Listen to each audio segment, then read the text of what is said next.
present here. So, Madalne Tantrika Adiveshana. As you know that we are organizing this seminar on the law on agricultural produce marketing. So, today we have distinguished eminent professors.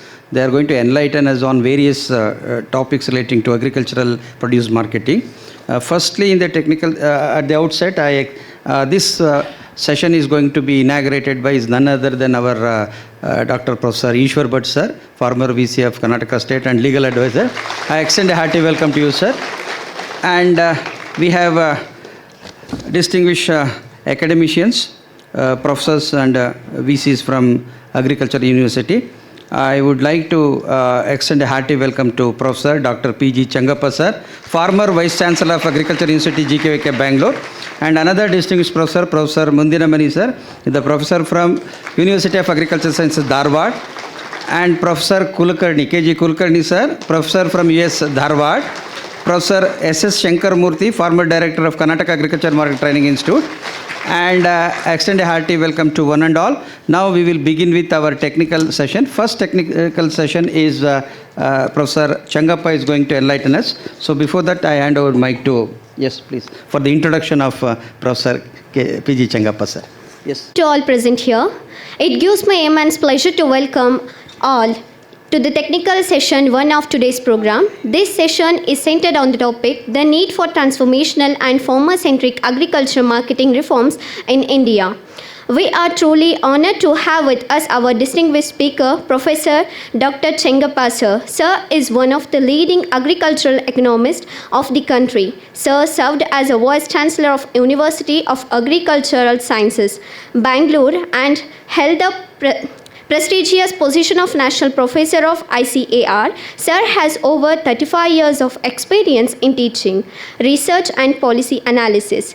Sir's professional contributions are in agribusiness, trade, policy, served in many policy-making committees of central and state governments. Sir's works experience at international level, consultant in International Food Policy Research Institution, Washington, International Plant Genetics Resource Institution, Rome, consultant International Rice Research Institute, Manila, and visiting professor universities of Reading, Wales, Purdue and Iowa State University. Sir was the conference president in Indian Society of Agriculture Economics and president in Agriculture Economics Research Association, New Delhi.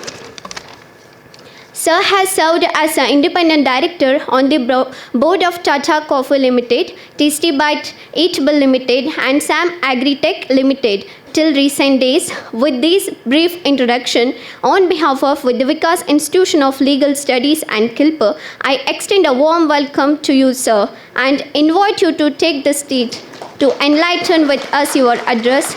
Welcome you, sir.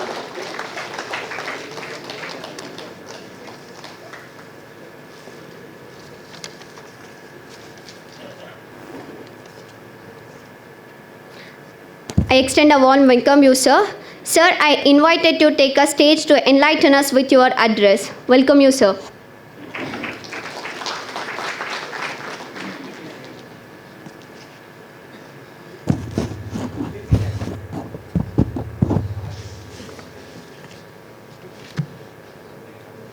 Selvi, sir.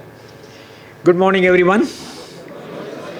Again, raise your voice, otherwise, Oh, very happy. Thank you very much, because I want the youngsters, when I look at you, I feel I'm an young person of, 73-year-old, but I feel very happy to be with you. Friends, at the outset, I really compliment the Vidya Vikas Institute of Legal Studies for organizing this very meaningful, seminar, because nowadays, everything, whatever we say, is market-driven. Demand-driven. You take anything these days, agriculture, any sector of the economy, whether industry, elsewhere, everything is market-driven, or we say demand-driven. And that is why the marketing has assumed such a great importance. And I'm very happy this institute has taken a lead to understand how the agricultural marketing scenario is moving in this country, and where millions and millions of farmers are involved. Well, I will be going to speak on the need for transformational and farmer-centric agricultural produce marketing reforms in India. There are two sides of marketing when you talk about agriculture. One side is the input side, seed, fertilizer, labor, land, etc. That's the one side. The other side is the agricultural produce marketing. That's whatever the farmers produce, like your, ragi, maize, rice, wheat, fruits, vegetables, even the livestock, etc., etc. So there are two sides of the marketing. I'll be concentrating mainly on the agricultural produce marketing because that's what concerns the most, because the farmers produce and they market the produce, and that provides them the income. So my topic could center around what kind of structural transformations are required. I feel a lot of structural transformation is taking place in this country, not only in the production side, but also in the marketing side. And also, what is happening is, many of these structural transformations are not farmer-centric. We always say in Kannada, Raita Desha the Bennelubu. But at the same time, the problems faced by the farmers are numerous, and the agricultural problems are much more. I still used to recall in my undergraduate, I think Mundinamani would recall, there was a book called Agricultural Marketing Problems in India by Dr. C.B. Memoria. What he has wrote about 35, 45 years back, still many things have not really changed. Those things still remain. Very sorry to state that, but that is why this agricultural marketing issue is so important. Friends, how I change? Who will change?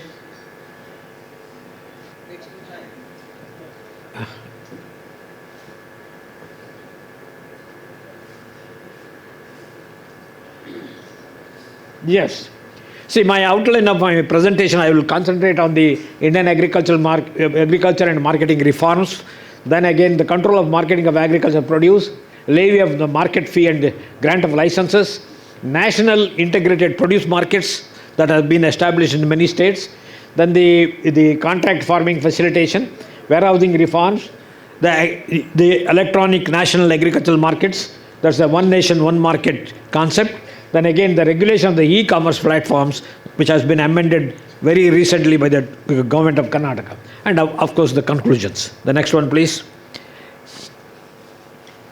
Well, friends, if you see the Indian agriculture, I would say that's the biggest sector where the private players are there.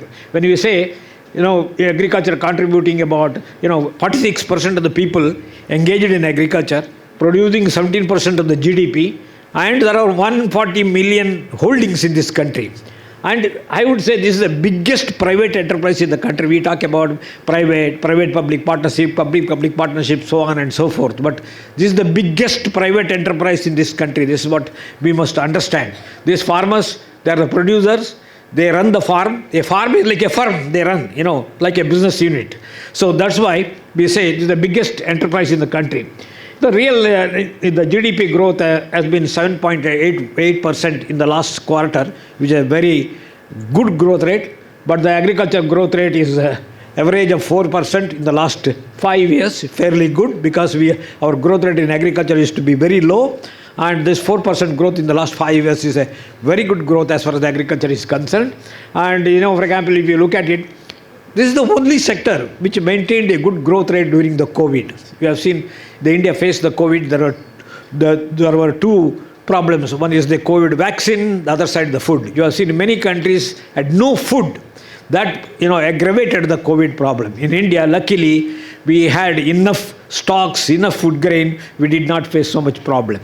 Otherwise, the COVID would have aggravated, and the economy would have been in a very, very bad shape. And in India, we account for 22% of the agricultural population. 22% of the total agricultural, 22% of the total farmers of the world are in India. Then, of course, in the agri-exports, our agriculture exports are much more than the imports. So there is a trade surplus as far as the agriculture is concerned. But our land area is very small as compared to the other countries. And we have the water resources also is small, hardly 3%, but more than 50% of the area is irrigated. Well, more than anything else, India has got 13% of the cattle and 5% of the buffalo population in the world. What I want to say is, you look at if you see the resources that's available in the agriculture sector, because they are important to sustain the agricultural production in this country. Next one, please. Yeah. What is the basic tenet in farming? The major problem, how the problem of agricultural marketing starts is, in farming, we find, as a farmer, friends, I am very happy to say I am a farmer now. After my retirement from the university, I am also a farmer. Actually, I am a practical farmer. In fact, I want to tell you very frankly, if you are really in agriculture, you can make money, but you should not compare it with the other sectors like the industry, etc. We can make money, but the rate of return may not be that high. But to be a successful farmer, you have to be very innovative. Otherwise, you cannot. If you do like others, you will be like others. So you cannot really do so. But I have succeeded, and I want to share some of those because I do practical marketing myself. Though I was a professor of marketing at the Vice Chancellor University, I must confess to you, sometimes I fail in marketing. With all my knowledge, etc., I fail. Well, the basic problem with farmers, what we do is, as farmers, we sell the produce in the wholesale market mandi, called the mandis. So we get the wholesale price. I buy my fertilizer, seeds, etc. in the retail market, paying the highest price. So what happens is, as a farmer, we are at a disadvantageous position because we sell our produce at a lower price, we buy at a higher price. This gap is too much. So how to really get the wholesale price, whatever the retail price, that is the producer share in the consumer rupee, is very important. How much as a producer I get in a consumer rupees is important. That's why we have seen, even we talk about a concept of a parity price, that is what you pay and what you receive. And we have seen many times, you must have seen, what I face sometimes is, if the fertilizer prices go by 10% higher, my produce price doesn't go by 10%. It hardly goes by 2%, 3%. So maintaining parity is a big problem, because the markets operate in such a manner. The input market rise, but at the output market rise and doesn't rise. It rises, but not at the same pace and pattern. So the farmers are at a disadvantage in both the markets he faces. Next one, please. Oh, yeah. Yeah, this is a very important thing I just wanted to mention. If you see the agricultural marketing system or the agribusiness system in this country, where agriculture marketing is an important part of the agribusiness, what you want to say is, the agriculture market is fast changing. And you see the input suppliers, fertilizer, pesticides, seeds, so on and so forth, are the machinery. Then the logistic players, that is the warehouse suppliers, etc., etc. Then the agro processors, the retailers, the modern retailers have come, supermarkets have come, etc. have come. All they are scaling up. They are very big now, in the size of the operation. Their size is going up, but the scale of operation of the farmer is getting smaller and smaller, mainly because of law of inheritance. The land gets divided. As on today, the average size of the land holding is 0.75 acres in this country.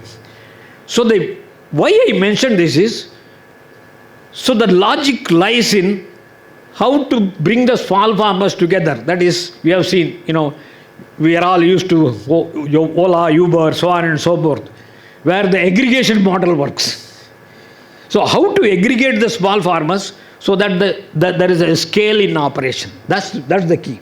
We are all used. So any agribusiness which is inclusive of farmer, that model should include the small farmers. We don't have large farmers.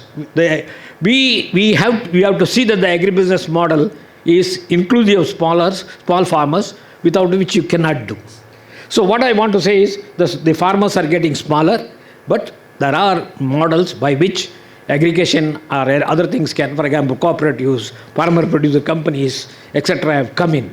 These are the transformation taking place, so that the farmers can come together. They will have the produce, the etc. gets bigger in size, so that you can market and reap the benefits of the economy of scale. The next one, please. Well, friends, why agricultural produce laws? Because I'm not going to talk much about on this and on this. Well, why these agricultural produce markets were enacted in this country? People like, we have seen, Nataraju, Ishwar Bhatt, they have spent a lot of years of their life in the legal profession. And we have seen the agricultural, the produce laws in this country have a very long history. The first, if you look back, the whole in the agriculture sector, the agricultural credit started in 1904. The first thing came, the cooperative credit kind of structure, etc., came in 1904. Then the produce laws came. What are the major purpose of these enacting these laws? One is bring in orderly marketing. Even today, some of you youngsters, you will be wondered to know, you go to a cattle market. Even today, there's no perfect system of marketing. They look out the animal. If you go to a cattle market, Danagala Jatre, people like you people should go and see how a cattle market operates. For example, there's no scientific pricing. They just look at the animal. They look at how many teeth, because the age of the animal is important.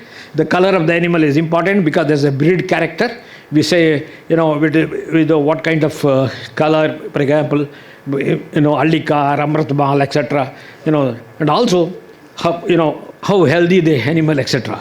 But otherwise, there is no scientific method of pricing of this kind of this thing. And also famous, if you take the Indian marketing agriculture system, there was an Hatha system where you will quote the price putting a kerchief, touch your fingers, then you are not red, and the price is settled. These were the historical background by which the marketing is to happen.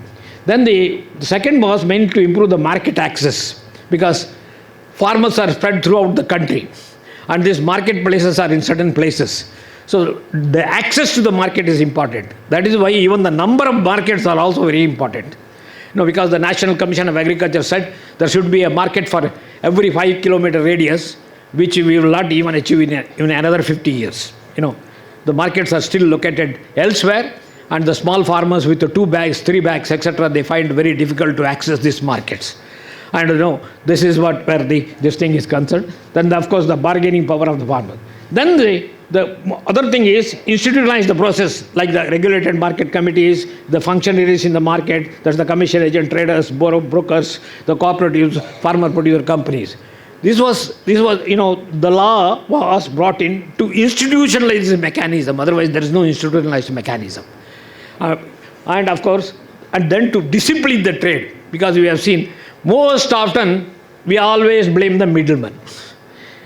The middleman in the marketing system, saying that the middleman takes a major share of the consumer rupee, etc. But can you think of a situation or a market without a middleman? You cannot. Because the producers or consumers are wide apart. Somebody should link.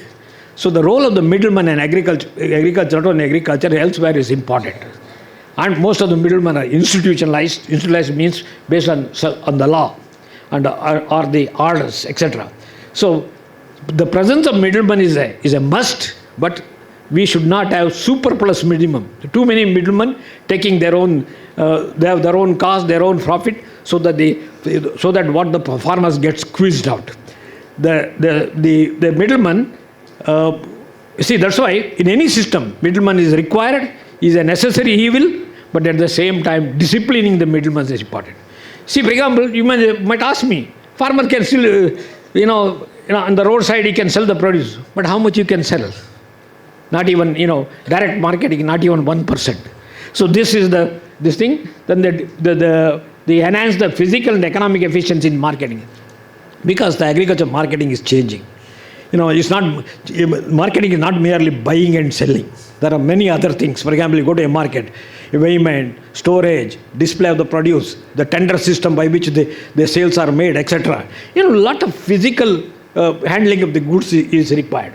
Then they improve the supply chain. This is the biggest problem in the marketing of the agricultural commodities. We have a supply chain from the producer to the consumers. So many functions are performed, and this supply chain efficiency is very important. Otherwise, whatever the intermediaries take the major share and the producer's share comes down. Next one, please. Well, Well, if you look at the sort of an agricultural marketing reforms in this country, the earlier policies was to keep the prices of the agricultural commodities lower so that the people could have access to the food. That was the earlier years, especially before independence or just during the time of independence, etc. We wanted to see that the food reaches the people at a lower cost. So the tendency was to depress the agriculture price, but that had a very deleterious effect on the agricultural economy because the farmers would were not making without a remunerative price and the profit, farmers will not produce the crops. So after the post-independence, to augment production, etc., farmers were incentivized to produce.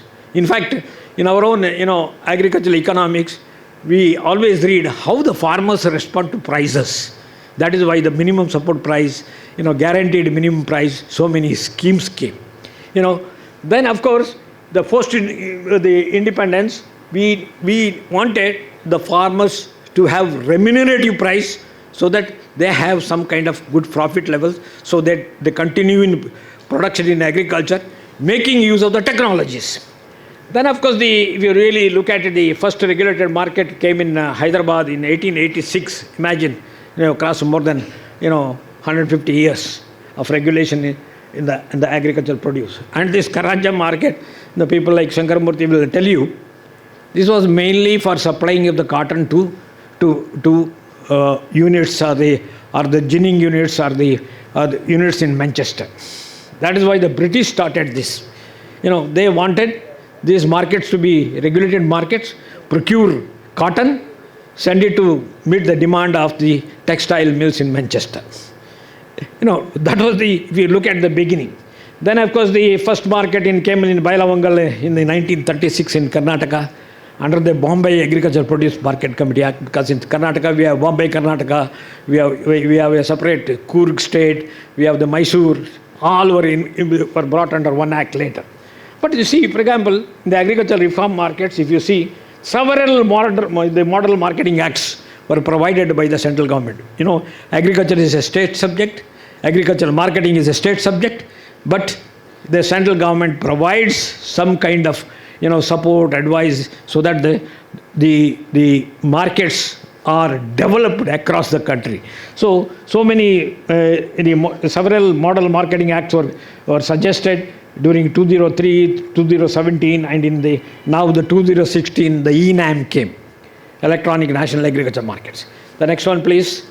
So this is how we started the marketing reforms. Next one, please. Yeah, you just see here, I just listed what kind of reforms have occurred from 2001. If you see the report on the Inter-Ministerial Task Force, Model APMC Act in 2003, then the National Commission on Farmers. This is one of the most voluminous reports that we have in this country. The National Commission on Farmers made a lot of recommendations. Even our previous Vice Chancellor, Dr. H.R. Harikeri, were also a member of this very important the commission. Then with the ENAM was launched in 2015, actually launching. Then the Niti Aayog Task Force on Agriculture, then the doubling of the farmer income, then you see the Model Contract Farming Act, so on and so forth in the last, till from 2001 to 2020, including the 3 historic bills that were passed by the central government under the interstate trading, but which had to be withdrawn because of the farmers' agitation in Punjab, Haryana and parts of UP. So these are if you look at it, these are the kinds of reforms that have been taking place. I just quoted from 2001. You see the number of reforms that have been attempted for improving the agricultural marketing scenario in this country. Next one, please. Well, what are the outcomes of this agricultural produce market laws? I talked from the 1888, the Karanja market, till this date, many reforms have come. Not merely agricultural laws, but many have come in forms of other policy measures, etc., that have come. So if you look at it, one is the establishment of APMCs in most states except Bihar. Bihar is the one state where there was an APMC Act, but they repealed this act.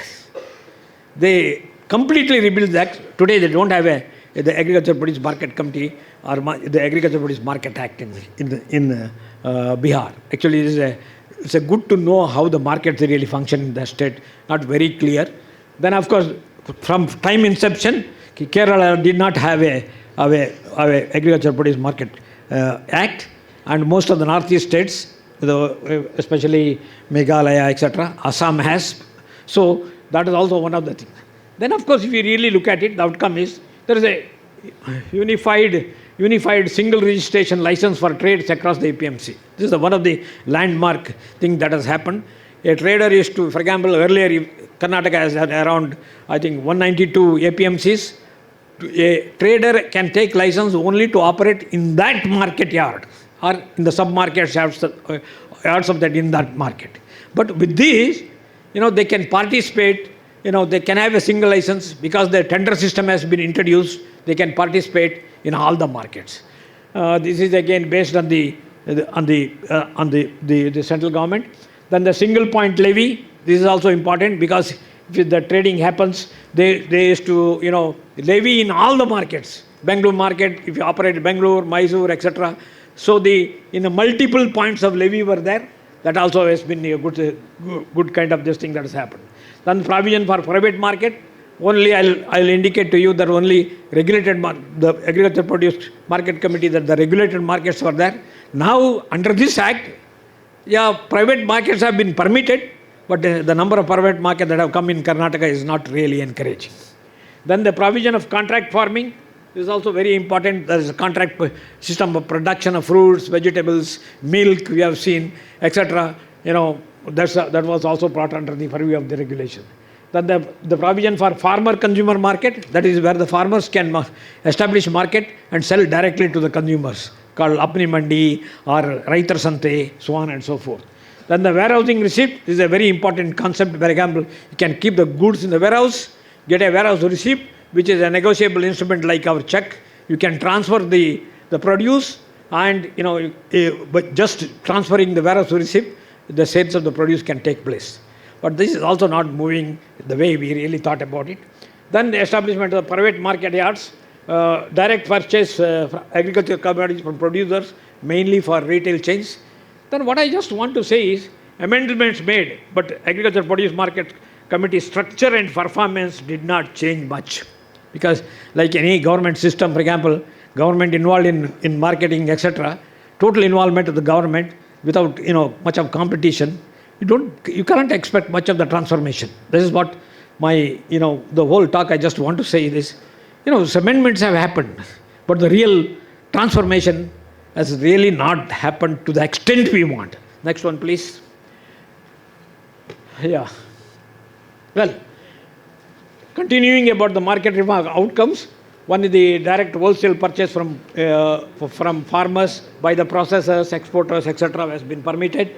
Then establishing a private market yard, other than the market committee, because the Agricultural Produce Market Committee is controlled by the mandis are controlled by the Agricultural Produce Market Committee. Then, of course, the Market Development Assistance Fund for market intervention. This is also there in Karnataka, where we, Market Development Fund. Whenever you want, for example, there's a price, the market prices collapse. The government agencies enter into and procure. For that, this has been created. Then the regulation of the e-commerce. All of us are used, buying our shirts, pants, whatnot through the e-commerce platforms. Now the agricultural commodities are also there, but not to a great extent that I will touch. Why, agricultural commodities are not traded much in the e-commerce is mainly due to the problem of, one is the grading. For example, in other commodities, there's a full standardization of the commodity is there, grading is there. This thing, the price offerings are based on the quality parameters. But here, for example, rice, if you take rice has more than 25-30 varieties. So which rice to sell to this e-market? This problem is there. The second is the warehouse. Once the sale happens, this has to be, you have to get the goods from the warehouse. So the link between these two still, is not that much as far as agriculture commodity is concerned. Well, next one, please.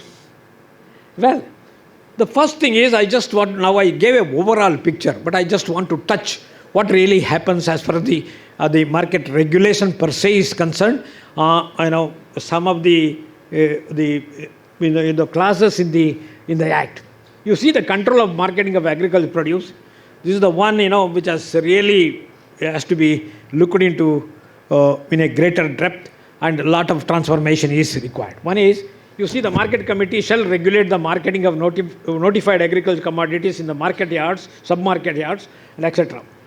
This amendment happened in December 20, consequent to the Government of India passing the three farm laws.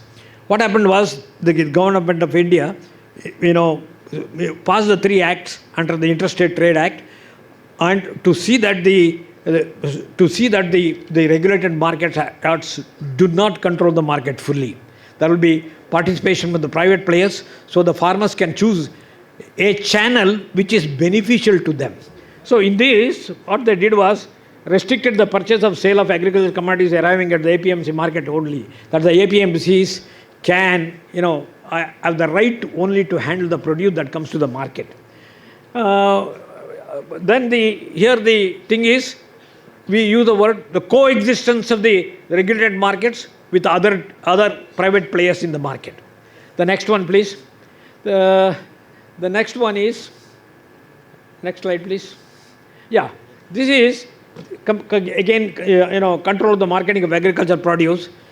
For example, see, if you see the amendment made as on 7th March 2024, it says, no place except the market yard, market sub-yard, etc., as the case may be, shall be used for purchase of sale of notified agriculture.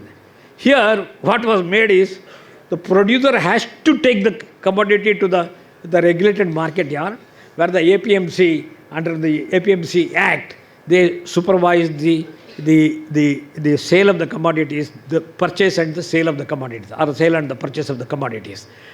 Well, and also it says, contravention of this act leads to imprisonment, etc., etc. Well, friends, I have a reservation about this because, we talk about free enterprise economy. The market should be free. We start, LPG. We have seen liberalization, privatization, globalization happening in all sectors of the economy. But here this is the other way around. The government want to have the full control of the market. And it looks simple, but it is not that simple. For example, I face the problem in my village. If I want to sell 5 bags of my paddy, the kind of trouble I find is taking to the regulated market in the Gonikuppal, which is around 20 kilometers, I have my own problems. These are the things. But people like Ishwar Bhatt, sir, you see, this is highly draconian because I don't have the freedom to sell. I have to sell only in the... Though there are other channels are there, but there are not that the major channel is this for the farmers. What I said is, that is why the Central Act had given us a lot of freedom. But the Central Act has been, has been withdrawn mainly due to the farmers of Haryana and Punjab. And the Haryana and Punjab farmers are different. In their regulated markets, you only find rice and wheat. And these two commodities are fully purchased at a very competitive price. They are very happy with the system. But here we have a system, we are not very happy with the system. We don't have a perfect system. And also, sir, I indicated, even today, Shankar Murthy, of course, he has been there in the department. Even today, 50% of the market, even if the existing law, more than 50% of the sale takes place outside the purview of the law. What I said is, we'll have to have a relook. Too much of regulation, too much of regimentation is not good in an open economy. This is where, I'm very happy you organized a conference like this. Some of these things really we must have a relook because you're all legal luminaries. It's good we must have this kind of inputs, interaction, what we can do. The government of Karnataka did a right one because, sir, what has happened is, I'm very sorry to say, in this country, even the market reforms, highly political. When the BJP at the center, BJP at the state, the laws were repealed. When the BJP in the center and the Congress government here, again, what was in vogue was the reverse. This is not good. This is not good. Once you do it, give some kind of fair trial, at least, how it runs. Give a fair trial.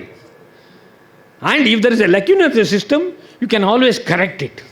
Politicization and reform agenda, this is where, people, the many states we suffer. But people in Punjab and Haryana, they are united in those things. For example, we saw the farmers this thing, even the ruling party everybody was for that, because they were very happy with this thing, because there's a Food Corporation of India buying, Punjab Agro-Industries Corporation buying, the warehouse buying.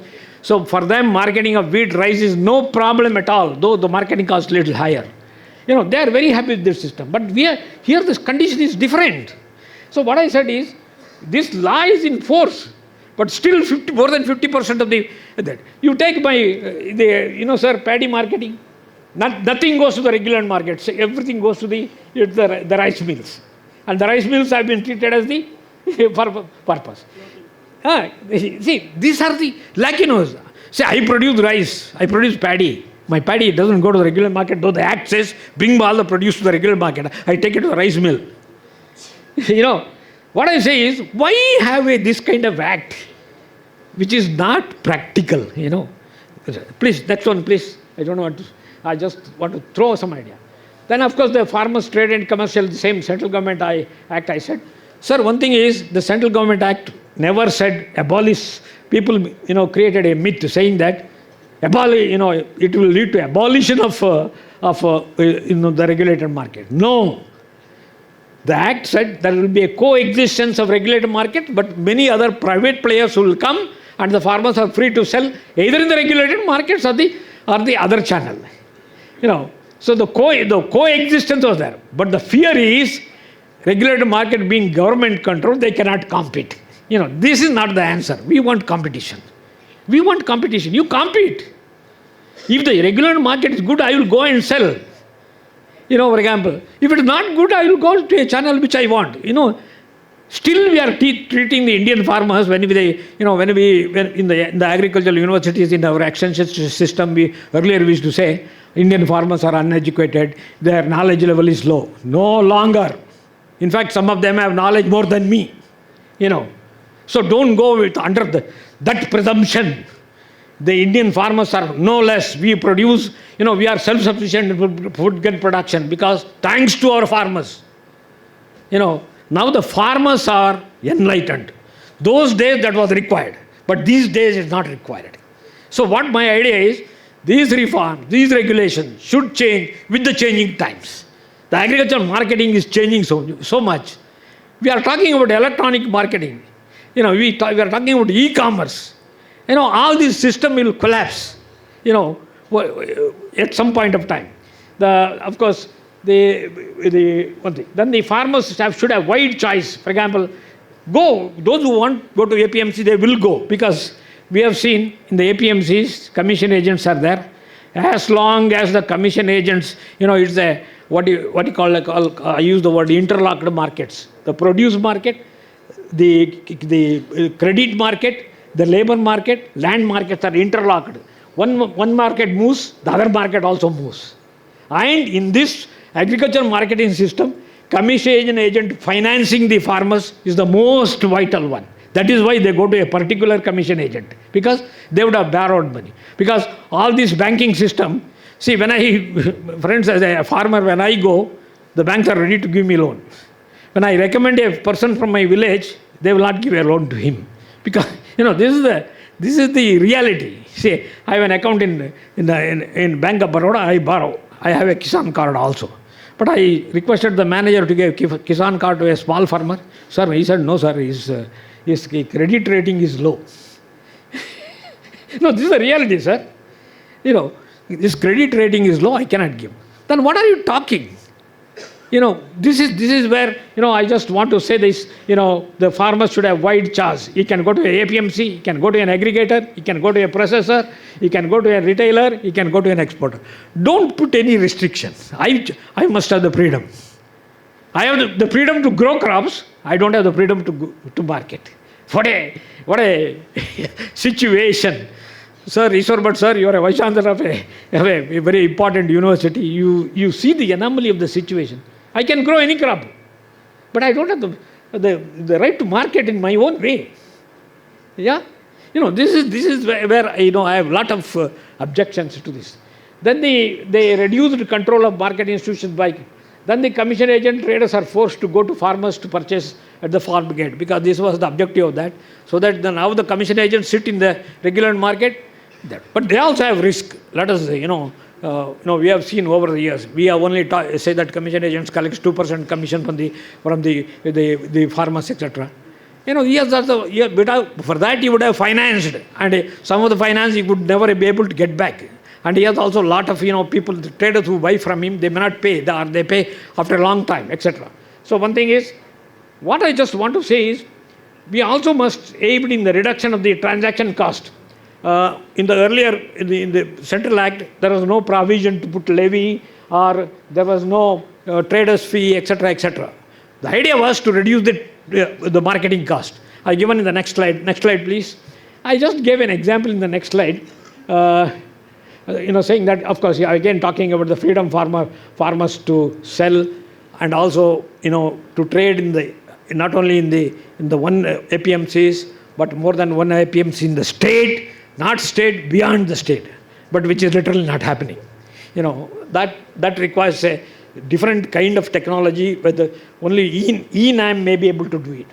Well, what I just say is, after the 3 laws, were withdrawn, we lost a golden opportunity.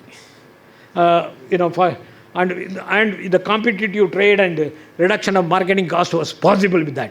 But that's not going to, anyhow, that chance has been lost. Now we'll have to see what next. The next, please. Well, I talked about the politicization of reforms. It has a lot of implications. For example, politics is different, development is different. This is where, the states like Punjab and Haryana are much advanced, because they are all joined together. They don't oppose each other. That's why you find, though their agriculture is commercial agriculture. Of course, the rice wheat system has its own problems, but the agriculture there is entirely different. Well, one thing I want to say is, this monopoly right given to the Agricultural Produce Market Committees, any monopoly, any lawyer would tell us, or any economist would tell, any monopoly, whether a private monopoly or a public monopoly, not good. Because a monopolist doesn't produce the optimal quality, optimal quantity, or there is no optimal price. That is why monopolies are not encouraged. You have seen earlier Indian Airlines, they had the monopoly. But so many private airlines came, there was so much competition. Many things. Telephones is the best example. Government used to have those telephones where you used to pick the phone and it never used to work. But now they're different, The monopoly has broken. So either with government monopoly or the private monopoly is not an ideal situation. And I indicated, the farm gate sales.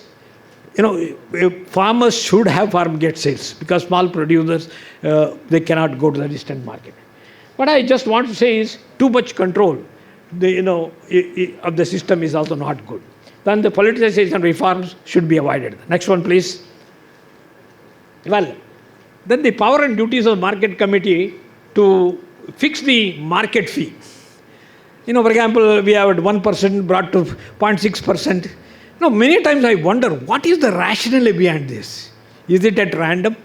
Or is it based on certain things? For example, even to fix a seat for an engineering college or a medical college, government constitutes a very expert committee and determines what should be the criteria for fixing. Here, I find many times very random fixing. It should be based on some scientific rationale. I always argue.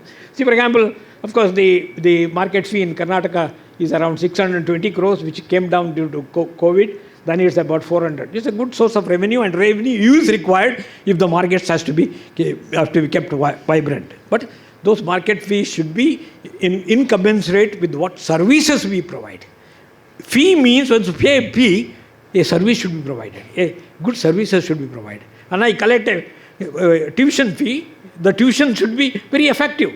That's the way. Then what I said is we must really aim at reducing the transaction cost or the marketing cost in this thing. The next one, please.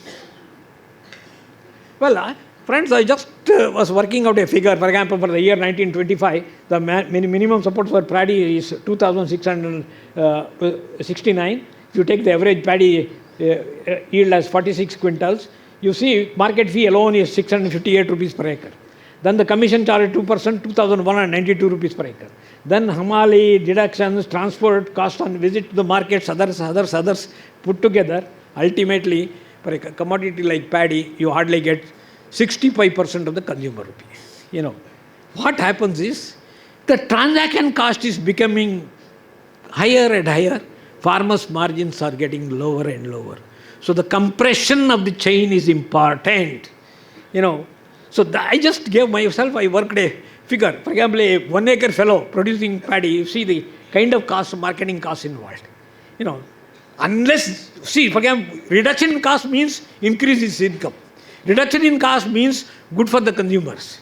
This has to be taken. And more than anything else, today if you take, India has a surplus wheat. We cannot export because our local prices are higher than the international price. Who will buy our produce? Already, we don't have a cost competitiveness because of this kind of market fee, marketing cost structure. Not merely market fee is one component, commission charge, all put together. What happens is, ultimately certain commodities we are not able to export because we are not competitive, cost competitive. So reduction of marketing cost, transaction cost is important, and in this the marketing acts play an important role. Next one, please.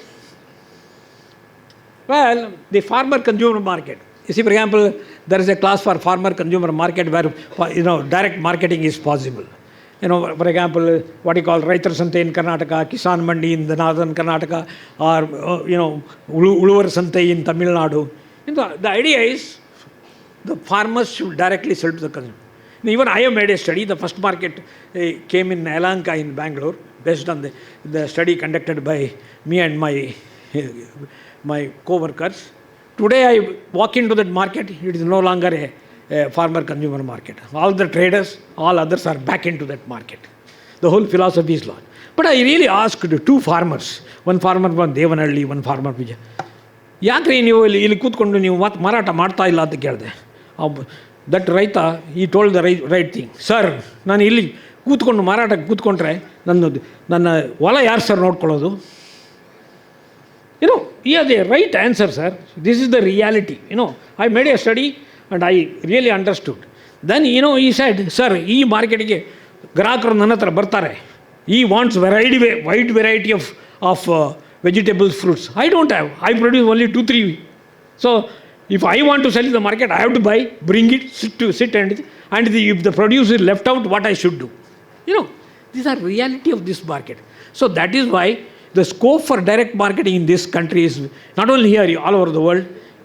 Official figures say it's less than 1% of the total production. But this channel should be there so that farmers have options.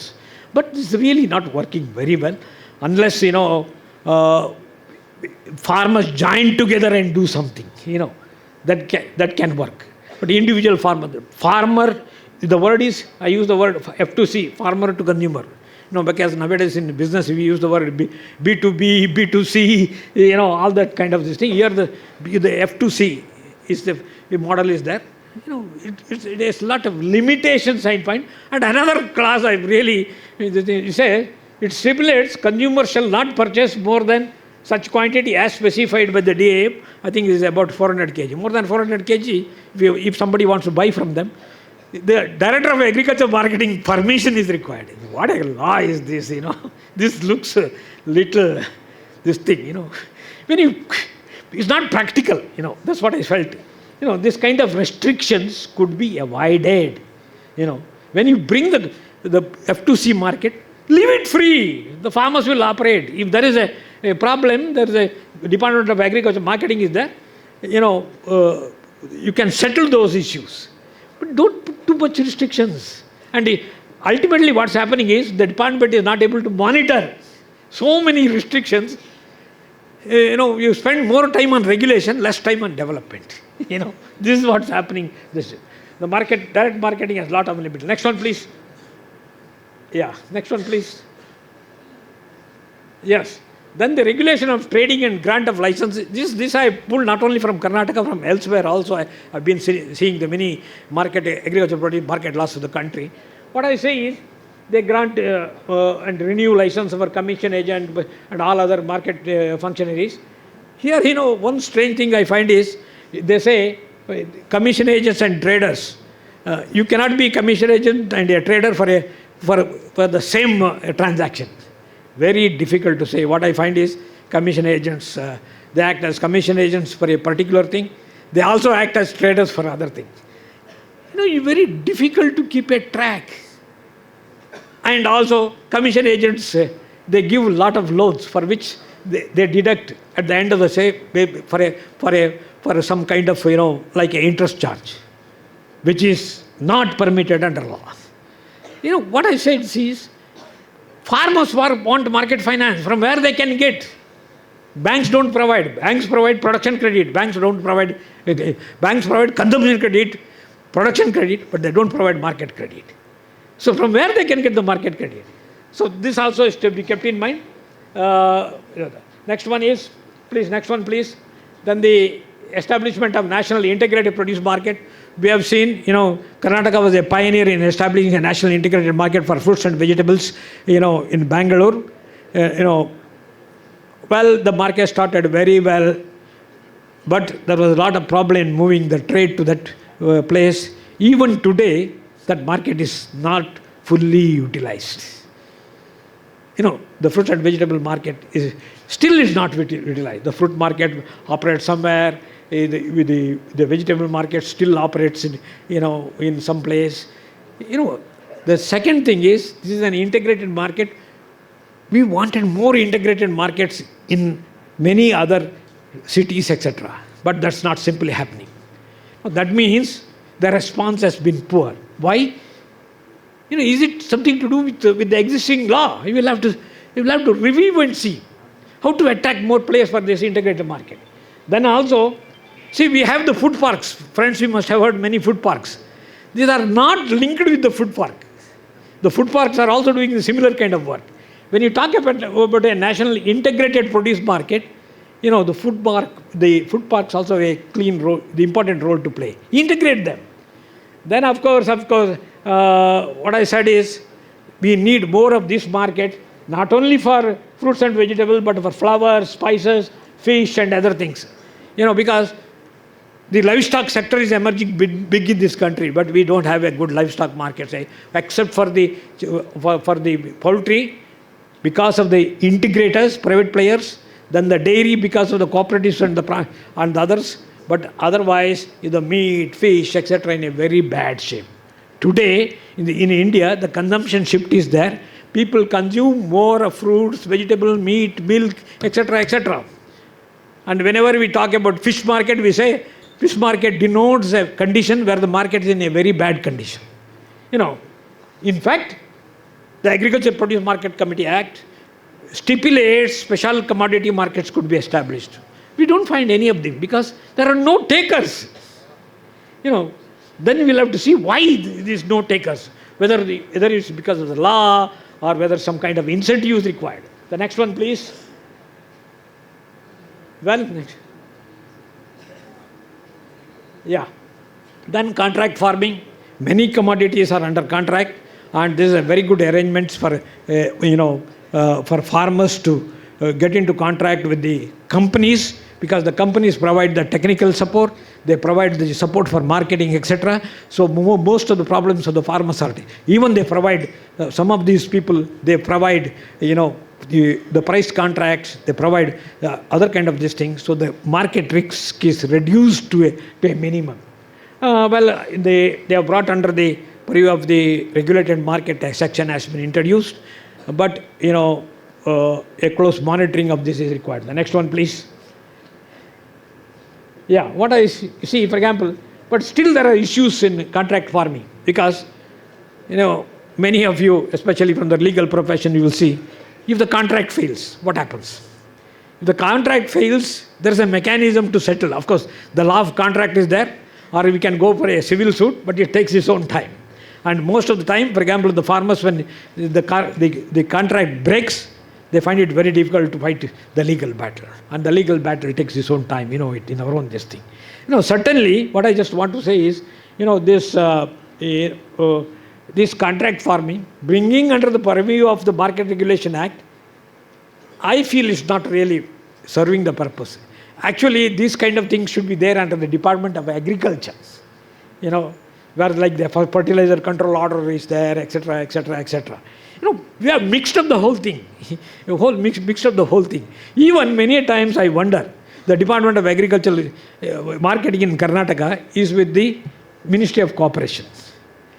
The production is with agriculture, horticulture production with horticulture, livestock. These are totally different departments. It is like, no one sees the face of other.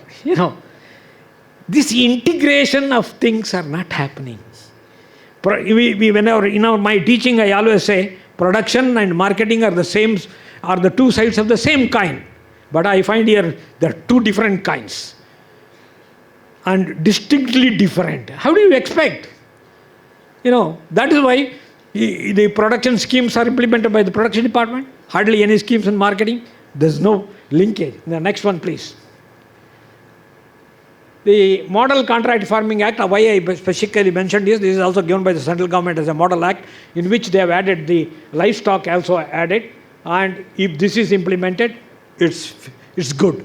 But many states are yet to implement, including Karnataka. That's why I said the livestock markets are in a shamble.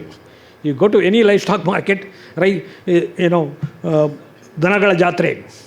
Now, I had the opportunity to see one of the biggest cattle fair in Konanur. Oh, the number of cattle they arrive there is a huge number. But totally, in the namesake, in the law is there, livestock can be regulated. They collect some fees, that's all. Even there is no place for drinking water for the cattle that has come. This is the way our regulated market acts. This is a very sorry state of affairs. Then, of course, next one, please. Well, warehousing, this is the most comparatively, the warehouses are there. For example, the warehouse, as a central warehouse act is there. Then, the government has established 100% FDI is given. Now, if you see, we have enough warehouses in this country. Very big, corporate players have established this thing. For example, if you see the warehouses of the Star Agri, etc., they are like laboratories.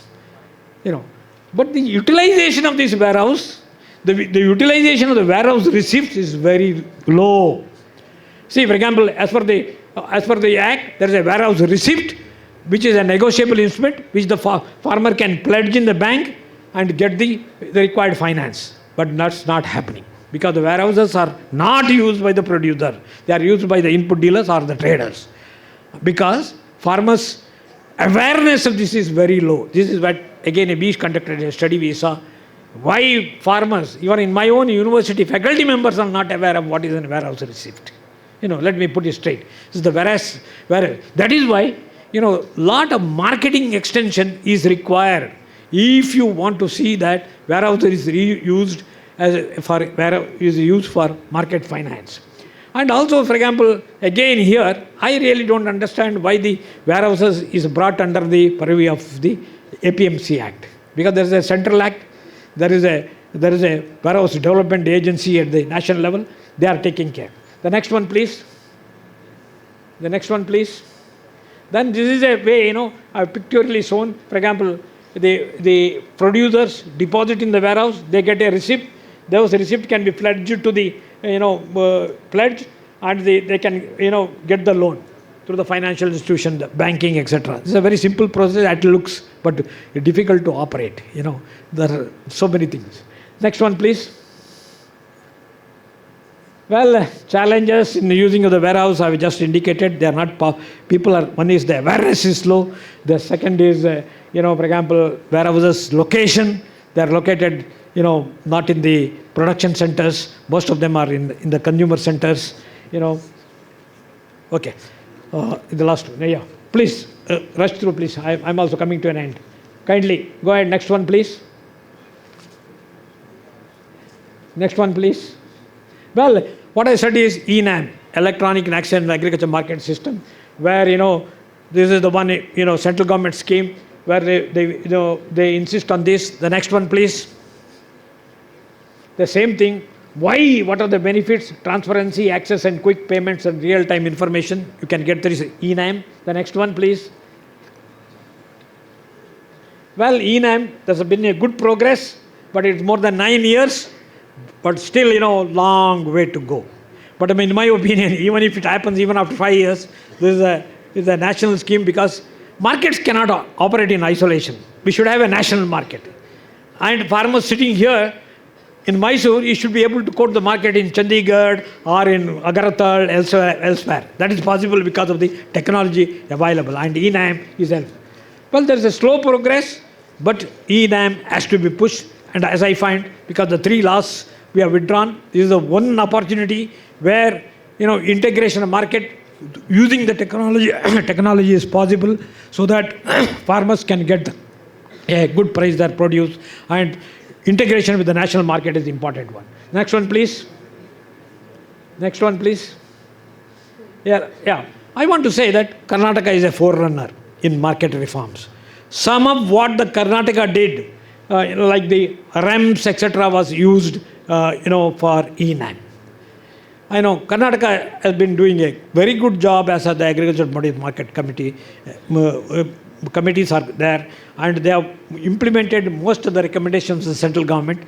But still, the Karnataka has to go much faster, and it should be made, include more farmers in the district. Next one, please.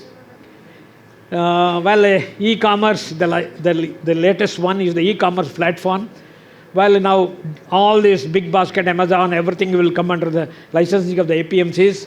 And the government main idea was, they were evading the cess. But I would say, for example, I really don't understand how the e-commerce, regulated markets can really, help, because as it is, the e-commerce in agriculture produce is low, and it's the private players are pushing more. In fact, we want more farmers to get into this. And in fact, I expect the regulated markets to give more importance for farmers to do e-commerce rather than put levy, put conditions, etc., because we want farmers to register with those e-commerce players, that produce and sell.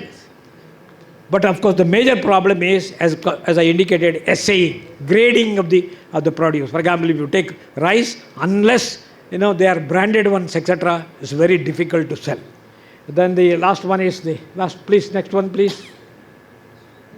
Yeah. I said again for the e-commerce is there is a digital divide. The farmers are not so much savvy with the digital. But we have to bring them, motivate them, and support them. The next one, please. Well, this is the last one. The recent one is the Department of Agriculture and Farmers Welfare on 25th June constituted a committee, and a draft has been circulated. It's called as the National Policy Framework on Agriculture Marketing 2024. The next one, please. Next slide, please. It has got about 14 chapters, wherein they talk about value chains, improving the market infrastructure, improving the technology in marketing, etc. The next one, please. The next one, please. Well, last but one side, friends, I just want to say is, there are 3 pillars of agriculture marketing reforms. One is institutions that establish the rules of the game. That's very important. For example, we thought e-commerce, the rules of the game. Then the incentives for agents to participate. Well, friends, for example, as I indicated, all these marketing intermediaries are part of the marketing system. Those agents should participate. For example, when the auction system was introduced, the market intermediaries were not enthusiastic. But now they have accepted the e-auctioning system, but still many other components are pending, e-payments, etc., etc. Then, of course, the infrastructure, because the proper warehouse, proper logistics, proper grading, market information is required. Thank you. Last one, please. Well, there's a long road for transformation of the agricultural markets. Key transformations are happening, but the state has to get up. The last slide, please. The way forward is, as I indicated, we require a transformational market for market-driven agriculture. Transformations are happening, but the speed is not adequate with the kind of changes that's happening in the agriculture marketing system.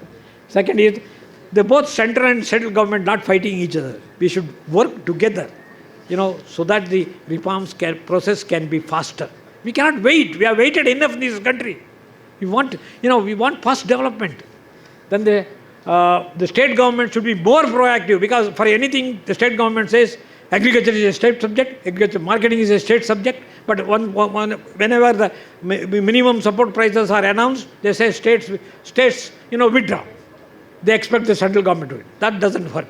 The state is important. Then the disintermediation, discipline of the superfluous middleman is a key. Then the coexistence of APMs. I reiterate, APMCs should be there. They have been there and they will continue to be there. But the APMCs also mindset change. They should compete, and they should be able to attract, not by law.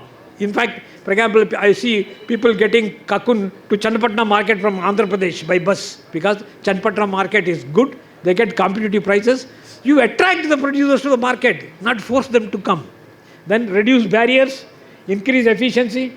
Last one I want to say is attract private investment in agriculture marketing, which is not coming up because of the regulated system.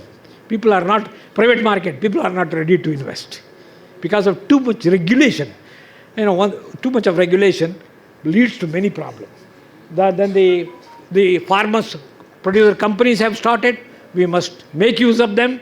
They should participate in the agricultural marketing process in a big way for the benefit of the farmers. Last, I want to say, friends, there should be an agriculture market revolution, like the green revolution in food production, like the white revolution in, we had in, milk, blue revolution in fish production, etc. We need a market revolution, because unless the market revolution doesn't happen, the farmers will not be benefited. Thank you very much.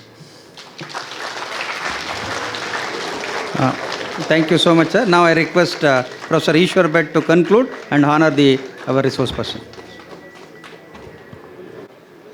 Professor P.G. Changappa, all the respected resource persons, media persons and students and friends. During last 1 hour, Professor P.G. Changappa made a very brilliant presentation about the transformative dimension of marketing law, how marketing law should promote the cause of social transformation for better protection of the interests of farmers, then transformation in such a way that economic justice will be the ultimate result. And he is a strong advocate of the retention of APMC. But along with the APMC, there should be adequate freedom for the farmers to access various other markets, so that the farmer should have that leeway to decide to which market he should go. Even directly he may deal with the consumers, but he may be lacking time for that purpose. However, the area covered by Professor Changappa has been very wide, and it is very instructive, very informative, and it is very fortunate to have a scholar like Professor P.G. Changappa, a very eminent agricultural economist in the country, for making presentation here.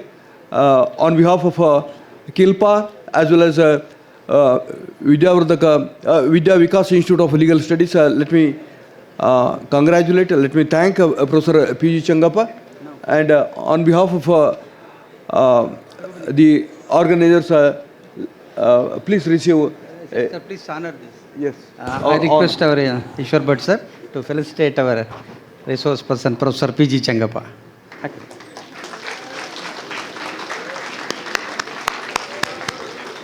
ಹೋಗಿ ಮುಂದೆ.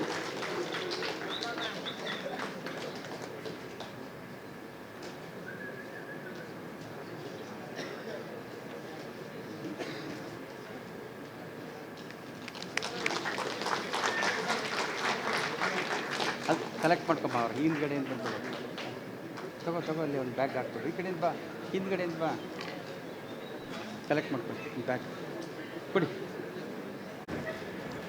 Now we move to the next technical session. Yes, I request Spurti to conduct the second. Good morning, one and all.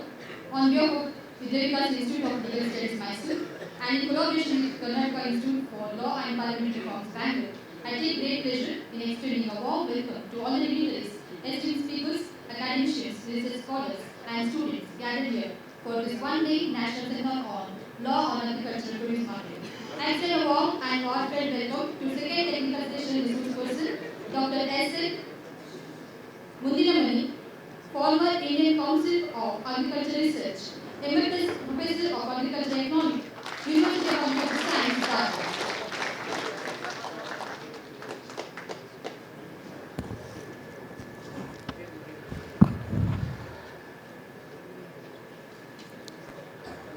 Good morning, everybody. Good morning, everybody. Respected dignitaries on the dais and of the dais, I am fortunate to participate actively in this national seminar on the sharing the dais with my mentor, my well-wisher, Dr. P.G. Changappa. Probably our association with Dr. Changappa is nearly 4.5 decades. When I was student during mid-80s, like you, he was the youngest professor and head of the Department of Agricultural Marketing at US Bangalore during mid-80s. Since then, we have been associating with him. He was a professor, I was a student. Then during mid-80s, I also became a professor in the university. That time he was a vice chancellor, and our association continues. And to inform you, he was the examiner for my PhD thesis. I worked on agricultural marketing. I worked on oilseeds production marketing in Karnataka. And he was the examiner. He appreciated my work. And that thesis could able to get national award. At national level, there is a award called Jawaharlal Award that was issued because of his support. And another important person is my teacher who taught me agricultural marketing, Dr. H.S. Hadat Ali Khan, who is sitting here. When I was here, whenever I come to Mysore, I never go without meeting him. So as an opportunity, I just informed the teacher I am here in connection with this particular name. He was there. I thanking him on behalf of all you for taking his time to come over here. And he is the man who taught me all agricultural marketing courses when I was in first year, second year marketing, as well as in MSc for marketing. And on the third person, Mr. Shankar Murthy, he was the principal agricultural marketing training college. He served in Hubli for a long period of time. When he was in Hubli, he was in regular touch with us, and we learnt about that institution. And whenever we used to approach him, he used to provide a lot of information regarding marketing. So that helped me to, and I am associating with my colleague, Professor Kulkarni. And before I start my presentation, because the process of marketing started not in recent years. Whenever people are started producing, particularly after regulation, after Green Revolution, there is a tremendous improvement in production of commodities, and that made us to attain self-sufficiency in production. But the marketable surplus started after mid-60s. As a result, the significance of marketing came into existence. Probably you are all fortunate because you are in the era of IT and digitalization. You don't know the problems faced by the farmers. Most of them are villages. As Dr. Changappa indicated, the most of the agricultural marketing laws and regulations, policies are not farmer-centric. And everybody is talking in the name of farmer. For the last many years, many decades, since independence, even before independence, everybody is talking, everybody is speaking about farmer. As Dr. Changappa sir mentioned, he is the backbone of the Indian economy. Without farmer, we cannot eat food. But unfortunately, that's what it is called. Agriculture is the culture of all cultures. If at all you want to know culture, you must know agriculture. So how many of you belong to agricultural families? At least I am happy, at least some of you are there. How many of you are able to see APMCs, either in Mysore or elsewhere in your places? Yeah, thank you. Because the government intervention in the field of agriculture marketing started way back mid-1960s. So before introduction of acts, rules, regulations regarding agriculture marketing, there was a situation, I think, next slide please. Some of the salient features of agriculture marketing system in the country in general and Karnataka in particular. Most of the farmers, whatever they produce, you sell their produce in the villages. And because of their economic situation, as soon as they harvest, they are not able to keep the produce till they get better price in the market. But there was a lot of commitment towards commissioners or landlords who used to pay loan to the farmers at higher rate of interest. So to that commitment, most of the farmers used to sell their produce immediately. And also, prior to independence, there are no institutions like APMCs or cooperative institutions or marketing centers established by the government in the interest of farming community. And also, so many middlemen. Changappa sir told, without middlemen, there cannot be any transactions. But there is a need of a middleman who can work efficiently for the benefit of both consumers as well as the farmers. But unfortunately, because of not intervention of the government, what is to do? People probably, I don't know how many of you are able to see, at least when I was a child in primary school or high school, people used to come to village for purchase of commodities. The type of, probably you have seen only electronic, the weighing machines, and everything can be obtained. Even if you want to purchase anything, online marketing, you are very familiar, most of you. But during those days, there were even the standardized weighing tools. What they used to put the stones, whatever kind of kg, quintal or 1.5 quintal, nobody knows. simply farmers used to listen to them, simply they used to sell, and that way the middlemen used to exploit by way of number of persons involved as well as by taking different types of the malpractices. It may be in the form of taking the samples from the farmer, and sometimes they used to discourage the farmer, hey, quality of your produce is not good. If you take it to the market, nobody will purchase. And the moisture content is not good. It is a civil grain. So on, if you go to the market, nobody will purchase. So you can give me whatever price you used to quote. So like that, and also there is no proper market information. Farmers were not able to get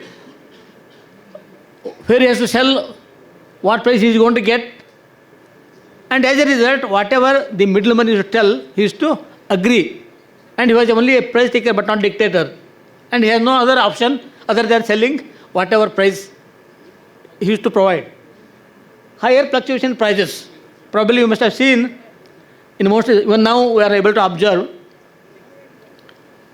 and now there is a bumper harvest of crops.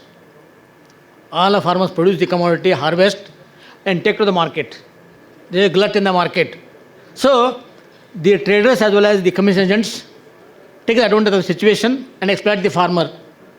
And automatically, for example, probably you must have heard about MSP, minimum support prices. Government of India announcing minimum support prices every year prior to both Kharif as well as Rabi seasons. But unfortunately, most of the traders are not taking into consideration the MSP while purchasing the commodity, but they take the situation of the glut in the market. And for example, to quote the example of, for example, recently, the green gram, Hesuru. Dharwad Taluk is known for, Dharwad district is known for production of green gram.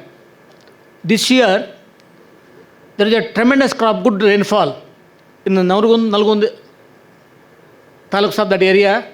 More than 2.5 to 3 lakh area sown the green gram, and it was well produced crop. But unfortunately, because of instant and continuous rain, the crop was lost in the rain. There are so many machineries to harvest, but they cannot enter the field because of high labor cost. Farmers are not able to engage labor. So as a result, the crop lost, whoever is getting the produce, but because of the glut in the market, the price which is around 8,500 MSP, it has come down to only 5,000 rupees. And they purchase the commodity at lower price during harvesting season. Then what they do, they store for few months, about 1 or 2 months, and whenever there is a summer season or there is no commodity in the market, they release the commodity at higher price, 8,000.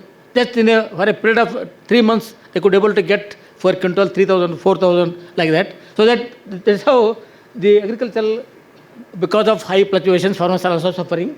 And under cover system of bidding, there was no proper system of bidding. Probably in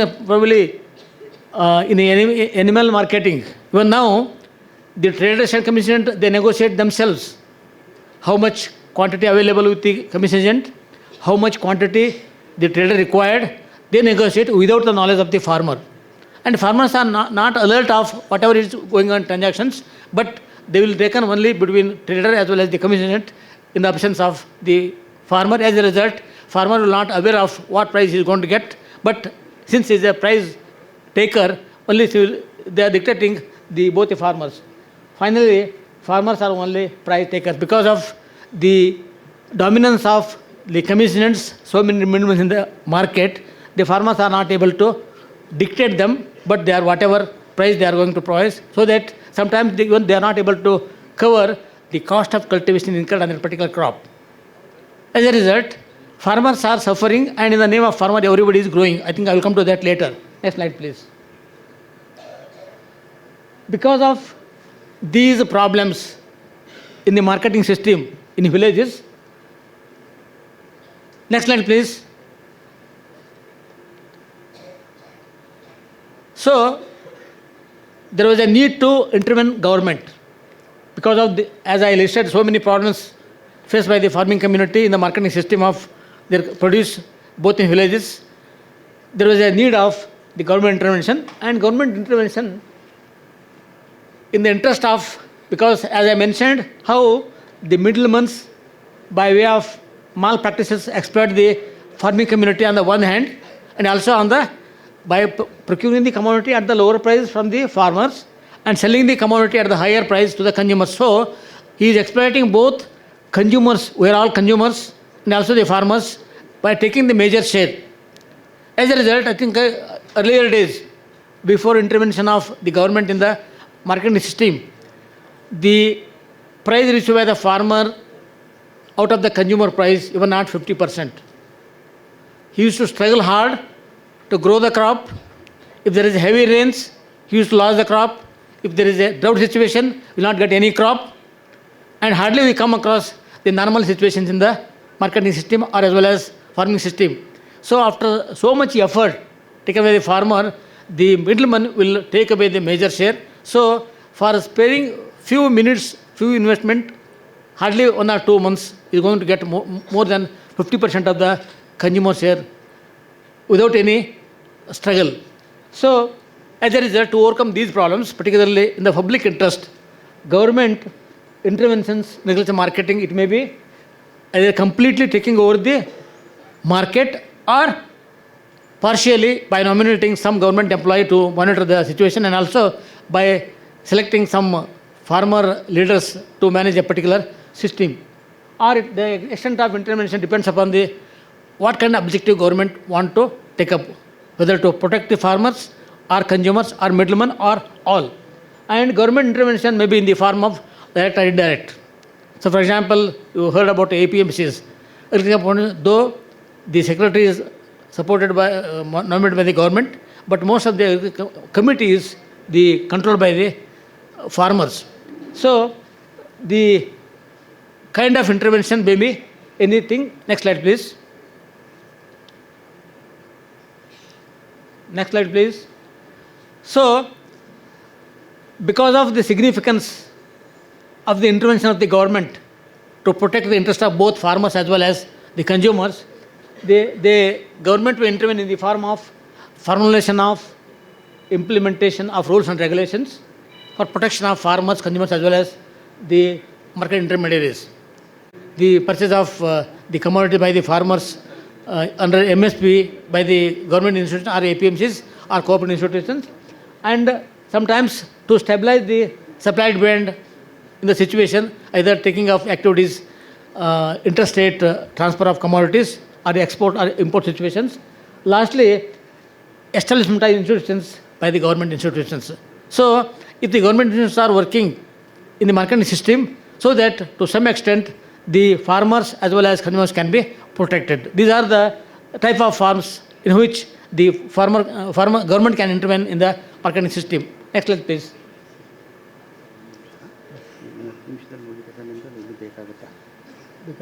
ಆಗುವಾಗ minister 10 ನಿಮಿಷಕ್ಕೆ ಬರ್ತಾ ಇದ್ದಾರೆ ಅಂತ ನಿಲ್ಲಿಸ್ಬಿಟ್ಟು ಅವ್ರ ಕಾರ್ಯಕ್ರಮ ಆದ್ಮೇಲೆ ಮತ್ತೆ ನೀವೇ ಕಂಟಿನ್ಯೂ ನಾವು ಹೇಳ್ತಿರುವಾಗ continue after the No problem. Okay, now taking into the previous slides situation, the formulation of rules and regulations. Here, formulation of action regulations for the intervention of the government. So here, acts are the instruments for implementing the policies of the government. So sometimes, if the government wants to protect the interests of the farmers, then they will take a policy decision, and that will be implemented in the form of acts or regulations. So the agricultural produce markets, in short, APMC acts, have been enacted by the state government for implementing certain policies pertaining to the agricultural marketing. Accordingly, Karnataka Agricultural Produce Market Regulation R and D. Regulation means to monitor the activities of the marketing system. Development means creation of facilities required. As I mentioned, establishment of market ads, then construction of storehouses, warehouses, storage of the commodity, then creation of weighing, cleaning, all those facilities are required, so that here the act comprises of two components, regulation as well as development. So it was established in the year 1966, but to come into existence in the year 19 68. It took nearly 2 years to implement this particular act. I think more about this will be delivered regarding this delivered by Mr. Shankar Murthy. I will not touch much about this particular situation. Next one. Next slide, please.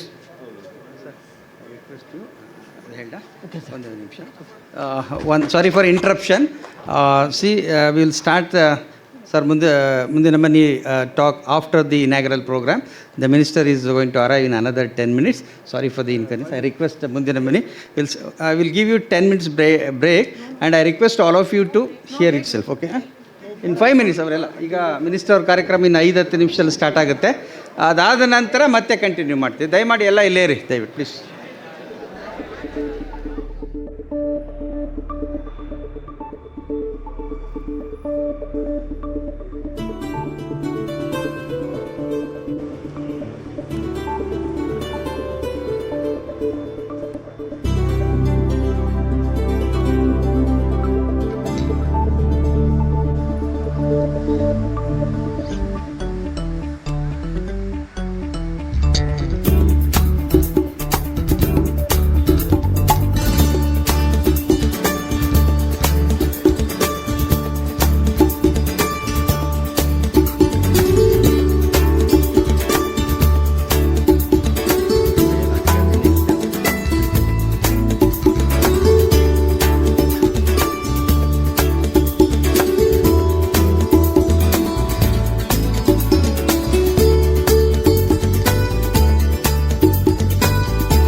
అక్షరి పొన్న పంపల కుమిపతి జన్న ಕುಮಾರ ವ್ಯಾಸರ ಮಂಗಳಧಾಮ ಕವಿ ಕೋಗಿಲೆಗಳ ಪುಣ್ಯಾರಾಮ ನಾನಕ ರಾಮಾನಂದ ಕಬೀರರ ಭಾರತ ಜನನಿಯ ತನುಜಾತೆ ತೈಲ ಪವೈಸಳರಾಡಿದ ನಾಡೆ ಡಂಕಣ ಜಕಣರ ನೆಚ್ಚಿನ ಬೀಡ ಕೃಷ್ಣ ಶರಾವತಿ ತುಂಗ ಕಾವೇರಿಯವರ ರಂಗ ಚೈತನ್ಯ ಪರಮಹಂಸ ವಿವೇಕರ ಭಾರತ ಜನನಿಯ ತನುಜಾತೆ ಸರ್ವ ಜನಾಂಗದ ಶಾಂತಿಯ ತೋಟ ರಸಿಕರ ಕಂಗಳ ಸೆಳೆಯುವ ನೋಟ ಹಿಂದೂ ಕ್ರೈಸ್ತ ಮುಸಲ್ಮಾನ ಪಾರಸಿಕ ಜೈನರುದ್ಯಾನ ಜನಗಣ ಹೋಲುವ ದೊರೆಗಳ ಧಾಮ ಗಾಯಕ ವೈನಿಕರ ಆರಾಮ ಕನ್ನಡ ನುಡಿ ಕುಡಿದಾಡುವ ಗೇಹ ಕನ್ನಡ ತಾಯಿಯ ಮಕ್ಕಳ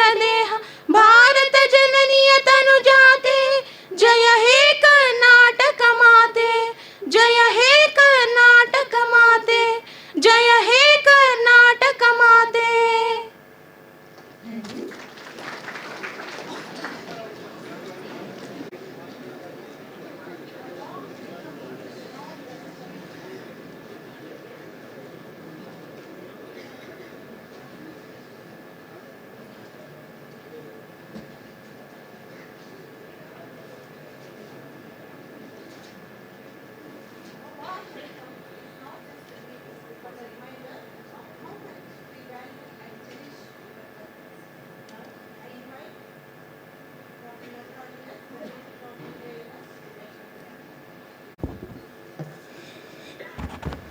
ಎಲ್ಲರಿಗೂ ನಮಸ್ಕಾರ.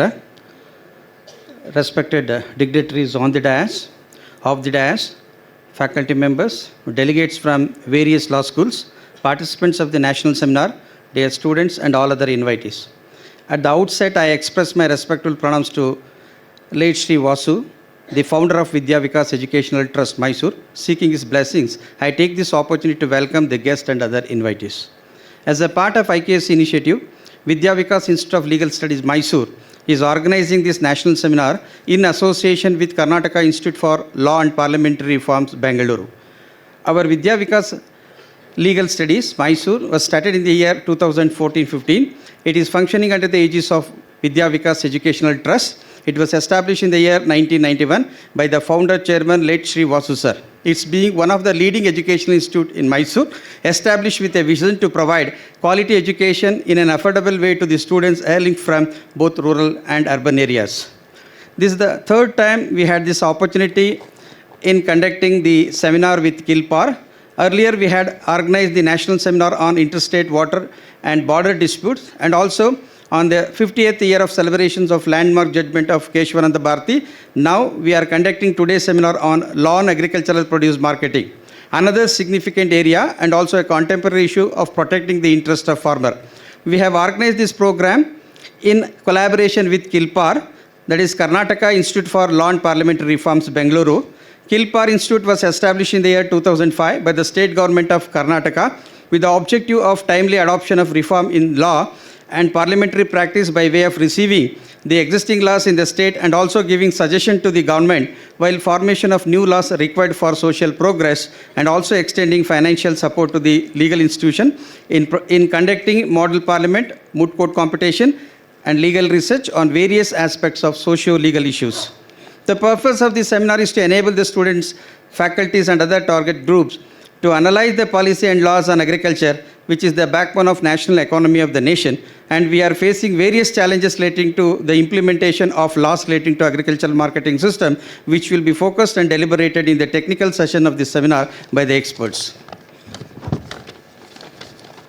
On this occasion, I deem it's an honor to introduce and welcome the dignitaries of the today's inaugural session of the National Seminar on Law and Agricultural Produce Marketing. Firstly, the distinguished chief guest of this program is Sri H.K. Patil sir, our Honorable Minister of Law, Justice, Legislation, Parliamentary Affairs, Human Rights and Tourism, Government of Karnataka. A brief introduction about sir. Sri Anumante Gowda Krishna Gowda Patil was born on 15th August 1953 at Hulkoti, Gadag Taluk, Dharwad district. Did his BSc LLB. By profession, he was in journalism. He is the son of late K.H. Patel, a renowned politician and former Minister for Cooperation, Government of Karnataka. Sir was ex-MLC, a senior eminent political leader with a vast experience. He has served in different capacity. He was the Rural Development and Panchayat Raj Minister in the Government of Karnataka, headed by Sri Siddaramaiah. He currently represents the Gadag Assembly constituency in Karnataka Legislative Assembly. Sri H.K. Patil sir got widespread accolades for enthusiastically involving in himself with the expansion of irrigation across the state and spreading the attempt for cloud seeding while being the Minister for Water Resources of Karnataka. A veteran congressman, he was also the Minister for Textile, Major Irrigation, Agriculture, Law and Parliamentary Affairs, Government of Karnataka, and leader of opposition party and member of Karnataka Legislative Council. During his term as a Minister for Rural Development and Panchayat Raj, Government of Karnataka, Karnataka bagged E-Award instituted by the Center for Effective Use of Information and Communication Technology in the Panchayat Raj Department for the year 2015 and 16. Prime Minister Sri Narendra Modi ji presented the award on 24th April 2017 in Lucknow during an event to mark National Panchayat Raj Day. Is Rural Development and Panchayat Raj Government Karnataka Department has won national award successfully for record for 4 years from 2014 to 15 to 2017 to 18. When we requested our Honorable Law Minister, Sri H.K. Patil sir, to be the chief guest and for the inauguration of this seminar, despite of his busy schedule, sir has wholeheartedly accepted our invitation and is with us. Sir, on behalf of Vidya Vikas Educational Trust and Vidya Vikas Institute of Legal Studies, management, staff, students, and also on behalf of Kilpar, on behalf of all the participants of the seminar, I extend a hearty welcome to you, sir.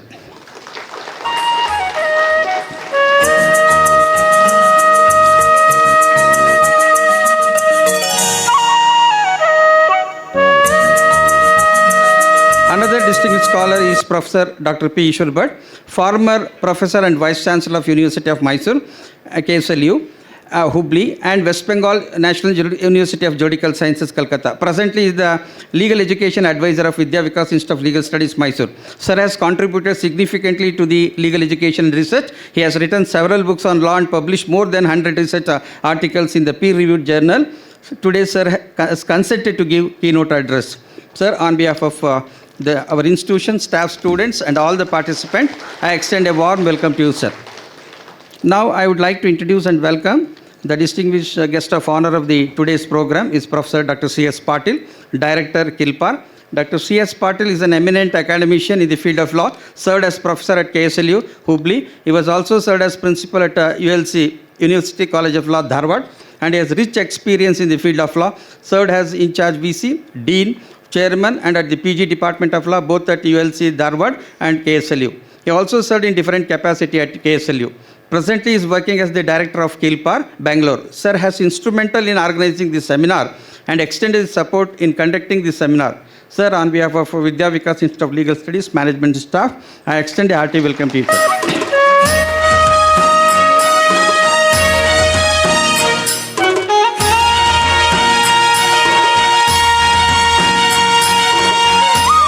The president of this program is our Honorable Secretary of Vidya Vikas Education Trust, Shri Kavish Gowda sir, who has consented to preside over this function. Sir, he is guiding us in organizing all our activities. On behalf of staff, students, and all other participants, I extend a hearty welcome to you, sir.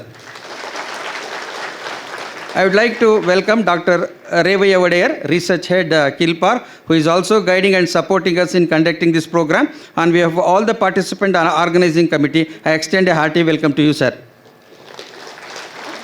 I also welcome, a warm welcome to our chairperson, Shri Ritesh Gowda, the chairman of UVT. I extend a hearty welcome to you, sir. I extend a hearty welcome to all the distinguished resource persons of the today's seminar who have positively responded to our invitation. I extend a warm welcome to Professor P.G. Changappa, former Vice Chancellor of Agricultural University at GKVK, Bangalore. Professor Mundinamani, Professor from US Dharwad, Professor Kulkarni, Professor from US Dharwad, Professor S.S. Shankaramurthy, former Director KAMT Bangalore, and also Professor Dr. H.M. Chandrasekhar, IDS, University of Mysore, and all the faculty and students from different law colleges who are going to present their research papers. A warm welcome to the members and representatives of the management, law colleges of Mysore zone, faculty members of various law schools, principals, delegates, students and directors, deans and HODs of our sister concerned institution and all other invitees of this program. I also extend a cordial welcome to all our faculty members of the organizing committee, office staff, students. Also extend a warm welcome to Dr. M.N. Sanjit, Principal of VLS Mysore. And also I welcome a warm welcome to Professor Dr. T.R. Maruti, Professor and Chairman of PG Department of Law. I welcome you, sir. The extensive coverage of this program is given by the media. I extend a hearty welcome to all the members of the press, both print and electronic media. Lastly, I extend a warm welcome to all of you. Thank you.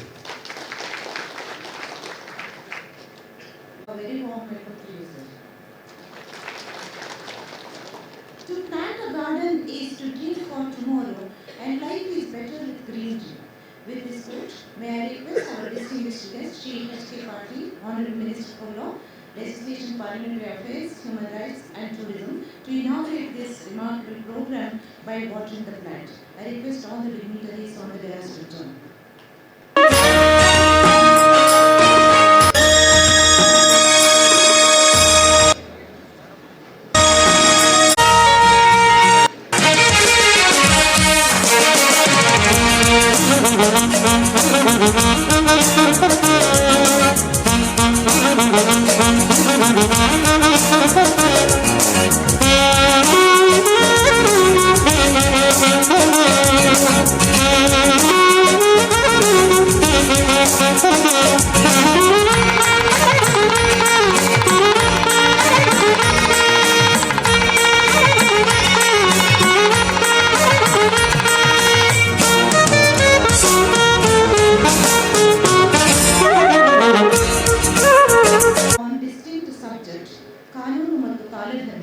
Penned by Professor Dr. P. Ishwaran.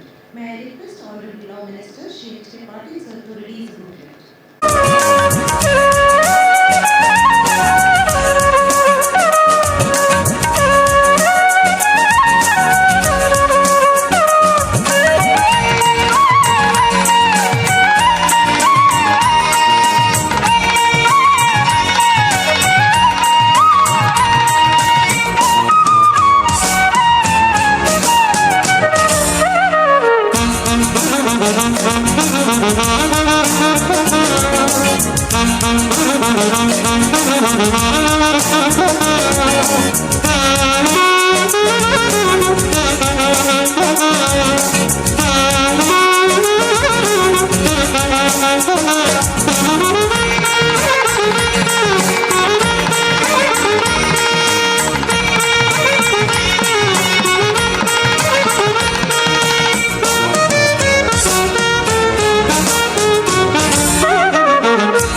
ಈ ಕವಿಶ್ವರ brother ಹೆಸರೇನಿದೆ?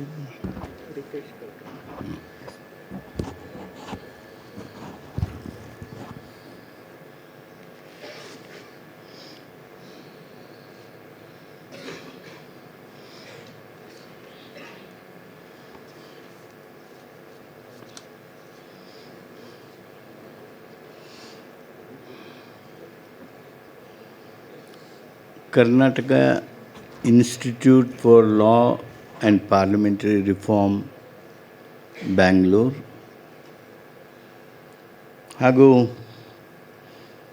Vidya Vikas institute of legal studies Mysuru ಇವುಗಳ ಸಂಯುಕ್ತ ಆಶ್ರಯದಲ್ಲಿ ನಡೆದಿರ್ತಕ್ಕಂಥ law on agriculture produce marketing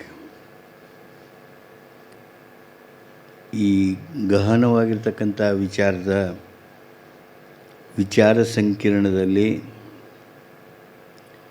ಅಧ್ಯಕ್ಷತೆಯನ್ನು ವಹಿಸಿರ್ತಕ್ಕಂಥ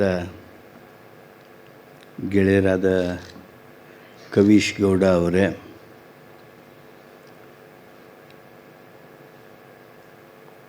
ಇವತ್ತು ಈ ಕಾರ್ಯಕ್ರಮದ ಮುಖ್ಯ ಅತಿಥಿಗಳು ಕೀನೋಟ್ ಅಡ್ರೆಸ್ಸನ್ನು ನೀಡುವವರು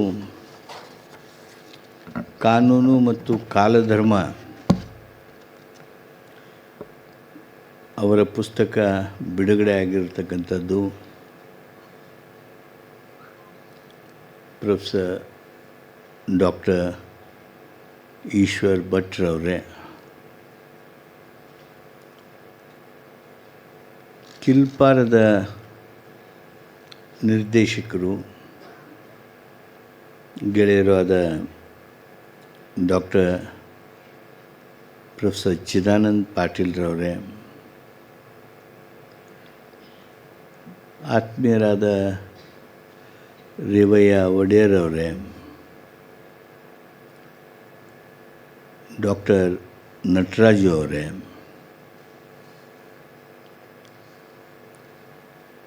ರಿತೇಶ್ ಗೌಡ ಅವರೇ, ಆತ್ಮೀಯರಾದ ಡಾಕ್ಟರ್ ಚಂಗಪ್ಪನವರೇ, ನೆರೆದಿರ್ತಕ್ಕಂಥ ಗಣ್ಯಮಾನ್ಯರೇ,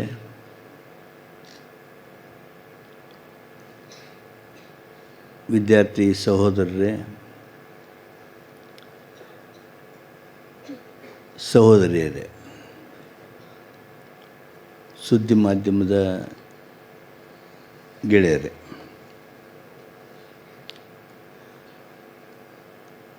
ಇವತ್ತಿನ ಈ ಕಾರ್ಯಕ್ರಮದಲ್ಲಿ ಪಾಲ್ಗೊಳ್ಳೋದಕ್ಕೆ ನನಗೆ ಅತ್ಯಂತ ಹರ್ಷ ಅನ್ನಿಸ್ತಾ ಇದೆ.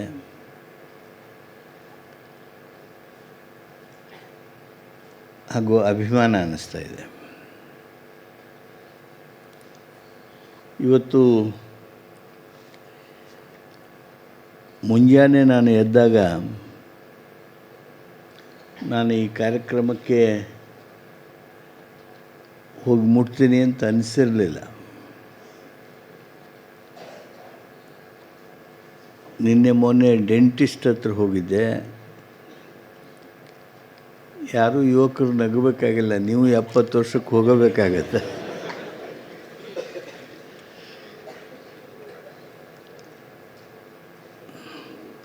ಮಾತನಾಡೋದು ಅನಾನುಕೂಲ ಆಗ್ಬೋದೇನೋ ಅಂತ. ಆದರೆ ನಾನು ಈ ಒಂದು ಕಾರ್ಯಕ್ರಮದಲ್ಲಿ ಪಾಲ್ಗೊಳ್ಳಲೇಬೇಕು ಅನ್ನುವಂಥ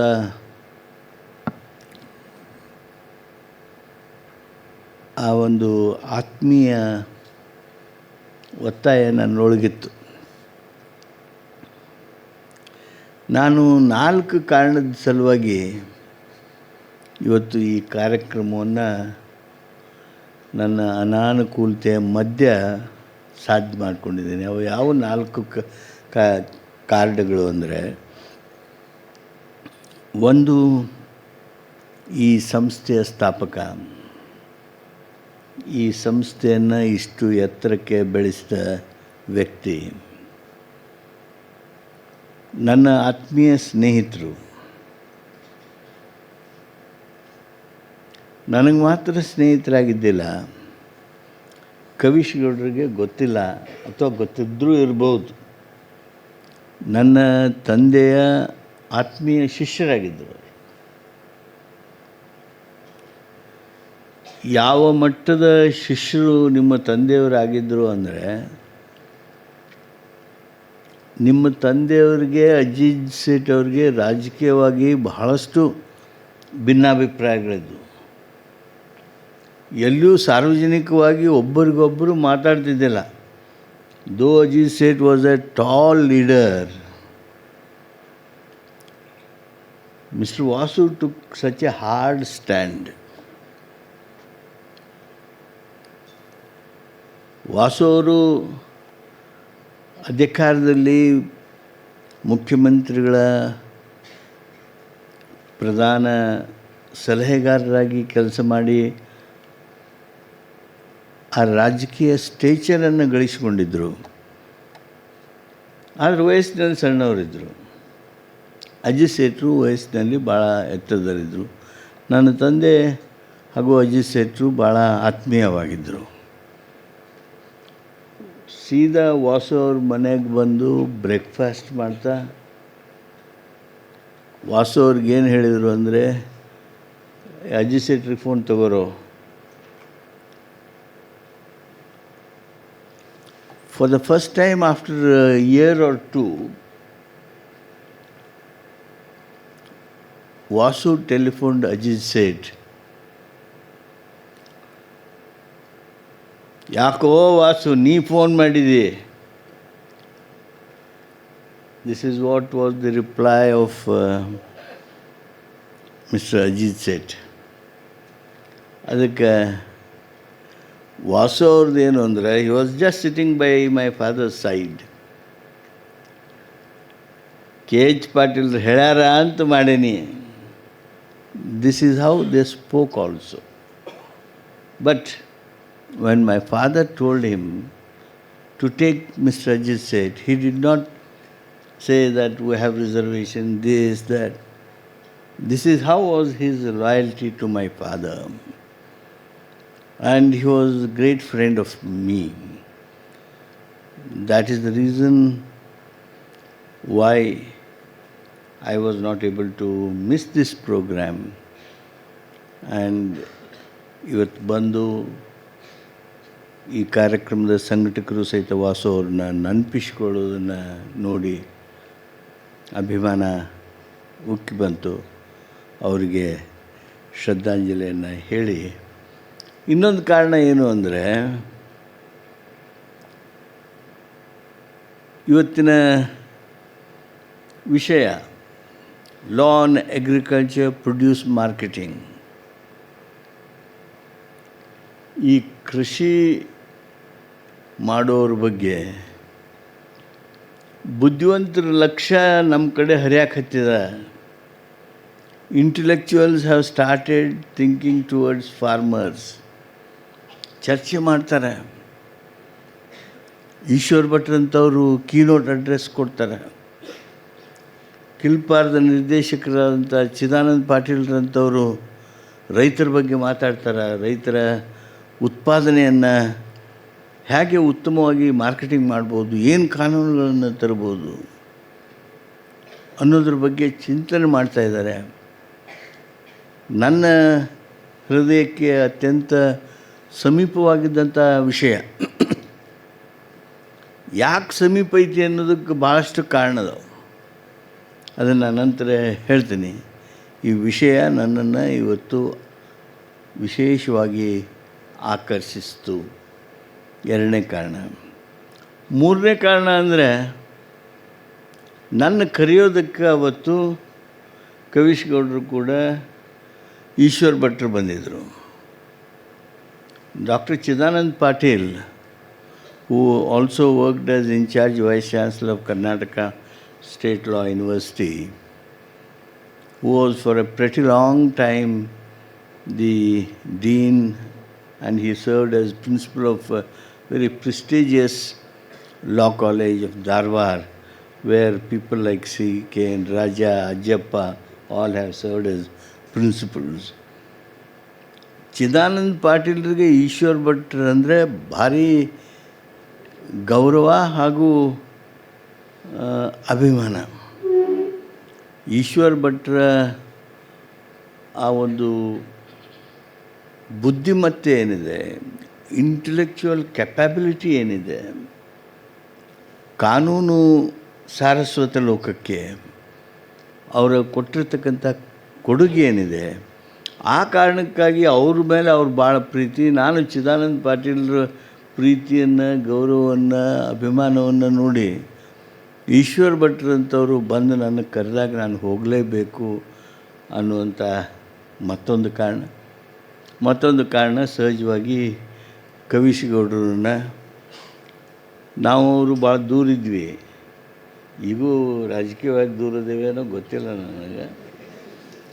ಯಾವಾಗ ಸಮೀಪ ಬರ್ತೀವಿ ಹೇಳೋಕ್ಕೂ ಬರೋದಿಲ್ಲ. ಸಮೀಪ ಬರಬೇಕು, ನಿಮ್ಮ ಸಂಸ್ಥೆಯನ್ನು ನೋಡಬೇಕು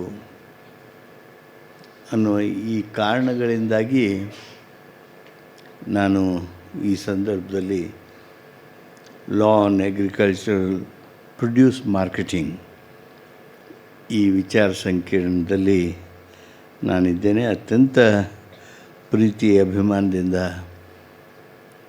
ಈ ವಿಚಾರ ಸಂಕಿರಣವನ್ನು ಉದ್ಘಾಟನೆ ಮಾಡಿದ್ದೇನೆ. ಕಾನೂನು ಮತ್ತು ಕಾಲಧರ್ಮ ಪುಸ್ತಕವನ್ನು ಬಿಡುಗಡೆ ಮಾಡಿದ್ದೇನೆ. ಗೊತ್ತಿಲ್ಲ ನನಗೆ, ಇದನ್ನು ಬಿಡುಗಡೆ ಏನೋ ಮಾಡಿದೆ, ಇದನ್ನು ಓದ್ತಾ ಹೋದರೆ ಏನೇನು ಅನಾನುಕೂಲ ನಮಗನೇ ಕಾಡಿದೋ ಗೊತ್ತಿಲ್ಲ. ಆದರೆ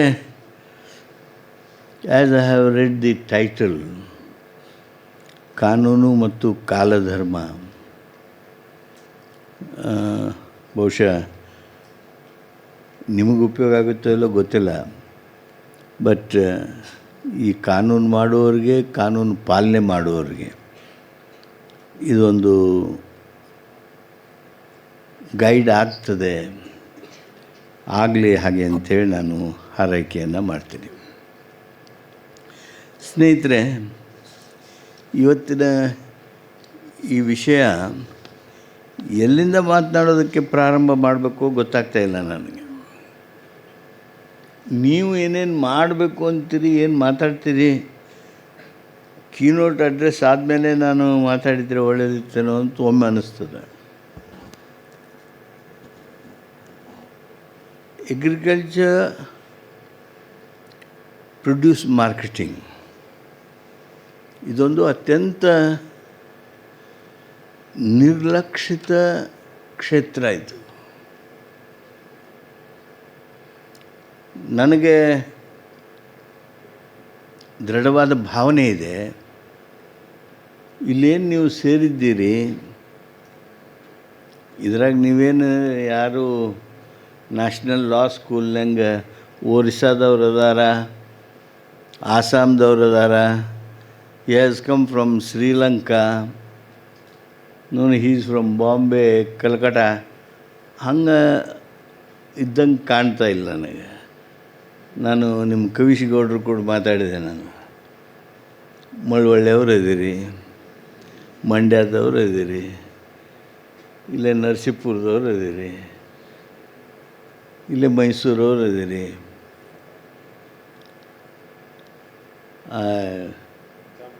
ಚಾಮರಾಜನಗರದವ್ರು ಇದ್ದೀರಿ, ಇಲ್ಲೇ ಸುತ್ತಮುತ್ತ ಹಳ್ಳಿಯವರು ಇದ್ದೀರಿ, ಕೇರಳದವರು ತಮಿಳ್ನಾಡಿನವರು ಅದಾರ ಅಂತ ಹೇಳಿದರು ಪ್ರಿನ್ಸಿಪಾಲ್. ಗುಡ್, ಭಾಳ ಸಮೀಪ ಆಕವು ನೋಡ್ರಿ. ಕೇರಳನೂ ಸಮೀಪ ಆಕೈತಿ ನಿಮಗೆ, ತಮಿಳ್ನಾಡು ಸಮೀಪ ಆಕೈತಿ. ನೀವಿರೋದ್ರಿಂದ ಇದರಲ್ಲಿ 100ಕ್ಕೆ ಮೂಲತಃ ನಿಮ್ಮ ತಂದೆ ಕೃಷಿಕ ಆಗಿರದೇ ಇದ್ರೂ ನಿಮ್ಮ ಅಜ್ಜರ ಕೃಷಿಕ ಆಗಿರ್ತಕ್ಕಂಥವರೇ ಇಲ್ಲಿ ನೀವು ಇದ್ದೀರಿ ಹಾಗೆ ಅಂತೇಳಿ ನಾನು ಅಂದ್ಕೋತೀನಿ. ಹಾಗೂ ಅದು ಸತ್ಯನೇ ಇರ್ತದೆ. ಯಾರ ಅಜ್ಜ ಕೃಷಿಕ ಇರಲಿಲ್ಲ, ಒಕ್ಕಲಿಗ ಇರಲಿಲ್ಲ, ದಯಮಾಡಿ ಕೈ ಎತ್ತಿರಿ. ನಿಮ್ಮ ಅಪ್ಪ ಅಲ್ಲ, ನಿಮ್ಮ ಅಪ್ಪ ಸರ್ಕಾರಿ ನೌಕರ ಆಗಿರ್ಬೋದು. ಈಗ ಚಂಗಪ್ಪ ನಮ್ಮಪ್ಪ ವೈಸ್ ಚಾನ್ಸಲರ್ ಆಗಿದ್ದ ಅಂತ ಅವ್ರ ಮಗ ಅನ್ಬೋದು. ಆದರೆ ಚಂಗಪ್ಪ ಅವ್ರ ತಂದೆ ಕೃಷಿಕನೇ ಆಗಿದ್ದರು. ಹಾಗೆ ನಿಮ್ಮ ಅಜ್ಜ ಕೃಷಿಕ ಇಲ್ದವ್ರು ಯಾರು ಇದ್ರ ಕೈ ಎತ್ತರಿ. ಯಾರ ಇರ್ಬೋದು, ಒಬ್ಬರು ಇಬ್ಬರು 3 ಮಂದಿ ಇರ್ಬೋದು. ಎಲ್ಲರೂ ನೀವು ಕೃಷಿಕರ ಮಕ್ಕಳೇ. ಆ ಕಾರಣದಿಂದ ನೀವು ಈ ವಿಚಾರ ಸಂಕಿರಣವನ್ನು, ಈ ಕಾರ್ಯಾಗಾರವನ್ನು ಅತ್ಯಂತ ಗಂಭೀರವಾಗಿ ಗಮನಿಸಬೇಕು ಹಾಗೂ ಇದ್ರ ಬಗ್ಗೆ ಮುಂದಿನ ಕೆಲಸಗಳನ್ನು ಮಾಡಬೇಕು ಅನ್ನೋದು ನನ್ನ ಹಾರೈಕೆ. ಆ ಶುಭ ಹಾರೈಕೆಯಿಂದ ನಾನು ಪ್ರಾರಂಭ ಮಾಡ್ತೀನಿ. ನಾನು ಹೇಳಿದೆ, ಅಗ್ರಿಕಲ್ಚರ್ ಪ್ರೊಡ್ಯೂಸ್ ಮಾರ್ಕೆಟಿಂಗ್ನಲ್ಲಿ ಕಾನೂನು ಇಷ್ಟು ಲೂಸ್ ಕಾನೂನುಗಳಿವೆ. ಅವು ಕಾನೂನು ಹೆಂಗರೇ ಇರಲಿ, ಅವುಗಳ ಅನುಷ್ಠಾನ ಏನಿದೆ, ಯಾವುದೇ ರೀತಿಯೊಳಗೆ ಅನುಷ್ಠಾನ ಇಲ್ಲವೇ ಇಲ್ಲ ಅಂತ ಹೇಳಿದರೂ ತಪ್ಪಾಗೋದಿಲ್ಲ. ಜಾಲಪ್ನವರು APMC ಅಗ್ರಿಕಲ್ಚರ್ ಮಾರ್ಕೆಟಿಂಗ್ ಮಂತ್ರಿ ಆಗಿದ್ದಾಗ ಸನ್ಮಾನ್ಯ JH ಪಾಟೀಲ್ರ ರಾಮಕೃಷ್ಣ ಹೆಗಡೆಯವರ ಸಚಿವ ಸಂಪುಟದೊಳಗೆ ಒಂದು ಕಾನೂನು ತಂದರು, no commission to be taken from farmers. ಯಾವುದೇ ರೈತನ ಕಡೆಯಿಂದ ದಲಾಲಿನ ಕಮಿಷನನ್ನು ತೆಗೆದುಕೊಳ್ಬಾರ್ದು. ಮೊದಲು 2% ತಗೋತಿದ್ರು. ಆ 2%ನ್ನು ರೈತನ ಕಡೆಯಿಂದ ತಗೋಬಾರ್ದು ನೀವು ಅಂಥೇಳಿ ಕಾನೂನು ಮಾಡಿದರು. ಅಂದರೆ ಆ 2%ನ್ನು ನೀವು ಬೇಕು ಅಂದರೆ you take it from merchant, not from the farmer. ಏನಾಯಿತು ಅಂದರೆ ಅದು ಆ 2% ನಮಗೆ ನಾವೇನು ಕೊಡ್ತಿದ್ವಿ ನಾವು, ಮುಂದೆ ವ್ಯಾಪಾರಸ್ಥಂದು ರೈತಂದು ಏನು ತೆಗೆದಿದ್ರು ಅದನ್ನು ಸೇರಿಸಿ 4% ಅದೇನು ಅವರು ಬಿಲ್ ಮಾಡ್ತಿದ್ರು, ಬಿಲ್ಲಿನ ಹಿಂದೆ ಸಸ್ಪೆನ್ಷನ್ಲೇ ಬರೆಯೋದಕ್ಕೆ ಪ್ರಾರಂಭ ಮಾಡಿದರು.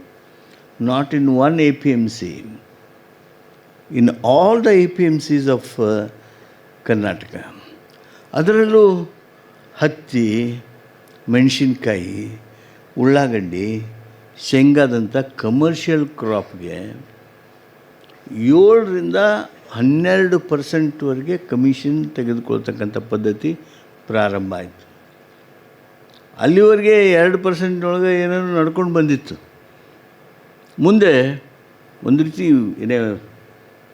Vengeance form they started exploiting farmers, disrespecting the law, and unfortunately government and the representatives who were in the APMC as chairman, vice chairman, directors, they all were mute spectators in this whole process. ನೀವು ಮಾರುಕಟ್ಟೆಗೆ ಭಾಳ ಮಂದಿ ನೀವು ಹೋಗಿರ್ಲಿಕ್ಕಿಲ್ಲ. ನೀವು ಶೇಂಗಾ ತೊಗೊಂಡು ಹೋದ್ರಿ ಅಂತ ತಿಳ್ಕೊಡ್ರಿ, ಹೆಸರು ತೊಗೊಂಡು ಹೋದ್ರಿ ಅಂತ ತಿಳ್ಕೊಡ್ರಿ, ಗೋವಿನ ಜೋಳ ತೊಗೊಂಡು ಹೋದ್ರಿ ಅಂತ ತಿಳ್ಕೊಡ್ರಿ. ಮಾರುಕಟ್ಟೆಯೊಳಗೆ ತಳಗಾಳಿನವರು ಅಂತಿರ್ತಾರೆ. ನಿಮ್ಮಲ್ಲಿ ಏನಂತೀರೋ ಗೊತ್ತಿಲ್ಲ ನನಗೆ. ನಾವು ನಮ್ಮ ಭಾಗದಲ್ಲಿ ಅವ್ರಿಗೆ ತಳಗಾಳಿನವರು ಅಂದರೆ ಎಲ್ಲ ಮಾರುಕಟ್ಟೆ ಅದು ಚೀಲ ಆಗಿಲ್ಲ ಎಲ್ಲ ಹೋದ್ಮೇಲೆ ಆಗೇನು ಅಲ್ಲಿ ಬಿದ್ದಿರ್ತಕ್ಕಂಥ ಕಾಳುಗಳಿರ್ತಾವಲ್ಲ ಅವನ್ನ ಆರಿಸ್ಕೊಳ್ಳೋದು, ಆಮೇಲೆ ಅದನ್ನು ಪ್ರಾಂಗಣವನ್ನು ಕ್ಲೀನ್ ಮಾಡೋದು. ತಳಗಾಳಿನವರು ಅಂತಿರ್ತಾರೆ, ಹಮಾಲರು ಅಂತಿರ್ತಾರೆ, ಆಮೇಲೆ ವ್ಯಾಪಾರಸ್ಥರು. ಅವರೆಲ್ಲರೂ ಒಂದು ಸ್ಪೂನ್ನಂತ ತೊಗೊಂಡು ಬಂದಿರ್ತಾರೆ. ಆ ಚೀಲಕ್ಕೆ ಚುಚ್ಚಿ ಏನಿಲ್ಲ ಅಂದರೂ ಒಂದು 200, 300, 400 ಗ್ರಾಮ್ ಕಾಳು ತಕ್ಕೊತಾರೆ. ತಳಗಾಳಿನವರು ತಕ್ಕೊತಾರೆ, ಹಮಾಲರು ತಕ್ಕೊತಾರೆ, ವ್ಯಾಪಾರಸ್ಥರು ತಕ್ಕೋತಾರೆ. ಒಬ್ಬ ವ್ಯಾಪಾರಸ್ಥರು ಬರೋಂಗಿಲ್ಲ, 3-4 ಮಂದಿ ಬಂದಿರ್ತಾರೆ, 3-4 ಮಂದಿನೂ ತಕ್ಕೊತಾರೆ. The first exploitation of farmer starts from this process. ಆಮೇಲೆ ತೂಕದೊಳಗೆ ನಮ್ಮ ದೇಶದೊಳಗನ ಏನಿಲ್ಲ ಅಂದರೂ 10-20%, 10-20% of variation between the weighment of farmer and a genuine weighment. ಅಂದರೆ ರೈತರ ತೂಕ ಏನಿರ್ತೈತಿ ಆ ತೂಕ 20%ವರೆಗೆ ವ್ಯತ್ಯಾಸ ಆಗ್ತದೆ. The greatest cheat, the greatest exploitation by mercantile class will be in this process. ಇದು ಮತ್ತೊಂದು ಹಂತದಲ್ಲಿರ್ತಕ್ಕಂಥ ಶೋಷಣೆ.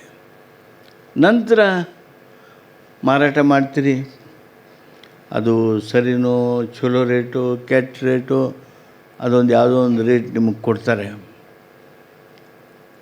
ಆ ರೇಟ್ ಕೊಟ್ಟ ಮೇಲೆ ನಿಮಗೆ ಪೇಮೆಂಟ್ ಏನೈತಿ ತಕ್ಷಣ ಎಣಿಸಿ ನೀವು ಫ್ಲಿಪ್ಕಾರ್ಟ್ ಕೊಡ್ತಿರಲ್ಲ, ಅಮೆಜಾನ್ನೊಳಗೆ ಕೊಡ್ತಿರಲ್ಲ, ಈ ಮಾಲ್ಗೆ ಹೋದಾಗ ಕೊಡ್ತಿರಲ್ಲ, ಟಕ್ ಅಂತೇಳಿ ತೆಗೆದು ಕೊಡೋದು, ಇಲ್ಲ ನಿಮ್ಮ ಕಾರ್ಡ್ ಕೊಡೋದು, ಅದ್ರಾಗ ಕಟ್ ಮಾಡಿಸೋದು. ಹಾಗಲ್ಲ, ಅವ ಹೇಳ್ತಾನೆ ದಲಾಲ, ನಿನಗೀಗ ಅಡ್ವಾನ್ಸ್ ಬೇಕಂದ್ರೆ ಅಡ್ವಾನ್ಸ್ ಕೊಡ್ತೀನಿ, ಈ ಅಡ್ವಾನ್ಸ್ ಎಷ್ಟು ತೊಗೊಂಡು ಹೋಗು, ನಿನಗೆ ಮುಂದಿನ ವಾರ ಬಾ, ದೀಪಾವಳಿ ಆದಮೇಲೆ ಬಾ, ಮೈಸೂರಿಗೆ ಹೋಗ್ತೀನಿ ದಸರಾಕ್ಕೆ, ದಸರಾ ಆದಮೇಲೆ ಬಾ ಅಂತ ಹೇಳ್ತಿರ್ತಾರೆ. ಎರಡು ತಿಂಗಳ ಪೇಮೆಂಟು ಸಹಿತ ವಿಳಂಬ ಆಗ್ತಾವೆ. there is a exploitation. Payment will not be made immediately. ಈ ಬೆಲೆ ನಿಗದಿಪಡಿಸುವಾಗ ಸ್ನೇಹಿತರೆ, ನಿಮಗೆಲ್ಲರಿಗೂ ಆಶ್ಚರ್ಯ ಅಲ್ಲ, ಹೊಟ್ಟು ಉರಿಬೇಕು ನಿಮ್ಮದು. ನಮ್ಮ ರೈತ ಏನು ಬೆಳಿತಾನೆ, ಆ ಕಾಳುಗಳನ್ನೇನು ಬೆಳಿತಾನಲ್ಲ, ವಿಶೇಷವಾಗಿ ಆ ಕಾಳುಗಳನ್ನು ಏನು ಬೆಳಿತಾನವ, ಅದು ಜೋಳ ಇರ್ಬೋದು, ರಾಗಿ ಇರ್ಬೋದು, ಗೋಧಿ ಇರ್ಬೋದು, ಭತ್ತ ಇರ್ಬೋದು, ತೊಗರಿ ಇರ್ಬೋದು, ಹೆಸರು ಇರ್ಬೋದು, ಅಲಸಂದಿ ಇರ್ಬೋದು, ಯಾವುದೇ ಕಾಳುಗಳನ್ನು ಅವನಿಗೆ ಗ್ರಾಹಕನಿಗೇನು ಆ ವಸ್ತು ಹೋಗಿ ಮುಟ್ತದಲ್ಲ, ಆ ಗ್ರಾಹಕನಿಗೆ ಹೋಗಿ ಆ ವಸ್ತು ಮುಟ್ಟಿ ಅವನದು final purchase and utilisation of that, consumption of that ಆಗುವಾಗ ಅವನಿಗೇನು ಬೆಲೆ ಮುಟ್ಟಿರ್ತದೆ, ಅದಕ್ಕೇನು ಬೆಲೆ ಬಂದಿರ್ತದೆ, ಅಥವಾ ವ್ಯಾಪಾರಸ್ಥನಿಗೇನು ಆ ಬೆಲೆ ಮುಟ್ಟಿರ್ತದೆ, ಅದರ 1/3, 33% of the real value which in fact is for consumer will be received by these farmers. This is not my statistics, or this is the statistics given by any journalist friend. These are RBI studied report reveals this.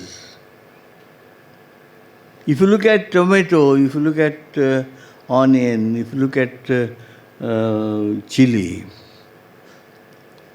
ಅಲ್ಲಿ ಮತ್ತಿನ್ನೂ perishable goods ಏನದಾವಲ್ಲ, ಕೊಳೆತು ಹೋಗ್ಬೋದಾಗಿರ್ತಕ್ಕಂಥ ಏನು products ಅದಾವೆ, may be vegetable, may be fruits, ಅವು ಎಲ್ಲ ಇನ್ನೂ 33ಕ್ಕಿಂತ ಕಡಿಮೆ ಅದಾವೆ, 33%ಗಿಂತ ಕಡಿಮೆ ಅದಾವೆ. ಕೆಲವು ಮಾತ್ರ 50%, ಕೆಲವು ಮಾತ್ರ 70%. ಇದು ಯಾವುದಕ್ಕೆ? ಸದ್ಯ ಮಾರುಕಟ್ಟೆಯಲ್ಲಿರ್ತಕ್ಕಂಥ ಬೆಲೆಗಳನ್ನು ನಾವು ನೋಡಿದಾಗ. ನಮ್ಮ ದೇಶದೊಳಗೆ ರೈತನ ಬಗ್ಗೆ ಭಾಳ ದಿಟ್ಟತನದಿಂದ ಮಾತಾಡಿರ್ತಕ್ಕಂಥ ವಿಜ್ಞಾನಿ ಅಂದರೆ doctor MS Swaminathan. Doctor Swaminathan ಹೇಳ್ತಾರೆ, ರೈತ ಬೆಳೆದಿರ್ತಕ್ಕಂಥ ಮಾಲ್ಗೆ, ಆ ಪೀಕಿಗೆ ನೀವು ಅದರದ್ದು ಕಾಸ್ಟ್ ಎಷ್ಟು ಬೀಳುತ್ತೆ, ಅದ್ರ ಮೇಲೆ 50% ಅದಕ್ಕೆ ಆ್ಯಡ್ ಮಾಡಬೇಕು. ಅದನ್ನು ಸರ್ಕಾರಗಳು ಮಿನಿಮಮ್ ಪ್ರೈಸ್ ಅಂಥೇಳಿ ಕೊಡಬೇಕು, support price, minimum support price ಅಂಥೇಳಿ ಕೊಡಬೇಕು ಅನ್ನೋದು ಅವರ ಶಿಫಾರಸು. ಅದಿನ್ನೂ ದೇಶದೊಳಗೆ ಆಗಿಲ್ಲ. ಅದು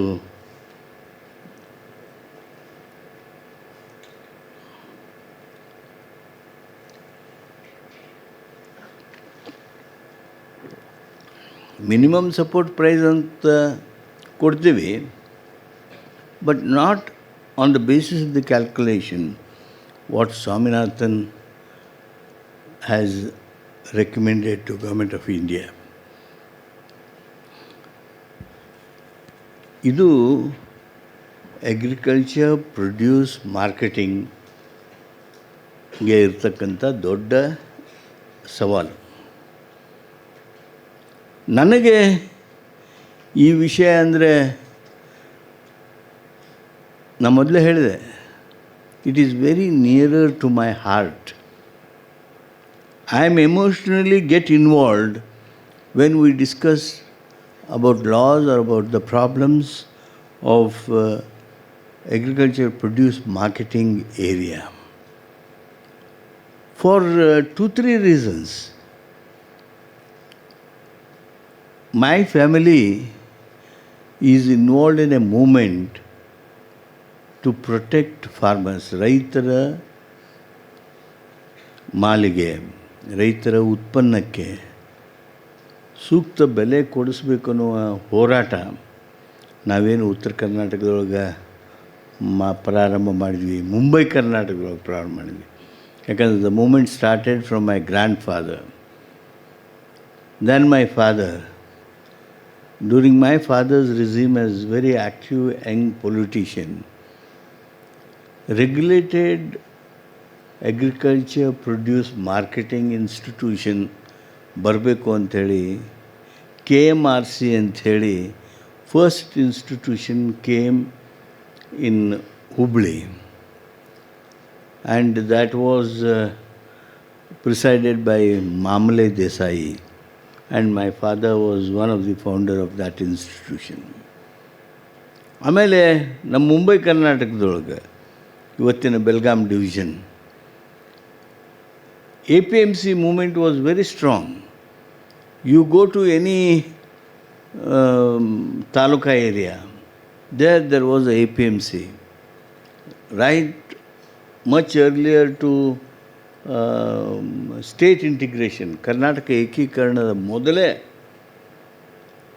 ನಮ್ಮ ಉತ್ತರ ಕರ್ನಾಟಕದ ಪ್ರತಿಯೊಂದು ತಾಲೂಕಿನೊಳಗೆ APMCಗಳಿದ್ದವು.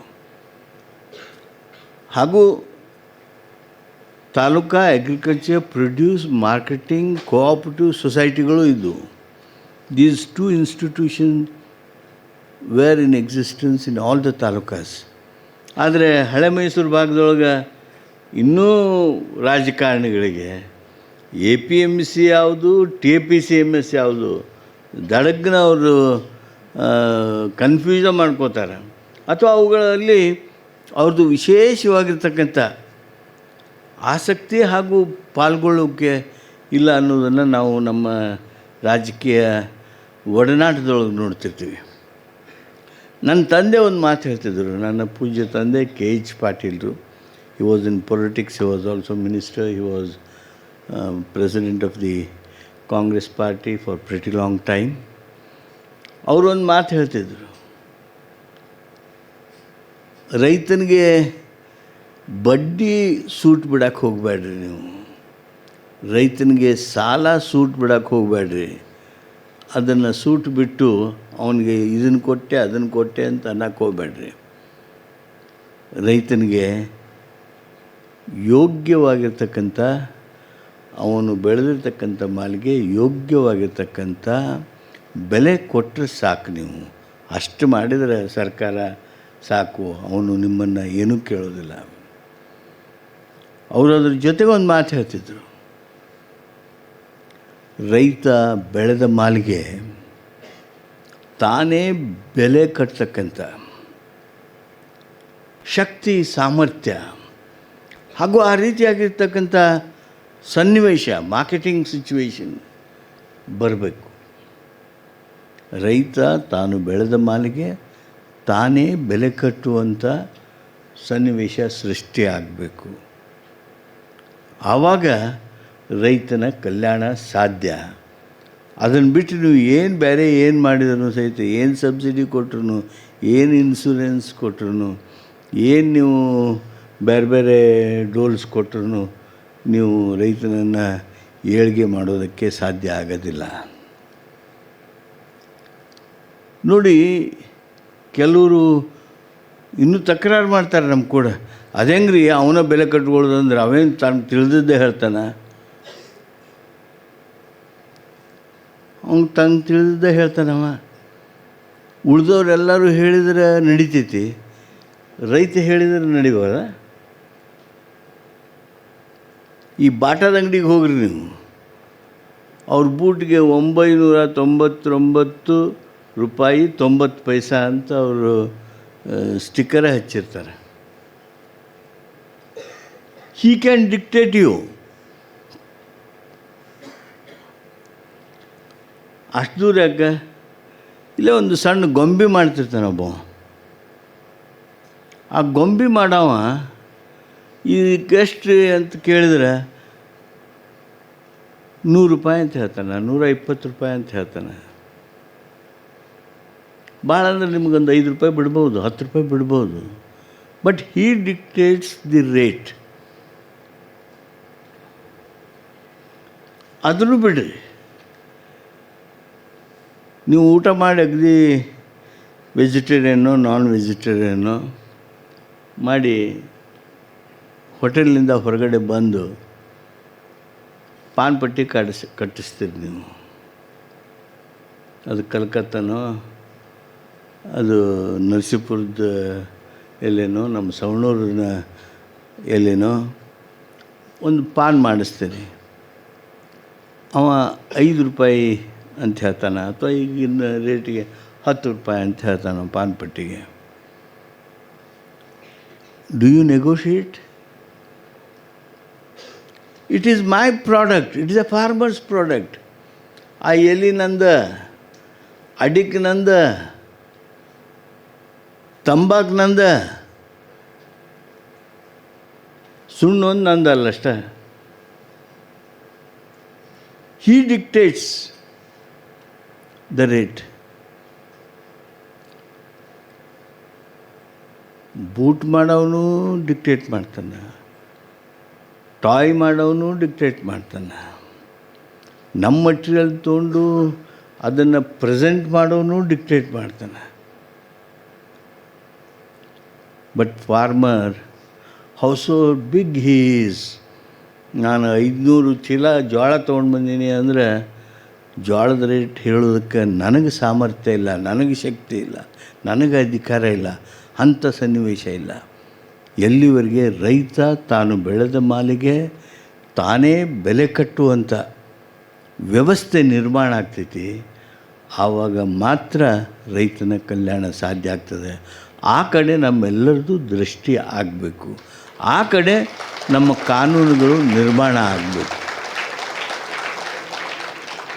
ಆದರೆ ನಾವು ಹಿಂಗೆ ಹೋಗಬೇಕಾದವರು, ಬೆಂಗಳೂರು ಕಡೆ ಹೋಗಬೇಕಾದವರು, ಈಗ ನಾವು ಹೋಗೋದು ಊಟಿ ಕಡೆ ಹೊಂಟ್ಬಿಟ್ಟೇವೆ. ಈಗ ವ್ಯಾಪಾರಸ್ಥರಿಗೆ ಏನು ಬೇಕು ಹಂಗೆ ಕಾನೂನು. ಈಗ ಅಗ್ರಿಕಲ್ಚರ್ ಮಾರ್ಕೆಟಿಂಗ್ ಕಮಿಟೀಸ್ ಇದ್ವಲ್ಲ, APMC ಯಾರ್ಡ್ಸ್. ಆ APMC ಯಾರ್ಡ್ಗಳೊಳಗೆ ಇಲ್ಲಿವರೆಗೆ ಸ್ವಲ್ಪ ಆದರೂ ರೆಗ್ಯುಲೇಷನ್ ಇತ್ತು. ರೈತ ತಾನು ಬೆಳೆದ ಮಾಲಿಗೆ ತಾನು ಮಾರಾಟ ಮಾಡಿದಾಗ ಅವನಿಗೆ ರೊಕ್ಕ ಕೊಡಲಿಲ್ಲ ಅಂದರೆ there was one institution wear he would have gone and made A complaint. ಆ ಕಂಪ್ಲೇಂಟನ್ನು ಅವ್ರು ಎಂಟರ್ಟೈನ್ ಮಾಡಬೇಕು, ಎನ್ಕ್ವೈರಿ ಮಾಡಬೇಕು, ಅದ್ರ ಮೇಲೆ ಕ್ರಮ ತಗೋಬೇಕು. ಅವ ರೊಕ್ಕ ಕೊಡಲಿಲ್ಲ ಅಂದ್ರೆ, ಅವನು ದುಡ್ಡು ಕೊಡಲಿಲ್ಲ ಅಂದರೆ, ಪಾವತಿ ಮಾಡಲಿಲ್ಲ ಅಂದರೆ ಅವನ ಮೇಲೆ ಕ್ರಮ ತಗೋಬೇಕು. ಕ್ರಮ ತಗೊಳ್ಳೋದಕ್ಕೆ ಕಾನೂನು ಅದೆಲ್ಲ ಇನ್ಸ್ಟಿಟ್ಯೂಷನಲ್ ಇನ್ಫ್ರಾಸ್ಟ್ರಕ್ಚರ್ ಇತ್ತು. ನೀವೆಲ್ಲರೂ ನೋಡಿದ್ರಿ. that infrastructure was demolished by 3 laws in India.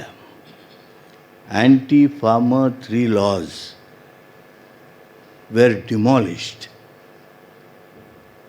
Those 3 laws demolished the whole little protection that farmers had. ಇದಕ್ಕೆ ದೊಡ್ಡ ಹೋರಾಟ ಆಯಿತು. ನಾವು ನೀವು ಅಂಥ ಹೋರಾಟ ಮಾಡೋದಕ್ಕೆ ಸಾಧ್ಯವೇ ಆಗೋದಿಲ್ಲ.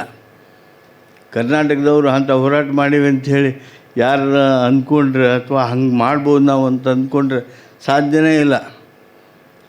ಸ್ವಾತಂತ್ರ್ಯ ಹೋರಾಟದಾಗೂ ನೀವು ಈ ಭಾಗದೊಳಗೆ ಭಾಳ ಕಡಿಮೆ ಹೋರಾಟ ಮಾಡಿದ್ದೀರಿ. ಏಕೀಕರಣದಾಗ ಹಾಡಿನ ಮೇಲೆ ಹಾಡು ಹಾಡ್ತಿದ್ವಿ, ಪತ್ರಿಕಾ ಹೇಳಿಕೆ ಮೇಲೆ ಪತ್ರಿಕಾ ಹೇಳಿಕೆಯನ್ನು ಕೊಡ್ತಿದ್ವಿ. ಆದರೆ ದೊಡ್ಡ ಹೋರಾಟಗಳೇನು ಸಂಘರ್ಷಗಳೇನು ಆಗಲಿಲ್ಲ. ಏನು ಹಿಂದ್ಕೊಮ್ಮೆ ಮಂಡ್ಯದಿಂದ ಆ ಚಡ್ಡಿ ಮೇಲೆ ಈ ಹಿಂದುಳಿದ ವರ್ಗಗಳ ಇದನ್ನು ನೇಮಣಿಕೆ ಮಾಡಬೇಕು, ಒಕ್ಕಲಿಗರನ್ನು 3B ಒಳಗೆ ಸೇರಿಸ್ಬೇಕು, 3Aದಾಗ ಸೇರಿಸ್ಬೇಕು ಅಂಥೇಳಿ ಅವಾಗೇನು ದೊಡ್ಡ ಚಳುವಳಿ ಆಯ್ತು ಒಂದು ಮಟ್ಟದೊಳಗೆ. ಅಷ್ಟು ಬಿಟ್ಟರೆ ನಾವು ಬೇರೆ ದೊಡ್ಡ ಚಳುವಳಿಯನ್ನು ನೋಡಿಲ್ಲ. ನೋಡಿಲ್ಲ ಯಾಕ್ರಿ, ನೀವು ಕಾವೇರಿ ಇದ್ರೊಳಗೆ ನೋಡ್ತಿರಲ್ಲ, ಎಷ್ಟು ಸಲ ಮಾಡೀವಿ, ಒಂದು ಹನಿ ನೀರು ಬಿಡಬೇಡ ಅಂಥೇಳಿ. ಒಂದು ಹನಿ ನೀರು ಬಿಡಬೇಡ ಅಂಥೇಳಿ ಸರ್ಕಾರ ನಿಮಗೆ ಬೆಂಬಲ ಮಾಡ್ತಿರ್ತದೆ ಅಂಥೇಳಿ ಅಲ್ಲಿ ಒಂದು ಟೈರ್ ಹಚ್ಚಿ ಆ ಟಿ ವಿಯವ್ರು ಬರೋ ಮಟ್ಟ ಇದ್ದು ಪತ್ರಿಕಾ ಸ್ನೇಹಿತರಿಗೊಂದು ಬೈಟ್ ಕೊಟ್ಟು ಮತ್ತು ಅದು ಒಂದು ಅರ್ಧ ತಾಸಿನಾಗ ಈ ಚಳುವಳಿ ಬಂದು ಇಂಥ ಸಣ್ಣ ಚಳುವಳಿ ಮಾಡೀವಿ. ಆದರೆ ರೈತನನ್ನು ರಕ್ಷಣೆ ಮಾಡಬೇಕು ಅಂಥೇಳಿ ಆ 3 ಕಾನೂನುಗಳನ್ನು ಕಿತ್ತು ಹಾಕ್ರಿ, ಅವುಗಳನ್ನು ವಾಪಸ್ ಪಡೀರಿ ಅಂಥೇಳಿ ವರ್ಷಾನುಗಟ್ಲೆ ಇಯರ್ಸ್ ಟುಗೆದರ್, 1 ವರ್ಷಕ್ಕಿಂತ ಹೆಚ್ಚು ಲಕ್ಷಗಟ್ಟಲೆ ರೈತರು ಅಲ್ಲೇ ಡೆಲ್ಲಿ ಸುತ್ತನ ಕುಂತ ಬಿಟ್ಟರು. They really practically genuinely sat on the roads. Government did not budge. ಸರ್ಕಾರ ಸಂಪೂರ್ಣವಾಗಿ ನಿರ್ಲಕ್ಷ್ಯ ಮಾಡಿತು. ಲಕ್ಷಾಂತರ ರೈತರು ಮುಂದೆ ರಾಜಕೀಯ ಸನ್ನಿವೇಶಗಳು ಬಂದು ಚುನಾವಣೆಗಳು ಬರ್ತಿದ್ದವು. ಆವಾಗ ಅವನು ವಾಪಸ್ ಪಡ್ಕೊಂಡ್ರು. ಮತ್ತು ಆ ಮಿನಿಮಮ್ ಲಾಸ್ ಏನಿದ್ದು, ಅದರಲ್ಲೂ ನಮ್ಮ ಕರ್ನಾಟಕದೊಳಗೆ ಏನು ಮಿನಿಮಮ್ ಲಾಸ್ ಇದ್ದು ಅವನ್ನೆಲ್ಲನೂ ರಿಸ್ಟೋರ್ ಮಾಡಿದ್ವಿ ನಾವು. ಇದು ಈಗ ಮತ್ತೆ we are back to square one. Professor, what needs to be really done is we must go to the roots of the problem. ಈಗ ನಾವು ಕಾನೂನು ಮಾಡ್ತೀವಲ್ಲ, ಇವು ಕಾನೂನುಗಳೆಲ್ಲ ನಮ್ಮ ದೇಶದೊಳಗೆ,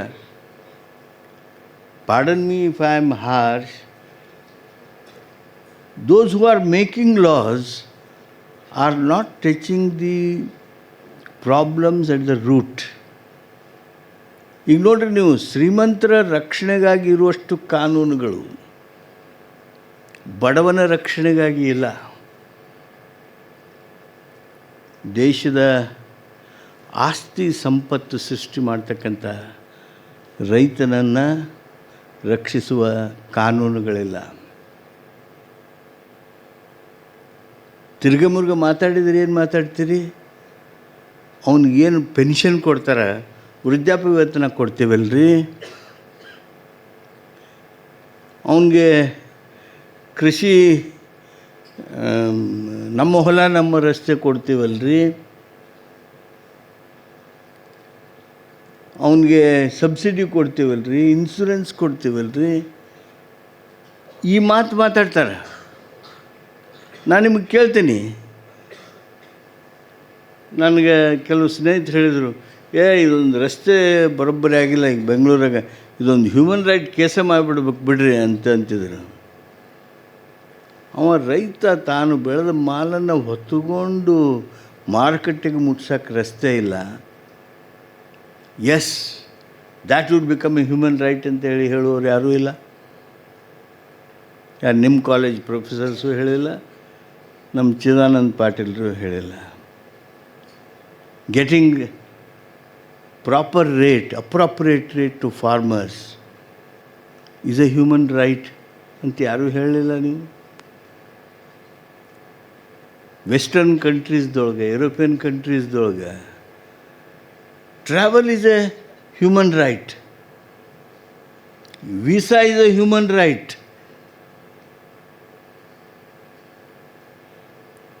Your tourism is a human right.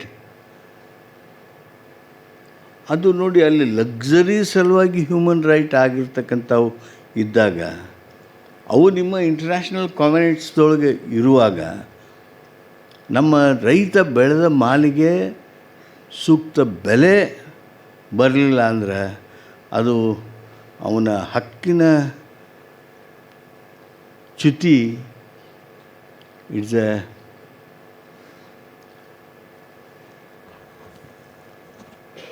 Offence ಅನ್ನುವ ಮಾತು ಇನ್ನೂವರೆಗೆ ಯಾಕೆ ಬರಲಿಲ್ಲ? ಈಗ ನೋಡಿರಿ, ಡಿಜಿಟಲೈಸೇಷನ್ ಬಗ್ಗೆ ಮಾತಾಡ್ತೀವಿ ನಾವು. No currency, no money, cash, no transaction. Yes, we agree. ನೌಕರದಾರರಿಗೆ ನೋ ಕ್ಯಾಶ್ ಅಂತೀರಿ, ವ್ಯಾಪಾರಸ್ಥರಿಗೆ ನೋ ಕ್ಯಾಶ್ ಅಂತೀರಿ, ಇನ್ಕಮ್ ಟ್ಯಾಕ್ಸ್ ಕೊಡೋರಿಗೆ no cash, only payment through cheque, payment through other forms, digital forms ಅಂತ ಹೇಳ್ತೀರಿ. ರೈತನಿಗೆ ವ್ಯಾಪಾರಸ್ಥರಿಂದ ಡಿಜಿಟಲ್ ಪೇಮೆಂಟನ್ನು ಕಾನೂನು ಕಂಪಲ್ಸರಿ ಕಡ್ಡಾಯ ಮಾಡೋದಕ್ಕೆ ಯಾಕೆ ಕಾನೂನುಗಳಿಲ್ಲ ನಮ್ಮ ದೇಶದೊಳಗೆ? My appeal to this body, august body, is please go there. ಯಾಕಂದರೆ ರೈತನಿಗೆ ಎಷ್ಟು ಕೊಟ್ಟರು ಏನು ಕೊಟ್ಟರು ಗೊತ್ತಾಗೋದಿಲ್ಲ. ಅವನಿಗೆ 1000 ಕೊಟ್ಟಿದ್ರೆ 2000 ಅಂತ ತಮ್ಮ ಬುಕ್ನೊಳಗೆ ಬರ್ಕೊಂಡಿರ್ತಾರೆ. ಡಿಜಿಟಲೈಸ್ ಮಾಡಿ ಬ್ಲ್ಯಾಕ್ ಮನಿ ಆಪರೇಷನ್ನೂ ಕಡಿಮೆ ಆಗುತ್ತೆ, ಕ್ಯಾಶ್ ಟ್ರಾನ್ಸಾಕ್ಷನ್ನೂ ಕಡಿಮೆ ಆಗುತ್ತೆ. ಅವನೇನು ವ್ಯಾಪಾರಸ್ಥ ಬ್ಲ್ಯಾಕ್ ಮಾರ್ಕೆಟ್ ಮಾಡ್ತಾಯಿದ್ದಾನೆ, ಅವನ ಶಕ್ತಿನೂ ಕಡಿಮೆ ಆಗುತ್ತೆ. ಆದ್ದರಿಂದ ನಿಮ್ಮ ಈ ಸೆಮಿನಾರ್ದೊಳಗೆ ಲಾ ಆನ್ ಅಗ್ರಿಕಲ್ಚರಲ್ ಪ್ರೊಡ್ಯೂಸ್ ಮಾರ್ಕೆಟಿಂಗ್ದೊಳಗೆ ನನ್ನ ಪ್ರಾರ್ಥನೆ ನಿಮಗೆ, ಡಿಜಿಟಲ್ ಪೇಮೆಂಟ್ ಟು ಫಾರ್ಮರ್, ಆ ಕಾನೂನನ್ನು ಎಷ್ಟು ಗಟ್ಟಿಯಾಗಿ ಎಲ್ಲೆಲ್ಲಿ ಮಾಡ್ಬೋದು. Not just in your agricultural produce marketing committee loss. These laws should be made in your GST things, in your income tax, in your other tax matters. ಅಲ್ಲಿಯೂ ಕಾನೂನುಗಳು ಇವು reflect ಆಗಬೇಕು. ಅಂಥ ಒಂದು ಕಾನೂನು ಮಾಡೋದ್ರೊಳಗೆ ತಾವು ವಿಶೇಷವಾಗಿರ್ತಕ್ಕಂಥದ್ದನ್ನು ಮಾಡ್ತೀರಿ. ಆಮೇಲೆ ಇನ್ನೊಂದು, ಈ ಕಾರ್ಯಾಗಾರ ಮಾನ್ಯ ಈಶ್ವರ್ ಭಟ್ರ ಮಾರ್ಗದರ್ಶನದೊಳಗೆ, ಚಂದಾನಂದ ಪಾಟೀಲ್ರ ಮಾರ್ಗದರ್ಶನದೊಳಗೆ ನೋಡಿ, ಈಗ ಮಾರುಕಟ್ಟೆಗೆ ಹೋದಾಗ ನಾ ಯಾವುದೇ ವಸ್ತು ತೊಗೊಂಡು ಹೋಗಲಿ, ಅದನ್ನು ಖರೀದಿ ಮಾಡೋರು ಅದ್ರ ಬೆಲೆ 500 ರೂಪಾಯಿ ಇದ್ರೂ 300 ರೂಪಾಯಿ ಕೇಳ್ತಾರೆ, 200 ರೂಪಾಯಿ ಕೇಳ್ತಾರೆ. There will be some minimum price for that produce. ಆ ಒಂದು ವಸ್ತುವಿಗೆ, ಆ ಒಂದು ಉತ್ಪಾದನೆಗೆ ಮಿನಿಮಮ್ ಪ್ರೈಸ್ ಇರ್ತದೆ. ಅದನ್ನು ಬಿಟ್ಟು ಆ ಸಂದರ್ಭ, ನನ್ನ ಅನಿವಾರ್ಯತೆ ನೋಡಿ ಅವರು ಕಡಿಮೆ ಕೇಳ್ತಾರಲ್ಲ, ಆ ಮಿನಿಮಮ್ ಪ್ರೈಸ್, ಮಿನಿಮಮ್ ರೀಸನೇಬಲ್ ಪ್ರೈಸ್ಗಿಂತ ಕಡಿಮೆ ಯಾರಾದರೂ ಬಿಡ್ ಮಾಡಿದರೆ, ಇವು ಲಿಲಾವ್ ಮಾಡ್ತಾರೆ. ಲಿಲಾವ್ ಮಾಡುವಾಗ ಒಂದು ಬುಟ್ಟಿಗೆ ಅವ 25 ರೂಪಾಯಿ ಅಂತ ಹೇಳ್ತಾನೆ. ಆ minimum price, reasonable price will be 100 rupees. ಆ ಮಿನಿಮಮ್ ರೀಸನೇಬಲ್ ಪ್ರೈಸ್ಗೆ ಕಿಂತ ಕಡಿಮೆ ಯಾರು ಬಿಡ್ ಮಾಡ್ತಾರೆ, ಅದನ್ನು ಅಫೆನ್ಸ್ ಅಂಥೇಳಿ, ಅದು ಗುನ್ನೆ ಅಂಥೇಳಿ ತಿಳಿಬೇಕು. ಈಗ ನಿಮ್ಮ ಹಾರ್ಲಿಕ್ಸ್ ಬಾಟಲ್ ಐತಲ್ಲ, MRP ಬರೆದಿರ್ತಾರೆ ಅದರ ಮೇಲೆ. Horlicks bottle is not purchased by a common man in India. It is not purchased by farmers. It is not purchased by labourers.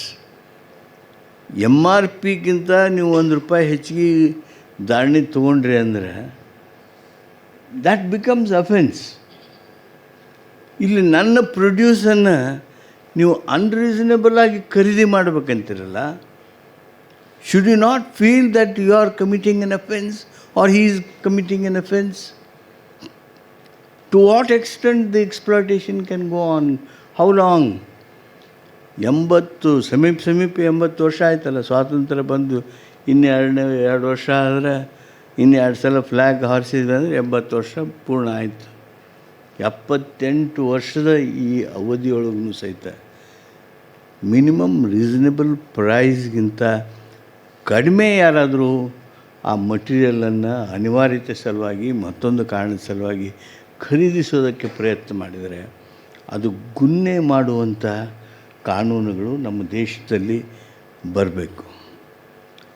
These will improve the position of farmers. These will improve the problems that we are facing in agricultural produce marketing. ಈ ಒಂದು ಕ್ರಾಂತಿಕಾರಕವಾಗಿರ್ತಕ್ಕಂಥ ಬದಲಾವಣೆಯನ್ನು ಸೂಚಿಸ್ತಕ್ಕಂಥ ಕಾನೂನು ಈ seminar ಮೂಲಕ ಕಿಲ್ಪಾರ್ನವರು I don't expect Kilpar to be just a body to have a seminar, few lectures and later some few publications. ಈಗ ಇದ್ದಿದ್ರಾಗ ಸ್ವಲ್ಪ ಬದಲಾವಣೆ ಮಾಡಿ ತಿದ್ದಿ.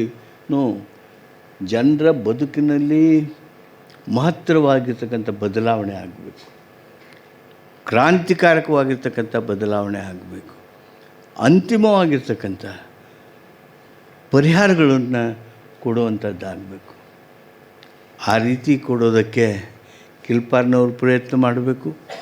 ಈಶ್ವರ್ ಭಟ್ರಂಥ ಏನು ಬುದ್ಧಿವಂತ ಪ್ರೊಫೆಸರ್ ಇದ್ದಾರೆ ನೋಡಿ, ಅವರು ನಮ್ಮ ಕರ್ನಾಟಕದವರು ಅಂತೇಳಿ ಹೇಳ್ಕೊಳ್ಳೋದಕ್ಕೆ ನಮಗೆ ಅಭಿಮಾನ ಅನ್ನಿಸ್ತದೆ.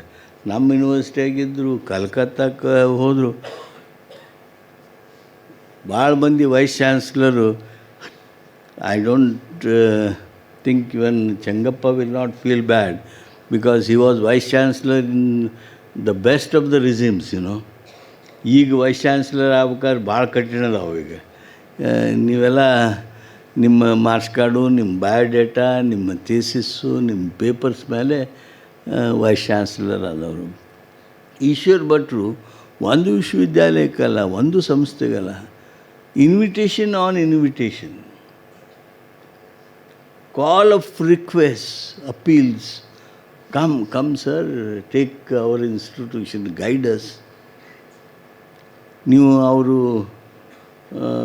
ಎಂಥ ಪ್ರೊಫೆಸರು ಅಂದರೆ ಅವ್ರ ಪುಸ್ತಕ ನೋಡ್ಬೇಕು ನೀವು.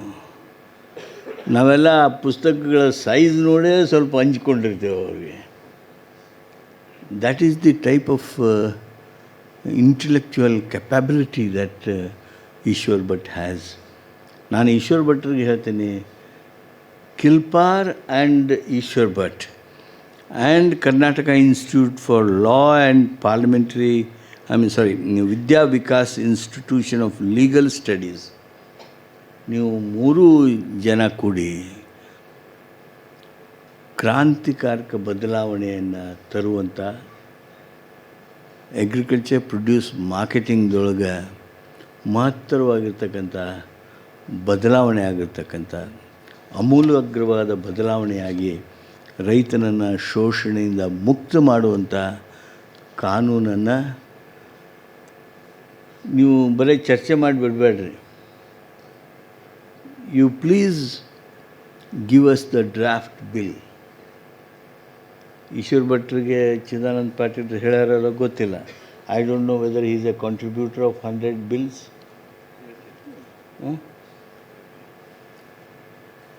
ನಾವು 100 ಮಸೂದೆಗಳನ್ನು ಮಾಡಿಸ್ತಾ ಇದ್ದೀವಿ.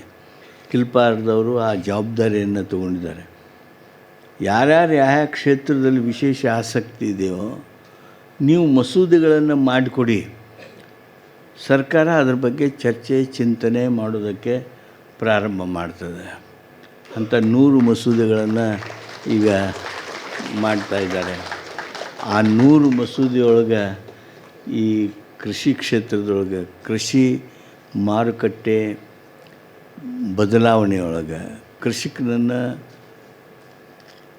ಶೋಷಣೆ ಮುಕ್ತನಾಗಿ ಮಾಡೋದ್ರೊಳಗೆ ಈ ಒಂದು ವರ್ಕ್ಶಾಪ್ ಕಾರ್ಯಾಗಾರ ಬಹುದೊಡ್ಡ ಕೊಡುಗೆಯನ್ನು ಕರ್ನಾಟಕಕ್ಕೆ ಕೊಡಲಿ ಅಂತೇಳಿ ಹಾರೈಸಿ ನಾನು ಈ ಸಂದರ್ಭದೊಳಗೆ ಇಲ್ಲಿ ಬಂದು ತಮ್ಮ ಜೊತೆಗೆ ಈ ಸಂತೋಷದ ಸಮಯ ಕಳೆದು ವಾಸು ಅವ್ರನ್ನ ನೆನಪಿಸ್ಕೊಂಡು ಕವಿಶಗೌಡರನ್ನ ಹೆಚ್ಚು ಸ್ನೇಹಿತರನ್ನಾಗಿ ಮಾಡಿಕೊಳ್ಳೋದ್ರ ಜೊತೆಗೆ ಎಲ್ಲ ಇಂಟೆಲೆಕ್ಚುವಲ್ಸನ್ನು ನೋಡೋದಕ್ಕೆ ಸಾಧ್ಯ ಮಾಡಿಕೊಟ್ರಿ. ಅದಕ್ಕಾಗಿ ವಂದಿಸಿ ನನ್ನ ಮಾತು ಮುಗಿಸ್ತೀನಿ.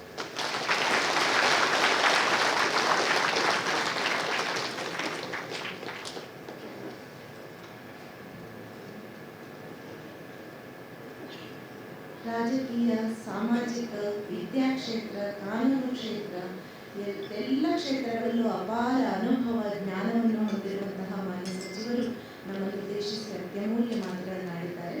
ಅವರಿಗೆ ನಮ್ಮ ಸಂಸ್ಥೆ ಪರವಾಗಿ ಧನ್ಯವಾದಗಳನ್ನು ಅರ್ಪಿಸ್ತಾ, Now I request Shri Kavish Gowda, the Secretary of Vidya Vikas Education Trust, to felicitate Shri H.K. Patil.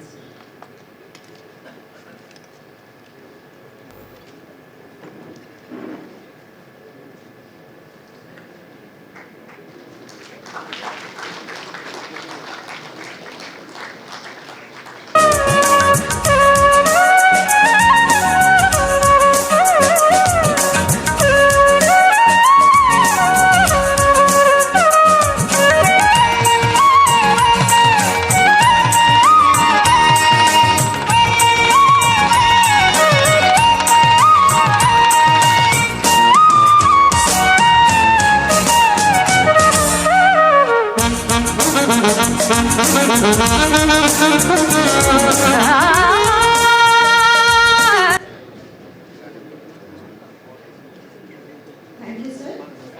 Now, may I request today's keynote speaker, Professor Dr. P. Ishwar, former Vice Chancellor of KSLU and WNUJS, and Legal Education Advisor of VVIS, to address the gathering. Honorable Minister for Law, Justice, Human Rights, Parliamentary Affairs and Tourism, who has delivered a very wonderful inaugural speech, very thought-provoking speech. Professor C.S. Patil, Chidan Reddy Patil, Director of Kilpar, Shri Kavish Gowda sir, Secretary of Vidya Vikas Education Trust, Mr. Reve Odeyer, Professor Nataraj, Dr. Sanjit, Professor P.G. Changappa, Professor Mundinmani, Kulkarni, Shankar Murthy, and various invitees, faculties and students, and also participants. This is a very important seminar on the subject Law on Agricultural Produce Marketing. When we approached Honorable Law Minister Shri H.K. Patil, he kindly agreed, and accordingly he came over here in spite of his busy schedule and encouraged our academic activities. His call for further research in the field of agricultural law is something appealing to us. In fact, Shri H.K. Patil is a very resourceful person on any of the subjects he handles in his portfolio. When he was a law minister, and when he invited various law professors and academicians for drafting legislations, I was one such person who had occasion to meet, discuss with Sri H.K. Patil, and I wrote one or two legislations. And I remember how about right to education, what are the requirements that ought to be incorporated in the legislation, what shall be the infrastructure, and what type of arrangements shall be made. About all those things he guided. his guidance to Kilpar is something quite appreciable. I came across the voluminous work produced by Chidana Reddy Patil under the guidance of Sri H.K. Patil. There's 100 bills and 100 laws and 100 opinions. From various scholars, he collected 100 opinions.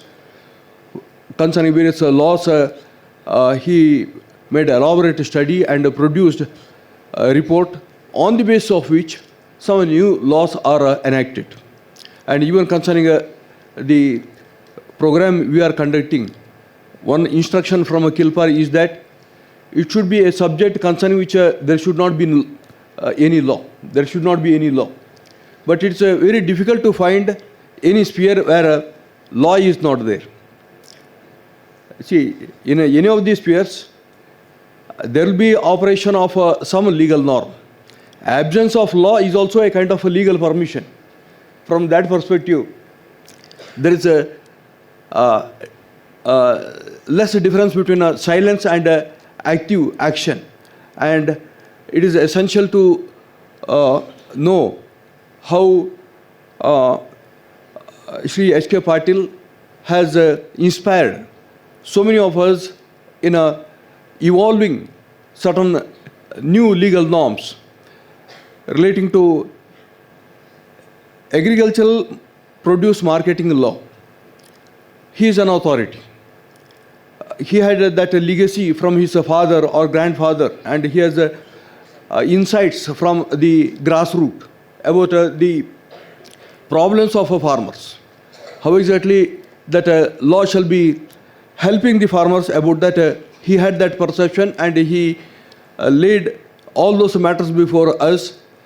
His encouragement to us, especially his words of appreciation about me relating to my work, etc., that for which I am extremely thankful to Sri H.K. Patil sir. With this, let me start my brief keynote speech. This is not an elaborate one, but just highlighting some of the important things that we have to consider in the course of our discussion. Already Professor Changappa, Professor Munirmani have elaborately laid down various issues. They have examined various issues critically. Insofar as agricultural produce marketing law is concerned, we should consider that this is a law which has the capacity or a responsibility of bringing economic justice to the farmers.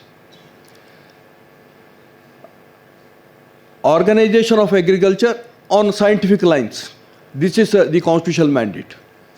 And agriculture can be scientifically organized only when relating to all processes or all stages of agricultural activity. There is a say sowing of seeds, or cultivating, or irrigation, or using of fertilizers, pesticides, or various other activities, use of machinery, etc. Then after reaping, post-harvest processing, then ultimately marketing. At all these stages, organization is to be done in a scientific manner, and insofar as marketing law is concerned, insofar as agricultural producers are there, ensuring a fair price which satisfies the farmer and which does not overburden the consumer and fulfills the requirement of economic justice, that shall be the aim. About marketing, Dr. M.S. Swaminathan, the eminent agricultural economist and a great scholar, he has made an observation that agricultural marketing is a process of converting bioresources and farmers' efforts into wealth wherein the goal shall be bringing biohappiness in rural communities through remunerative prices and avoidance of exploitation by the middlemen.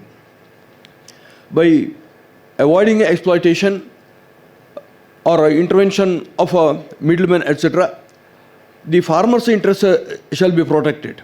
See, it is a process wherein bioresources as well as farmers' efforts are converted into wealth, and that process should be something which brings happiness to the rural community. There's when because of adverse conditions in market or adverse conditions in the production of agricultural goods, there are certain difficulties faced by farmers. It may result in great injuries, and even farmer suicides also take place because of these reasons. Law, which has a social transformation competence, has the role of helping the farmers to overcome the problems. We have to consider that the prime legislation in this sphere is the Karnataka legislation. Of course, Karnataka legislation was enacted on the basis of a model bill that was circulated in the 1960s. Earlier to this bill, of course, even during the British period, there were some marketing laws. We come across an instance of such a marketing laws from 1887. For example, Berar Cotton Grain Market Act 1897 and Hyderabad Residency Order, which established a regulated market in 1886. These are instances. But these laws were giving prominence to buyers. So it was a buyer orientation. And it was not a farmer oriented laws. Thus, how exactly the cotton and various other agricultural producers could be made available to the British mills at a low price, at a world low price. That was the aim with which the British had enacted such a law. The purpose was to get the agricultural produce at the lowest rate rather than protecting the interests of farmers. That was the purpose with which the colonial law had adopted that approach. Then in the 1930s, some efforts were made to introduce the idea of a regulated market. And in some states like Bombay or Madras, we come across some legislations. Madras Commercial Crop Act, then Hyderabad Agricultural Produce Market Act, then Baroda Act, then Sugar Cane Act, and such legislations we come across. But all these legislations had a very limited purpose of ensuring that the farmers will be given the price that is determined by the government, and the government committee which fixes that price maybe just satisfying the subsistence requirement of a farmer, but it will not be a remunerative price. When the constitution makers enacted the constitution relating to agricultural marketing, they thought that under entry 28 of list 2, the power relating to market and fairs, the power shall be conferred to the state governments. But this is subject to entry 33 of list 3, where it is provided that it is subject to the international transportation, export regulations, as well as interstate trade, maintaining a good quality of the agricultural produce in a interstate trade, that is the power that could be exercised by the central government. Then the central government has the power insofar as maintaining good quality of export goods and also control interstate goods, interstate transactions, commercial transactions. Further, making various food commodities available to the people so that the food supply and public distribution system will properly serve the interests of people, and food will be made available to all the people at a fair price.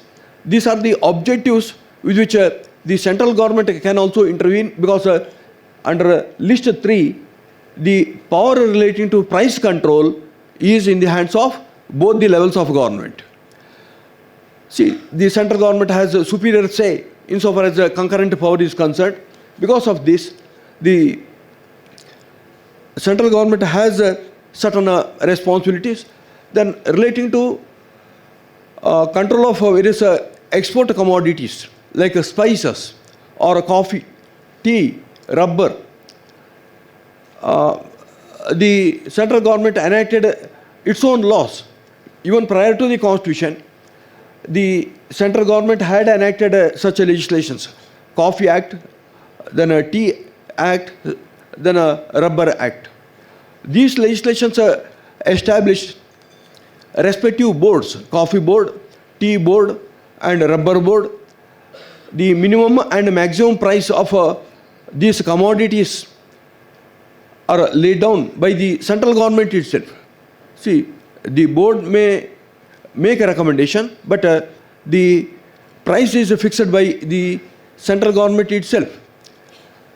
Then about registration of various producers, or about certification of processing, etc., powers were conferred upon the central government to regulate. This is how the central government has also a say. But if the central government, by exercising these powers, go to the extent of, say, undermining the operation of very vibrant legislation like Agricultural Produce Marketing Law, there is the difficulty. And farmers protested against the three central legislations, for the reason that those three central legislations were apprehended as wiping off the very operation of APMC altogether. That was the fear. Of course, whether it is a false fear or a real fear, that is a debatable issue. But it was a fear, and for more than a year, there was that public protest, because of which, for the first time, the central government repealed 3 laws in a democratic system. This is one rare instance that the government which had enacted a legislation, withdrawing or repealing a legislation owing to public protest. How democracy is so strong, that is something demonstrated here. See, about the basic robustness and competence on the part of this APMC law, we have to agree. And of course, there are drawbacks, or there are certain spaces which are to be reformed. Some new principles are to be introduced, and the changing time has invited for some new reform, whether it is relating to e-trading, or contract farming, or immediate payment of price, and the way in which this regulatory market will be functioning. About all those things, it is possible to bring reforms so that the legislation will become quite comprehensive. It will be quite appropriate on the part of the policymakers to give emphasis on these aspects of refining the law. Of course, the central government has a role in say enacting legislation like a Warehousing Corporation Act and making warehousing available to various users, including farmers. Then under the Food Security Act, the government has the power of acquiring necessary food grain so that food security will be ensured and food supply could be ensured throughout the country. Then we have the Standard of Weights and Measures Act, enacted in 1976. Then AGMARC, Agricultural Produce Grading and Marking Act, 1937. All these legislations enacted by the central government are supplementary, or they are at the national level guiding, supervising and supporting various activities that are going to take place in various parts of the country. While the central government has that role, the state government has the role of cooperating with the central government. Of course, between the central government and state government, because of these types of arrangements, there needs to be a perfect cooperation. There should be pragmatic federalism or a cooperative federalism, and it's by ensuring that both the levels of government join their hands and meaningfully participate in various activities that this legislation will become quite successful. Of course, the role of a central government is one of providing a guidance. At the policy making level, providing such a guidance is also quite important. Even though relating to groundwater law, the central government may not have any power.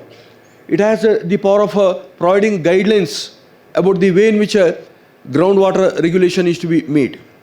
Similarly, about agricultural marketing law, for the sake of bringing some uniform standards throughout the country, such a model bill was circulated in 1960s, and again subsequent amendments were also suggested, and those amendments were carried out by the state governments. In 2003, a model bill was circulated, and in 2017, another model bill was circulated, and all these bills were providing minute guidelines about the way in which the challenges of the time could be properly met by the concerned state governments. State governments, by enacting these laws, have strengthened the agricultural marketing norms very significantly. Out of 29 states, as many as 28 states have complied with that requirement. 1 or 2 states have not enacted a APMC law at all, but they think that the traditional method of providing a free trade, that itself is sufficient. Another channel that is available is providing the scope for a cooperative society's role. Today, cooperative societies have significantly contributed to the interest of farmers. See, we find that some of the cooperative societies like CAMCO or KMF have come to the help of farmers very, very significantly. When in 1970s, late 1970s and 1980s, the price of arecanut was dwindling and slumping, and farmers were facing a serious difficulty. establishment of a multi-state cooperative society like a CAMCO enhanced the marketing competence on the part of farmers. See, middlemen were swindling, or they were making a huge profit at the cost of farmers, and one organization like a CAMCO could come to the rescue of arecanut growers to a very considerable extent. In the same way, in various other spheres also, if cooperative societies are established, then there will be better scope for protection of the interests of farmers. Then our esteemed law minister has pointed out today that the fair price, right to fair price, has the dimension of right to life itself. Right to life. See, it has also the dimension of right to equality, then a right to freedom of trade, business and occupation in a meaningful manner. All these things will be possible if the legislations are providing for fair opportunities. Then apart from this, we find that the farmer produce organizations contribute significantly. Apart from cooperative societies, farmer produce organizations, especially the organic farm producers, they constitute their own organizations, and they market their products in a remunerative manner. And we have to find that the overall development is towards a better situation. And of course, today there are 7,057 regulated markets, 2,600 primary markets, then smaller markets, 4,452. Then there are also hats.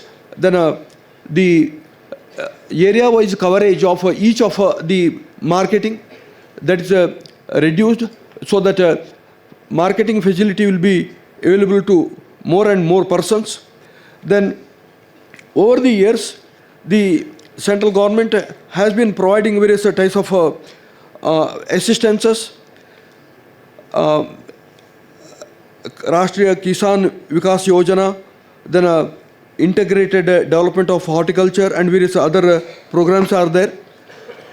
Then as many as 12 reform areas have been pointed out by the 2024 National Policy Framework.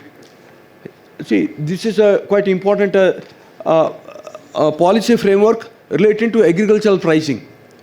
See, central government has pointed out that allowing or setting of private wholesale markets, permitting a wholesale direct purchase by processors, then making warehouses available to various persons.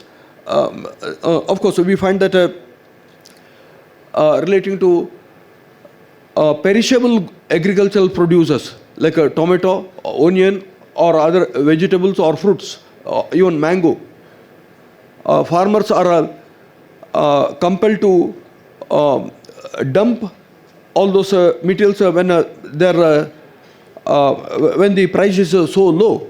We find various instances where they throw tomato or mangoes into the roads. That's out of frustration. See, there is a need to establish or create a number of cold store facilities so that such situations could be avoided. There are various spheres in which the agricultural produce marketing law can be made strong, and it is only by these means that the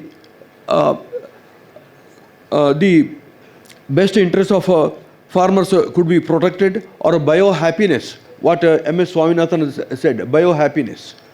If bio-resources are to be converted into wealth, there is a need to make it a bio-happiness. Bio-happiness shall be the result out of that.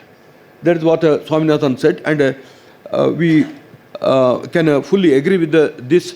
And we are thankful to Kilpar for providing this very good opportunity of organizing a very important seminar on quite a significant subject, and also have very admirable participation by our esteemed Law Minister, Sri H.K. Patil. With this, let me conclude. Thank you very much.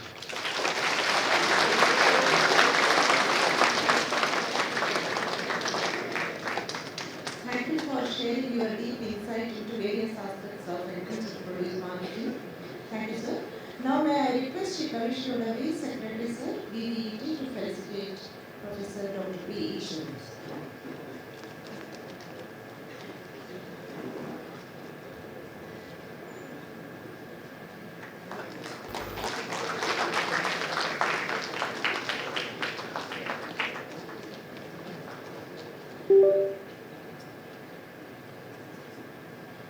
Thank you, sir.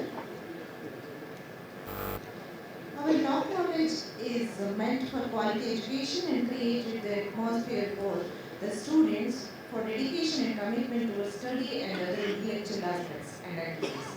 Now, may I request Honorable Law Minister Shri H.K. Patil, sir, to felicitate the achievers of the students of BVILS for the academic year 2023-24. Now, I am pleased to announce the achievers' names. Firstly, Arya Karthik, who has secured state level 8th rank in BBA LLP. Arya Karthik.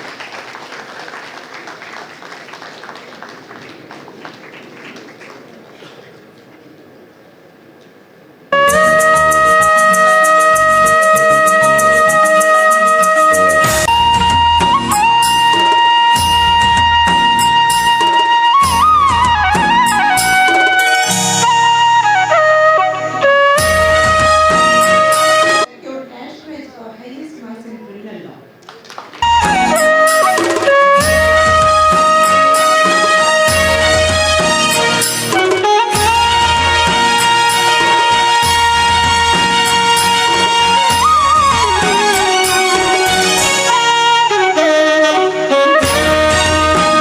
Vishnu Bharati S, who has participated in several state and national level events and won first place in legislative drafting and second place in the drafting of bail application.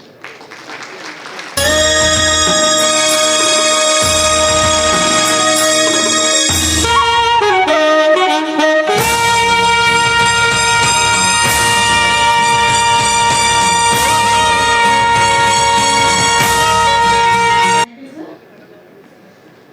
And congratulations to the achievers, and this will be the motivation for other students who are here. Now, may I request today's guest of honor, Professor Dr. C.S. Patil, the Director of Kilpar, to address the gathering.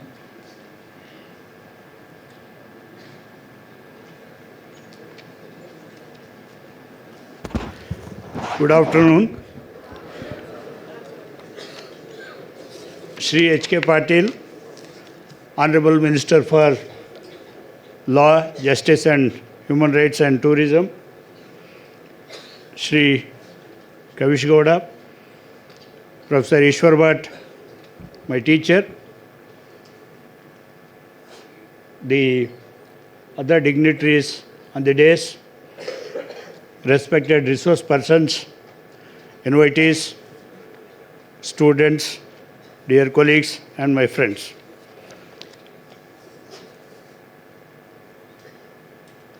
Shri H.K. Patil sir is a person to explain whom I take the statement of Robert Kennedy, was the campaign manager for John Kennedy. His observation is, people look at things as they are and wonder why. I look at things as they never were and ask why not. These are the questions that are posed by our Honorable Law Minister to us, the academicians, and also the researchers, especially this institution, Kilpar. ideas that he entertains are of great implication. In relation to farmer, I want to bring to the notice of this House that he got the CPC amended, what we call as First Amendment, wherein any litigation involving a small farmer is to be disposed of within 6 months. Small farmer should not be riddled in litigation. And he put me on a task. At the back of our institution, we have commercial courts. They deal with commercial litigation. And Honorable Minister, in various fora, has categorically expressed why there should be separate courts for rich people, wherein justice is done expeditiously. Why not the same thing should not be available to common people? He said, start working on this. He guided me and my friends. Together, we drafted under his supervision and guidance, and he went through that draft amendment of CPC class by class, sitting through the nights, and got it passed in both the houses of Karnataka, went to the assent of the President, got assent of the President and notified also.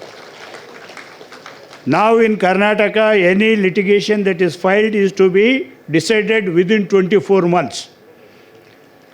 And there is a case management hearing. Time will be fixed. Any case filed, first it will go for mediation. If resolved, fine, otherwise it will come back. Sir has included that in this book, wonderful book. So nice. Sir. So, on that day of case management hearing, dates will be fixed for everything. And it is to be conducted like that. If the advocate fails, he will lose his right. See, these are the real changes. And our friends from other states have wondered, what are you doing in Karnataka? The type of amendment, it is first of its kind in India, and it has happened here in Karnataka because of our Honorable Law Minister and his guidance. And he gave a very clear instruction to Kilpar. We had a meeting, we had a think tank meeting. He said Kilpar should not be doing works which others can do. Kilpar should focus on the areas of concern wherein farmers are involved, common people are involved, poor are involved, students are involved. So we have a clear direction, as our Professor Ishwarwat told. See, proposals can come from any institution to Kilpar to host a conference. We are ready, but we have set some modalities. The proposal should answer our requirements. Then only we will partner with that. Sir, we take your advice very seriously, wherein Kilpar will work in tandem with Vidya Vikas School of Law, and we will try to rise up to your expectations. One of the thoughts which he has entertained right from the initial stages is that farmers commit suicide. Farmer suicide is an human rights issue according to him. So do something for that. Come out with the drafts, and it is so nice to be associated with Vidya Vikas School of Law for this conference, and I thank everyone.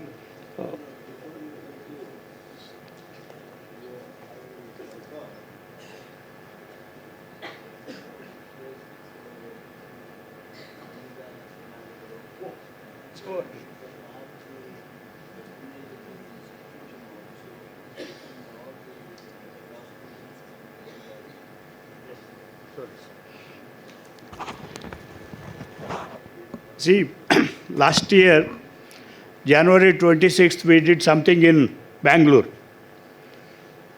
Honorable Law Minister gave a call to law students to assemble in SJRC auditorium to celebrate Constitution Day. The response was overwhelming. 900 to 1,000 students from different colleges came to the venue. Honorable Law Minister addressed them, and Honorable Justice Shivraj Patil also addressed them. ನಾವು ಅದಕ್ಕೆ ಹೆಸರನ್ನು ಕೊಟ್ಟಿದ್ದೀವಿ ಅಂತಂದರೆ ಸಂವಿಧಾನ ಸೈನಿಕರ ಸಮಾವೇಶ.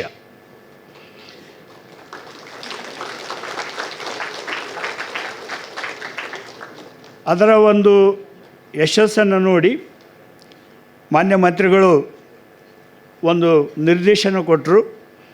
ಅದೇನಂತಂದರೆ ಈ ಸಂವಿಧಾನ ಸೈನಿಕರು ಬೇಕಾಗಿದ್ದಾರೆ. ಸಂವಿಧಾನ ಇದೆ ಅಂತ ನಾವೆಲ್ಲರೂ ಇರೋದಕ್ಕೆ ಸಾಧ್ಯ, ಈ ವ್ಯವಸ್ಥೆ ಈ ರೀತಿ ಇರೋದಕ್ಕೆ ಸಾಧ್ಯ. ಈ ಸಂವಿಧಾನದ ಬಗ್ಗೆ ಚಿಂತನ ಮಂಥನ ಚರ್ಚೆ, ಅದ್ರ ಬಗ್ಗೆ ತಿಳುವಳಿಕೆ ಎಲ್ಲ ಕಾರ್ಯಕ್ಕೋಸ್ಕರ ಇದನ್ನು ಒಂದು ಪಡೆ ರಚನೆ ಮಾಡಿ ಅಂತಂದು ಅವ್ರು ನಿರ್ದೇಶನ ಕೊಟ್ಟ ಮೇಲೆ ನಾನು ಕಿಲ್ಪಾರಿಂದ ಎಲ್ಲ ಲಾ ಕಾಲೇಜುಗಳಿಗೆ ಒಂದು ಇಮೇಲ್ ಮುಖಾಂತರ ಮನವಿ ಕಳಿಸಿದ್ದೇನೆ, ಒಂದು ಗೂಗಲ್ ಫಾರ್ಮ್ ಕಳಿಸಿದ್ದೇವೆ. ಸಂವಿಧಾನ ಸೈನಿಕರ ಪಡೆ ಅಂತ ಒಂದು ರಚನೆ ಮಾಡ್ತಾಯಿದ್ದೀವಿ. ಸಂವಿಧಾನ ಸೈನಿಕರ ಪಡೆ. We all should become soldiers of the constitution, soldiers who will stand up for the values that pulsate in the constitution. And now it is a sort of conscription of constitution soldiers that we have started. Sir, I have already received 17 filled forms from different colleges, and it is an appeal from Kilpar to all of you to please register. Google form is there. It has come by email. Otherwise, again, I will forward that. Be with us. Be with us in standing up for the Constitution and the values that are there in the Constitution. Sir, you are the person who gave this idea and this initiation. I tell you, we will become another model. If 25-30 students of law students of Karnataka stand up and come onto a platform to discuss things, nothing like that. We can set another record, and I hope you are all with us in this exercise. Thank you very much.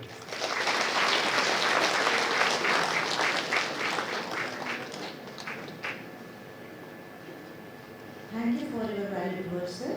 Now, may I request Shri Kavishwara sir, our secretary, to felicitate Professor Dr. C.S. Patil, the director of Kilpa, and Dr. Ravaya, the research head of Kilpa.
Thank you, sir.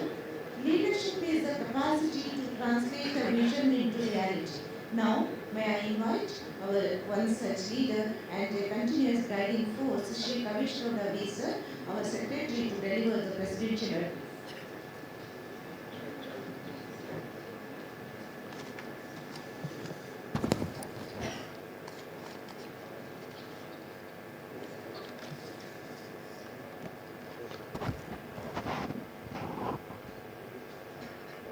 ವೇದಿಕೆ ಮೇಲೆ ಗೌರವಾನ್ವಿತ ಕಾನೂನು ಮಂತ್ರಿಗಳು, ಹಿರಿಯರು, ಸನ್ಮಾನ್ಯ Shri H.K. Patil ಸಾಹೇಬ್ರೆ, ಕಿಲ್ಪಾರಿನ ನಿರ್ದೇಶಕರಾದಂಥ professor C.S. Patil ಅವರೇ, professor Eshwar ಭಟ್ರವರೇ, doctor Revayya Wadiyar ಅವರೇ, ಪ್ರೊಫೆಸರ್ ನಟರಾಜರವರೇ, ಪ್ರೊಫೆಸರ್ ಸಂಜಿತ್ ಅವರೇ, ವೇದಿಕೆಯ ಮುಂಭಾಗದಲ್ಲೂ ಕೂಡ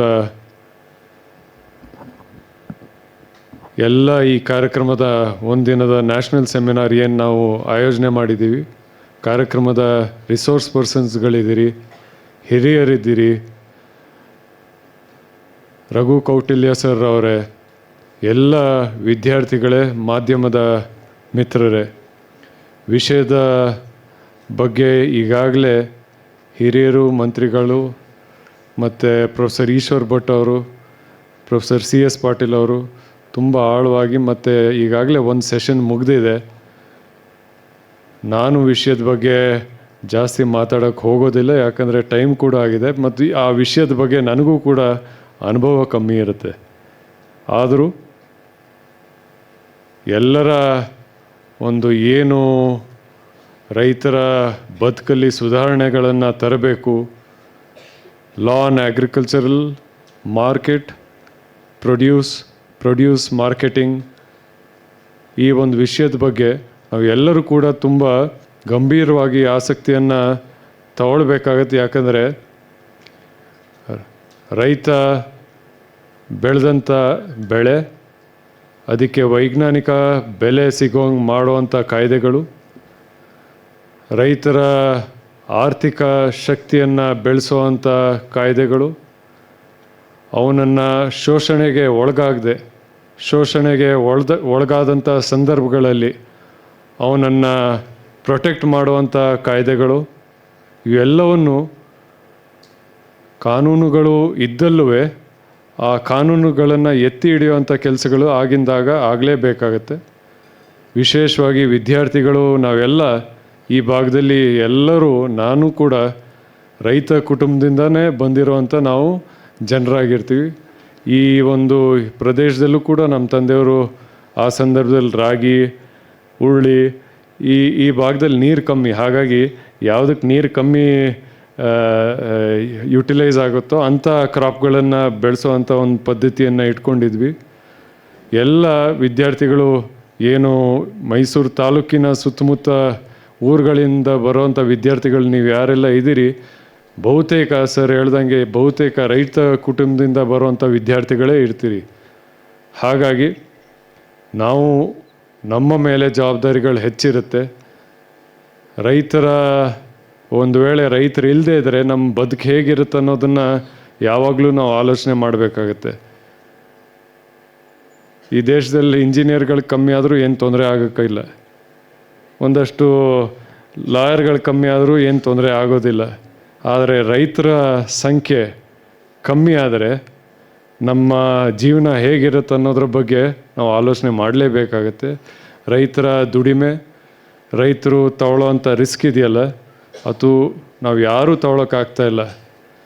ಅವನು ಸಾಲ ತಗೊಂಡು ಅವನಲ್ಲಿರುವಂಥ ಏನು ಭೂಮಿ ಇದೆ ಅದನ್ನು ಭೂಮಿ ಅವನು ಏನು ಕೃಷಿಯನ್ನು ಉತ್ಪಾದನೆ ಮಾಡಿರ್ತಾನೆ, ಉತ್ಪಾದನೆ ಮಾಡಿದ ಮೇಲೆ ಅದನ್ನು ಮಾರ್ಕೆಟ್ಗೆ ತಗೊಂಡು ಬಂದು ತಲುಪಿಸೋವಂಥ ಕೆಲಸನೂ ಅವನೇ ಮಾಡ್ತಾಯಿದ್ದಾನೆ. ಅಂದರೆ farm land to the market ಅಂತಾರಲ್ಲ, farm land to the market, ಎಲ್ಲ ಪ್ರೊಸೆಸ್ಸಲ್ಲೂ ರೈತನ ಮೇಲೆ ಒತ್ತಡ ಇರುತ್ತೆ. ರೈತನಿಗೆ ಅವನದೇ ಆದಂಥ ಖರ್ಚುಗಳಿರುತ್ತೆ. ಉತ್ಪಾದನೆ ಮಾಡುವಂಥ ಖರ್ಚುಗಳು ಒಂದಾದರೆ, ಉತ್ಪಾದನೆ ಮಾಡಾದಮೇಲೆ ಅದನ್ನು ಮಾರ್ಕೆಟ್ಗೆ ತಲುಪಿಸೋವಂಥ ಖರ್ಚು ಅವನ ಮೇಲೇ ಇರುತ್ತೆ. ಆ ಎಲ್ಲ ಖರ್ಚುಗಳನ್ನು ನಾವು ಯಾರು ವೈಜ್ಞಾನಿಕವಾಗಿ ಲೆಕ್ಕ ಹಾಕಿ, ಯಾವುದೇ ನೀವು ಬೇರೆ ಪ್ರಾಡಕ್ಟ್ಗಳು ತಗೊಳ್ಳಿ, ಒಂದು ಫೋನ್ ಮ್ಯಾನುಫ್ಯಾಕ್ಚರ್ ಮಾಡಲಿ, ಒಂದು ಸಣ್ಣ ಪದಾರ್ಥ ಪೆನ್ನೇ ಮ್ಯಾನುಫ್ಯಾಕ್ಚರ್ ಮಾಡಲಿ, ಇನ್ಪುಟ್ ಕಾಸ್ಟು ಔಟ್ಪುಟ್ ಕಾಸ್ಟ್ ಅಂತ ಇರುತ್ತೆ. ಆ ಇನ್ಪುಟ್ ಕಾಸ್ಟನ್ನು ಲೆಕ್ಕ ಹಾಕುವಂಥ ಒಂದು ಸೈಂಟಿಫಿಕ್ ರೀಸನ್ ಅಥವಾ ರ್ಯಾಷನಲ್ಲೇ ಇಲ್ಲದೆ ಇದ್ದಾಗ ಅವನಿಗೆ ವೈಜ್ಞಾನಿಕ ಬೆಲೆ ನಾವು ಕೊಡೋಕ್ಕೆ ಹೇಗೆ ಸಾಧ್ಯ ಆಗುತ್ತೆ? What is the metric? ಎಲ್ಲ ಲೆಕ್ಕಾಚಾರದಲ್ಲೂ ನಾವು ಏನೋ ಒಂದು ಖರ್ಚು ಮಾಡ್ತೀವಿ ಅಂದರೆ ಅದಕ್ಕೊಂದು ಸೈಂಟಿಫಿಕ್ ರ್ಯಾಷನಲ್ ಇರುತ್ತೆ, ಪ್ಯಾರಾಮೀಟರ್ಗಳಿರ್ತವೆ. ಇಂತಿಂಥದ್ದಕ್ಕೆ ಖರ್ಚಾಗಿದೆ, ಫೈನಲ್ ಕಾಸ್ಟ್ ಇಷ್ಟಾಗಿದೆ, ಇಷ್ಟು ಎಕ್ಸ್ಪೆನ್ಸಸ್ ಆಗಿದೆ, ಇದರ ಮೇಲೆ ನನಗೆ ನನ್ನ ದುಡಿಮೆ, ಆ ಎಕ್ಸ್ಪೆನ್ಸಸ್ ಏನಂದರೆ ಮೆಟೀರಿಯಲ್ ಕಾಸ್ಟ್ ಇರುತ್ತೆ, ಅದರ ಮೇಲೆ ಅವನ ದುಡಿಮೆ ಇರುತ್ತೆ. ಎಲ್ಲರೂ ಲೇಬರ್ ಕಾಸ್ಟ್ ತಗೊಳ್ತೀವಲ್ಲ, ನಾವೊಂದು ಕನ್ಸಲ್ಟೆನ್ಸಿ ಮಾಡಿದ್ದಾದಲ್ಲೂ ಅದಕ್ಕೊಂದು ಲೇಬರ್ ಕಾಸ್ಟನ್ನು ನಾವು ಕನ್ಸಲ್ಟೆನ್ಸಿ ಸರ್ವಿಸಸ್ ಅಂತ ಹಾಕಿರ್ತೀವಿ. ಹಾಗಾಗಿ ರೈತರು ಉತ್ಪಾದನೆ ಮಾಡುವಂಥ ಏನು ಬೆಳೆ ಇದೆ ಅದನ್ನು, ಆ ಬೆಳೆಗೆ ವೈಜ್ಞಾನಿಕವಾದಂಥ ಬೆಲೆಯನ್ನು ಕೊಡಬೇಕಾದ್ರೆ ಆ ಕಾಸ್ಟನ್ನು, ಪ್ರೊಡಕ್ಷನ್ ಕಾಸ್ಟ್ ಅಂತ ಏನು ಹೇಳ್ತೀವಿ, ಅದನ್ನು ಸೈಂಟಿಫಿಕ್ ಆಗಿ ಕ್ಯಾಲ್ಕುಲೇಟ್ ಮಾಡುವಂಥ ಒಂದು ಮೆಟ್ರಿಕ್ ಬೇಕಾಗಿರುತ್ತೆ. ಒಂದೊಂದು ಕ್ರಾಪ್ಗೆ ಒಂದೊಂದು ಥರ ಇರ್ಬೋದು ಅಂತ ಅಂದ್ಕೊಂಡಿದ್ದೀನಿ. ಅವೆಲ್ಲ ತಜ್ಞರ ಜವಾಬ್ದಾರಿನೂ ಕೂಡ ಇರುತ್ತೆ, ಜನಸಾಮಾನ್ಯರ ಮೇಲೂ ಆ ಜವಾಬ್ದಾರಿ ಇರುತ್ತೆ. ಯಾವುದೇ ಇವತ್ತು ಪ್ರಾಡಕ್ಟ್ ತೊಗೊಳ್ಳಿ, ಪ್ರತಿಯೊಂದು ಪ್ರಾಡಕ್ಟಿಗೂ ಆ ಪ್ರಾಡಕ್ಟನ್ನು ತಯಾರು ಮಾಡಿರೋವಂಥ ವ್ಯಕ್ತಿ ಆಗಲಿ, ಸಂಸ್ಥೆ ಆಗಲಿ ಅಥವಾ ಕಂಪ್ನಿ ಆಗಲಿ, ಪ್ರಾಡಕ್ಟಿಗೆ ಬೆಲೆ ಅಂತ ಏನು ನಿಗದಿ ಮಾಡಿರ್ತಾರೋ ಆ ಸಂಸ್ಥೆ ಮತ್ತು ಆ ವ್ಯಕ್ತಿ ಡಿಸೈಡ್ ಮಾಡ್ತಾರೆ. ಆದರೆ ರೈತರ ಉತ್ಪನ್ನಗಳಿಗೆ ಬೆಲೆ ನಿಗದಿ ಮಾಡುವಂಥವ್ರು ರೈತ ಅಲ್ಲ, ಇನ್ನೊಬ್ಬ ಯಾರೋ ಇರ್ತಾನೆ. ಅದರ ಮಧ್ಯದಲ್ಲಿ ಮೀಡಿಯೇಟರ್ಗಳು ಕೂಡ ಇರ್ತಾರೆ. ಮೀಡಿಯೇಟರ್ಗಳು ಅವನೇನು ಬೆಲೆ ನಿಗದಿ ಮಾಡಿರ್ತಾನೆ ಅದನ್ನೇ ರೈತನಿಗೆ ಕೊಡುವಂಥದ್ದಾಗುತ್ತೆ. ಅದು ಅವನ ಉತ್ಪಾದನೆ ಮಾಡೋ ಕಾಸ್ಟಿಗೆ ಮ್ಯಾಚ್ ಆಗುತ್ತಾ ಇಲ್ವಾ ಅನ್ನೋರು ಕೇಳೋರು ಇರೋದಿಲ್ಲ. ಮ್ಯಾಚ್ ಆಗದೇ ಇದ್ದರೆ ಆ ಬೆಳೆ ಅಲ್ಲೇ ಬಿಟ್ಟು ಹೋಗಿರ್ತಾನೆ. ನೀವು ಎಲ್ಲ ಮಾರ್ಕೆಟ್ಗಳನ್ನು ನೋಡಿರ್ತೀರಿ. ಮೈಸೂರಲ್ಲಿ ಎಸ್ಪೆಷಲಿ ರಿಂಗ್ ರೋಡ್ ಸುತ್ತ ಇರೋವಂಥ ಮಾರ್ಕೆಟ್ಗಳು, MG ರೋಡ್ ಮಾರ್ಕೆಟ್ಗಳನ್ನು ನೋಡಿರ್ತೀರಿ. ಆ MG ರೋಡ್ ಮೇಲೋದಾಗ ನೀವು ಎದುರುಗಡೆ ಮಾರ್ಕೆಟ್ ಕಾಣ್ತೀರಿ. ಆದರೆ MG ರೋಡ್ ಹಿಂಭಾಗದಲ್ಲಿ ನೀವು ಎಷ್ಟು ಟೊಮ್ಯಾಟೊ, ತರಕಾರಿ ಅದು ಇದು ಹೆಸ್ತೋಗಿರ್ತಾರೆ ದಿನದ, ನೀವು ಎಂಡ್ ಆಫ್ ದಿ ಡೇ ನೋಡಬೇಕು. ಅಲ್ಲಿ ಎಲ್ಲ ರೈತರು ಅವರ ಏನು ಬೆಳೆ ಇರುತ್ತೆ ಆ ಬೆಲೆ ಸಿಗದೆ ಅಥವಾ ಆ ಮಾರ್ಕೆಟ್ಗೆ ಕರೆಕ್ಟ್ ಟೈಮಿಗೆ ತಲುಪ್ಸೋಕ್ಕಾಗದೆ ಆ ಬೆಳೆಯನ್ನು ಅಲ್ಲೇ ಬಿಟ್ಟು ಹೋಗಿರೋವಂಥದ್ದು ಟನ್ಗಟ್ಟಲೆ, ಕಿಲೋಗಟ್ಟಲೆ ಅಲ್ಲ ಟನ್ಗಟ್ಟಲೆ ಅಲ್ಲೇ ಸುರಿದು ಹೋಗಿರೋವಂಥ ಸಂದರ್ಭಗಳು ದಿನನಿತ್ಯದಲ್ಲಿ ನಾವು ನೋಡ್ತಾ ಇರ್ತೀವಿ. ಅವ್ನು ಸ್ಯೂಸೈಡ್ ಮಾಡಿಕೊಳ್ಳದೆ ಬದುಕಬೇಕಾದ್ರೆ, ಚೆನ್ನಾಗಿ ಬದುಕಬೇಕಾದ್ರೆ, ಅವನ ಕುಟುಂಬ ಬೆಳಿಬೇಕಾದ್ರೆ ಅವನಿಗೆ ವೈಜ್ಞಾನಿಕ ಬೆಲೆ, ಅವನು ಉತ್ಪಾದನೆ ಮಾಡಿರೋ ಬೆಳೆಗೆ ಅವನ ಬೆಲೆ ಕಟ್ಟುವಂಥ ಒಂದು ಸಿಚುವೇಶನ್ ಬರಲೇಬೇಕಾಗಿದೆ. ಇಲ್ಲದೇ ಇದ್ದರೆ ರೈತರ ಕುಟುಂಬ ಹಾಳಾಗುತ್ತೆ. ರೈತರ ಮೇಲೆ ಸಾಲದ ಒತ್ತಡ ಇರುತ್ತೆ. ಏನು ಸಾಹೇಬ್ರು ಹೇಳಿದರು, ಮಂಡಿಗಳಲ್ಲಿ ಅಥವಾ ಏನು ಈ ಮೀಡಿಯೇಟರ್ಗಳಿರ್ತಾರೆ ಅವರು ಅಡ್ವಾನ್ಸಸನ್ನು ಕೊಡ್ತಾರೆ. ಅದು ಅಡ್ವಾನ್ಸ್ ಅಂತ ರೀತಿ ಆಗೋದಿಲ್ಲ, ಅದು ಲೋನ್ ಕ್ರೆಡಿಟ್ ಲೈನ್ ಅಂತ ಆಗೋಗಿರುತ್ತೆ. ಅವನು ಉತ್ಪಾದನೆ ಮಾಡಿರೋ ಬೆಳೆಗೆ ಅಡ್ವಾನ್ಸ್ ತೊಗೊಂಡು ಆ ಅಡ್ವಾನ್ಸನ್ನು ಫುಲ್ ಪೇಮೆಂಟನ್ನು ಯಾವಾಗ ತೊಗೊಳ್ತಾನೆ ಅನ್ನೋದನ್ನು ಲೆಕ್ಕ ಹಾಕದೆ, ನಾವು ಯಾರಾದರೂ ಅಥವಾ ನೀವು ಯಾರಾದರೂ ನೀವು ತಯಾರು ಮಾಡಿರೋ ಉತ್ಪನ್ನಗಳನ್ನು ಒಬ್ಬನಿಗೆ ಮಾರಿದ್ದೇ ಆದಲ್ಲಿ ಅವನು ಟೈಮಲ್ಲಿ ನಿಮಗೆ ಹಣ ವಾಪಸ್ ಕೊಡದೇ ಇದ್ದಲ್ಲಿ ಆ ಬೆಳೆ ಅಥವಾ ನೀವು ಉತ್ಪಾದನೆ ಮಾಡಿರೋ ಪ್ರಾಡಕ್ಟಿಗೆ ಟೈಮಲ್ಲಿ ನಿಮಗೆ ಆ ಅಮೌಂಟನ್ನು ಕೊಡದೇ ಆದಲ್ಲಿ ನೀವು ಅದರ ಮೇಲೆ ಬಡ್ಡಿ ಹಾಕ್ತಿರ್ಬೇಕಾದ್ರೆ, ಬೇರೆ ಎಲ್ಲ ವ್ಯವಸ್ಥೆ ಒಳಗೂ ನೀವು ಟೈಮ್ಲಿ ಪೇಮೆಂಟ್ ಆಗದೇ ಇದ್ದಾಗ ಏನು ಡಿಫ್ರೆನ್ಸ್ ಆಫ್ ಅಮೌಂಟ್ ಇರುತ್ತೆ ಅದಕ್ಕೆ ನೀವು ಇಂಟ್ರೆಸ್ಟನ್ನು ಕ್ಯಾಲ್ಕುಲೇಟ್ ಮಾಡೋವಂಥ ಎಲ್ಲ ಸಂದರ್ಭಗಳನ್ನು ನೋಡ್ತಾ ಇರ್ತೀವಿ. ಆದರೆ ರೈತ ಅದನ್ನು ಕ್ಲೇಮ್ ಮಾಡೋಕ್ಕಾಗಲ್ಲ. ಅವ್ನು ಕೊಟ್ಟಿರೋ ಏನು ಉತ್ಪಾದನೆ ಇದೆ ಅದಕ್ಕೆ ಬೆಲೆ ಕ್ಲೇಮ್ ಮಾಡೋದು ಅಲ್ಲದೆ ಅವನು ಏನು ಟೈಮ್ಲಿ ಪೇಮೆಂಟ್ ಆಗಿರಲ್ವೋ ಅದರಲ್ಲೂ ಕೂಡ ಅವ್ನು ಸಾಲ ತೊಗೊಂಡಿರೋ ದುಡ್ಡು ಮೇಲೆ ಬಡ್ಡಿ ಕಟ್ತಾನೆ ಇರ್ತಾನೆ. ಇದೆಲ್ಲವೂ ರೈತರ ಬದುಕನ್ನು ಹಾಳು ಮಾಡುವಂಥ ಒಂದು ಪರಿಸ್ಥಿತಿ ಇವತ್ತು ಇದೆ. ಹಾಗಾಗಿ ತಮ್ಮೆಲ್ಲರಲ್ಲಿ ಮನವಿ ನಾನು ಮಾಡ್ತಾ ಇರೋದಿಷ್ಟೇ, ನಾವೆಲ್ಲ ರೈತ ಕುಟುಂಬದಿಂದ ಬಂದಿರೋವಂಥ ಯುವಕರಾಗಿರ್ತೀವಿ, ವಿದ್ಯಾರ್ಥಿಗಳಾಗಿರ್ತೀವಿ, ಜನರಾಗಿರ್ತೀವಿ. ಅವರ ಬಗ್ಗೆ ಅವರ ಜವಾಬ್ದಾರಿಗಳು ನಮ್ಮ ಮೇಲೂ ಕೂಡ ಇರುತ್ತೆ ಅಂತ ಹೇಳ್ತಾ ಸಾಕಷ್ಟು ನಿದರ್ಶನಗಳಿದೆ. ಮಾರ್ಕೆಟ್ ಪ್ಲೇಸ್ ಅಂತ ಹೇಳಿದಾಗ ಇವತ್ತು market place is not only a physical market, online ಒಂದು ಮಾರ್ಕೆಟ್ ಆಗೋಗಿದೆ. ಆನ್ಲೈನ್ ಮಾರ್ಕೆಟಲ್ಲಿ ಪದಾರ್ಥಗಳ ಬೆಲೆ ಏನಿರುತ್ತೆ ಯಾರು ನಿಗದಿ ಮಾಡೋದು? ಯಾರೋ ಮಧ್ಯದಲ್ಲಿ ಅದನ್ನು ಪ್ರೊಕ್ಯೂರ್ ಮಾಡಿರ್ತಾನೆ, ದೊಡ್ಡ ಕಂಪ್ನಿ ಬಂದು ಅದನ್ನು ಪ್ರೊಕ್ಯೂರ್ ಮಾಡಿರ್ತಾನೆ, ಆ ಕಂಪ್ನಿ ನಿಗದಿ ಮಾಡಿರುತ್ತೆ. ಅದೇ ಬೆಲೆಯನ್ನು will that price be transfer to the farmer ಅಂತ ಪ್ರಶ್ನೆ ಕೇಳಿದಾಗ ಅದಕ್ಕೆ ಉತ್ತರ ಯಾರಲ್ಲೂ ಇರೋದಿಲ್ಲ. What was the price that the farmer got from the large company which is marketing it through the online distribution. ರಿಸ್ಕನ್ನು ತಗೊಂಡು ಅವನ ಜವಾಬ್ದಾರಿಯನ್ನು ತಗೊಂಡು ನಿಮಗೆ ಉತ್ಪನ್ನವನ್ನು ಮಾಡಿಕೊಡ್ತಾ ಇದ್ದಾನೆ ಅಂದರೆ ಅದಕ್ಕೆ ಸೂಕ್ತವಾದಂಥ ಬೆಲೆ ಕೊಡೋ ಜವಾಬ್ದಾರಿ ನಮ್ಮ ಮೇಲಿರುತ್ತೆ. Otherwise it is nothing but cheating ಅಂತಾಗುತ್ತೆ. ನೀವು ಅವನಿಗೆ ಒಳ್ಳೆಯ ಬೆಲೆ ಅಥವಾ ಅವನಿಗೆ ಏನು ಉತ್ಪಾದನೆಗೆ ಖರ್ಚು ಮಾಡಿದ್ದೇನೆ ಅದನ್ನು ನೀವು ಕೊಡದೇ ಇದ್ದಲ್ಲಿ ಅದು ಚೀಟಿಂಗ್ ಅಂತಲೇ ಒಂದು ಥರದ ಚೀಟಿಂಗೇ. But it is a camouflage cheating ಅಷ್ಟೇ. ಇಟ್ ಈಸ್ ನಥಿಂಗ್ ಬಟ್ ಈ ಫಸಾಡ್ ಅಂತೀವಲ್ಲ ಆ ಥರ ಆಗಿರುತ್ತೆ. ಹಾಗಾಗಿ ಮಲ್ಟಿನ್ಯಾಷನಲ್ ಕಾರ್ಪೊರೇಷನ್ಸ್ಗಳೇ ಆಗಲಿ ಅಥವಾ ಆನ್ಲೈನ್ ರೀಟೇಲರ್ಸ್ಗಳೇ ಆಗಲಿ, ಇವರು ಯಾರ್ಯಾರು ಇವತ್ತು ಎಲ್ಲ ಉತ್ಪನ್ನಗಳು, ಅದು ತರಕಾರಿಯಿಂದ ಹಿಡಿದು ಫ್ರೂಟ್ಸಿಂದ ಹಿಡಿದು ಎಲ್ಲ ಮನೆಗೆ ಡೆಲಿವರಿ ಮಾಡುವಂಥ ಒಂದು ಸಂದರ್ಭ ಬಂದಿದೆ. ಆದಷ್ಟು ನಾವು ನೇರವಾಗಿ ಮಾರುಕಟ್ಟೆಯಲ್ಲಿ ಹೋಗಿ ಉತ್ಪನ್ನಗಳನ್ನು ಖರೀದಿ ಮಾಡುವಂಥ ಪ್ರಕ್ರಿಯೆ ಜಾಸ್ತಿ ಆಗಲಿ ಅಂತ ನಿಮ್ಮೆಲ್ಲರಲ್ಲಿ ಮನವಿ ಮಾಡ್ತಾ, ಕಾಂಟ್ರಾಕ್ಟ್ ಫಾರ್ಮಿಂಗ್ಗಳ ಏನು ಒಂದು ಪದ್ಧತಿಯನ್ನು ಬೆಳೆಸ್ಬೇಕನ್ನೋದು ಇತ್ತು, ಅಂಥ ಒಂದು ಪ್ರಕ್ರಿಯೆಗಳು ಆಗದೇ ಇರಲಿ ಅಂತ ನಾನಾದರೂ ಅಂದ್ಕೊಂಡಿದ್ದೀನಿ. ಯಾಕಂದರೆ ತುಂಬ ಜನ ಈಗಾಗಲೇ contract farming is a large word, but the background behind it ನಾವೆಲ್ಲರೂ ಓದಲೇಬೇಕಾಗಿದೆ. ಈಗಾಗಲೇ ಒಂದಷ್ಟು ಕಡೆ ನಮ್ಮ ಪ್ರದೇಶಗಳಲ್ಲೇ ಜಮೀನುಗಳನ್ನು ಗುತ್ತಿಗೆಗೆ ತಗೊಂಡು ಅದನ್ನು ಡೆವಲಪ್ ಮಾಡುವಂಥ ಪದ್ಧತಿಗಳು ಶುರು ಆಗಿದೆ. ಅದು ಅಟ್ಲೀಸ್ಟ್ ನಮ್ಮವರಲ್ಲಾದರೆ ಪರವಾಗಿಲ್ಲ, ನಮ್ಮಲ್ಲೇ ಯಾರಾದರೂ ಒಬ್ಬ ರೈತನಿಗೆ ಸಹಾಯ ಮಾಡುವಂಥದ್ದು ಆಗಿದೆ, ಅದಲ್ಲಿ ನೋ ಪ್ರಾಬ್ಲಮ್. ಆದರೆ ದೊಡ್ಡ ದೊಡ್ಡ ಕಂಪ್ನಿಗಳು ಬಂದು ಇನ್ವೆಸ್ಟ್ ಮಾಡಿ ಒಂಥರದ ಎಗ್ರಿಮೆಂಟ್ ಮಾಡಿ ಆ ಎಗ್ರಿಮೆಂಟ್ಗಳನ್ನು ಅರ್ಥ ಮಾಡ್ಕೊಳ್ದೇ ಇರೋದಂತ ನಾನು ಅವಿದ್ಯಾವಂತರಂತ ಹೇಳೋದಿಲ್ಲ, ಆದರೆ ದೊಡ್ಡ ಕಂಪನಿಗಳ ಎಗ್ರಿಮೆಂಟನ್ನು ಅರ್ಥ ಮಾಡ್ಕೊಳ್ಳೋ ಅಂಥ ಕೆಪಾಸಿಟಿ ನಮ್ಮಲ್ಲಿ ಇನ್ನೂ ಆ ಕೊರತೆ ಇದೆ. ಹಾಗಾಗಿ ಇವೆಲ್ಲವೂ ಸೂಕ್ಷ್ಮವಾಗಿ ಗಮನದಲ್ಲಿ ಇಟ್ಕೊಳ್ಳೇಬೇಕಾಗತ್ತೆ. ಒಂದೇ ಒಂದು ಕೇಸ್ ರೆಫರೆನ್ಸನ್ನು ನಿಮ್ಮ ಮುಂದೆ ಇಡ್ತಾ ಇದ್ದೀನಿ. ಇತ್ತೀಚೆಗೆ 2019 and 2021 Pepsi company Lay's chips ಎಲ್ಲರೂ ಕೇಳಿದ್ದೀರಲ್ವ? ಲೇಸ್ ಚಿಪ್ಸ್ ಯಾರು ಕೇಳಿಲ್ಲ? ಎಲ್ಲರೂ ಕೇಳಿದ್ದೀರಾ? Lay's chips. ಆ ಚಿಪ್ಸನ್ನು ತಯಾರು ಮಾಡುವಂಥ ಒಂದು ಕಂಪ್ನಿ ಗುಜರಾತಿನ ಒಂದು 8 ರಿಂದ 10 ರೈತರ ಮೇಲೆ ಕೇಸ್ ಹಾಕ್ತು. ಏನಂತ, ಈ ಪೊಟ್ಯಾಟೊ ಅಂದರೆ ಆಲೂಗೆಡ್ಡೆಯನ್ನು ಏನು ನೀವು ಪ್ರೊಡ್ಯೂಸ್ ಮಾಡ್ತಾಯಿದ್ದೀರಿ ಅದರ ಮೇಲೆ ಪೇಟೆಂಟ್ ಇದೆ. ಪೇಟೆಂಟ್ ತೊಗೊಂಡಿರೋ ಕಂಪ್ನಿ ಇದೆಯಲ್ಲ, ಪೇಟೆಂಟ್ ತೊಗೊಂಡಿರೋ ಕಂಪ್ನಿನೇ ಇವ್ರಿಗೆ ಅಗ್ರಿಮೆಂಟ್ ಮಾಡಿಕೊಟ್ಟು ಈ ಒಂದು ತಳಿಯನ್ನು, ಪೊಟ್ಯಾಟೊ ತಳಿಯನ್ನು ನೀವು ಬೆಳಿಬೇಕು, ಈ ಪೊಟ್ಯಾಟೊವನ್ನು ನನಗೆ ಮಾರಬೇಕನ್ನೋದನ್ನು ಒಂದು ಕಾಂಟ್ರಾಕ್ಟನ್ನು ಮಾಡಿಕೊಂಡ್ರು. ಆ ಕಾಂಟ್ರಾಕ್ಟನ್ನು ಮಾಡಿದ ಮೇಲೆ ರೈತರ ಅನುಭವ ಇದರಲ್ಲೆಲ್ಲ ಕಮ್ಮಿ ಇರುತ್ತೆ. ಅಂದರೆ ಆ ಪೇಟೆಂಟ್ ಅಂದ್ರೇನು, ಇಂಟೆಲೆಕ್ಚುಯಲ್ ಪ್ರಾಪರ್ಟಿ ರೈಟ್ ಅಂದ್ರೇನು, ಇವ್ಯಾವುದು ಗೊತ್ತಿರಲ್ಲ. ರೈತ ಬೆಳೆದ ಮೇಲೆ ಅದೇ ತಳಿಯನ್ನು ಉಪಯೋಗಿಸಿದನೋ ಇನ್ನೊಂದನ್ನು ಉಪಯೋಗಿಸಿದನೋ ಯಾರೂ ಅದನ್ನು ವೆರಿಫೈ ಮಾಡೋಕ್ಕೂ ಆಗೋದಿಲ್ಲ ಒಂದೊಂದು ಸರ್ತಿ. ಯಾಕಂದರೆ market is that large. Intellectual property rights agreement, intellectual property rights laws with respect to plant variety and farmers protection act ಅನ್ನು ಒಂದು ಕಾಯ್ದೆಯನ್ನು ಇಟ್ಕೊಂಡು ರೈತರ ಮೇಲೆ ಕೇಸನ್ನು ಹಾಕ್ತಾರೆ. ನೀನು ಈ ಏನು ಪೊಟ್ಯಾಟೋವನ್ನು ಬೆಳೆದಿದ್ಯಾ ಅದನ್ನು ನೀನು ಬೇರೆ ಕಡೆ ಬೆಳೆಸಂಗಿಲ್ಲ, ಬೆಳೆಸಿದ್ದೆ ಆದಲ್ಲಿ ಅದನ್ನು ಮಾರಂಗಿಲ್ಲ ಅಂತ ಕಡಿವಾಣ ಹಾಕಿ 2 ವರ್ಷ ಕಾಲ ಸತತವಾಗಿ ಆ ಕೇಸನ್ನು ರೈತರ ಮೇಲೆ ನಡೆಸಿದ್ದಾಯಿತು.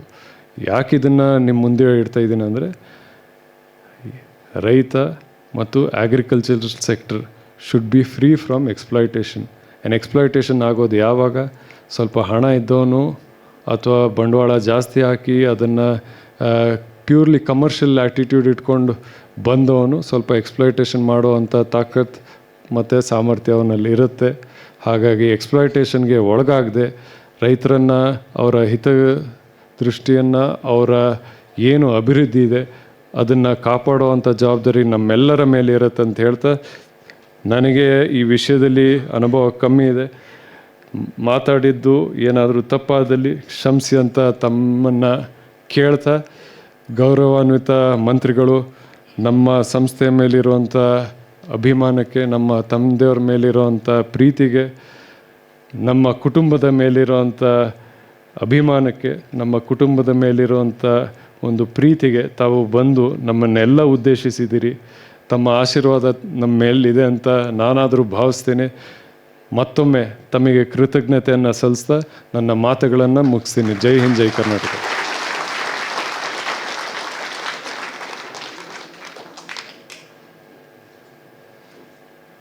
ರೈತ ಹಾಗೂ ಕೃಷಿ ಮಾರುಕಟ್ಟೆ ಶೋಷಣೆಯಿಂದ ಮುಕ್ತವಾಗಬೇಕೆಂದು ಅಧ್ಯಕ್ಷೀಯ ಭಾಷಣ ಮಾಡಿದ ಶ್ರೀಯವರಿಗೆ ಧನ್ಯವಾದಗಳು.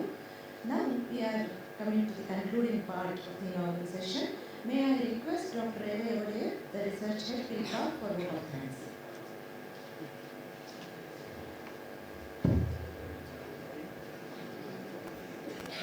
ನಮಸ್ಕಾರ. ಕರ್ನಾಟಕ ಕಾನೂನು ಮತ್ತು ಸಂಸದೀಯ ಶಿಕ್ಷಣ ಸಂಸ್ಥೆ ಹಾಗೂ ವಿದ್ಯಾ ವಿಕಾಸ್ ಕಾನೂನು ಕಾಲೇಜಿನ ಸಹಯೋಗದಲ್ಲಿ ಆಯೋಜಿಸಲಾದ ಈ ಕಾರ್ಯಕ್ರಮವನ್ನು ಉದ್ಘಾಟನೆ ಮಾಡಿ ಕರ್ನಾಟಕ ಕಾನೂನು ಕ್ಷೇತ್ರದಲ್ಲಿ ಹೊಸ ತಿರುವನ್ನು ನೀಡಿರ್ತಕ್ಕಂತಹ ಸನ್ಮಾನ್ಯ ಎಚ್ ಕೆ ಪಾಟೀಲ್ ಹೊಸ ತಿರುವನ್ನು ನೀಡಿದ್ರು ಅಂತ ಯಾಕೆ ಹೇಳ್ತಾ ಇದ್ದೀನಿ ಅಂದರೆ 2005ರಲ್ಲಿ ಕಾನೂನು ನ್ಯಾಯ ಮತ್ತು ಮಾನವ ಹಕ್ಕುಗಳ ಸಚಿವರಾಗಿ ಕರ್ನಾಟಕದಲ್ಲಿ ಕಾನೂನು ವಿಶ್ವವಿದ್ಯಾಲಯ, ಕರ್ನಾಟಕ ಕಾನೂನು ಮತ್ತು ಸಂಸದೀಯ ಸುಧಾರಣಾ ಸಂಸ್ಥೆ, ಮಾನವ ಹಕ್ಕುಗಳ ಆಯೋಗ, ಕಾನೂನು ಆಯೋಗ ಮತ್ತು ಹುಬ್ಬಳ್ಳಿ ಕಲಬುರಗಿಯಲ್ಲಿ ಹೈಕೋರ್ಟ್ ಪೀಠಗಳನ್ನು ಸ್ಥಾಪನೆ ಮಾಡಿ ಕರ್ನಾಟಕದಿಂದ ಕಾನೂನು ಕ್ಷೇತ್ರವನ್ನು ಹೊಸ ತಿರುವನ್ನು ನೀಡಿ ಒಂದು ಯುಗಕ್ಕೆ ಕಾರಣರಾಗಿದ್ದಾರೆ.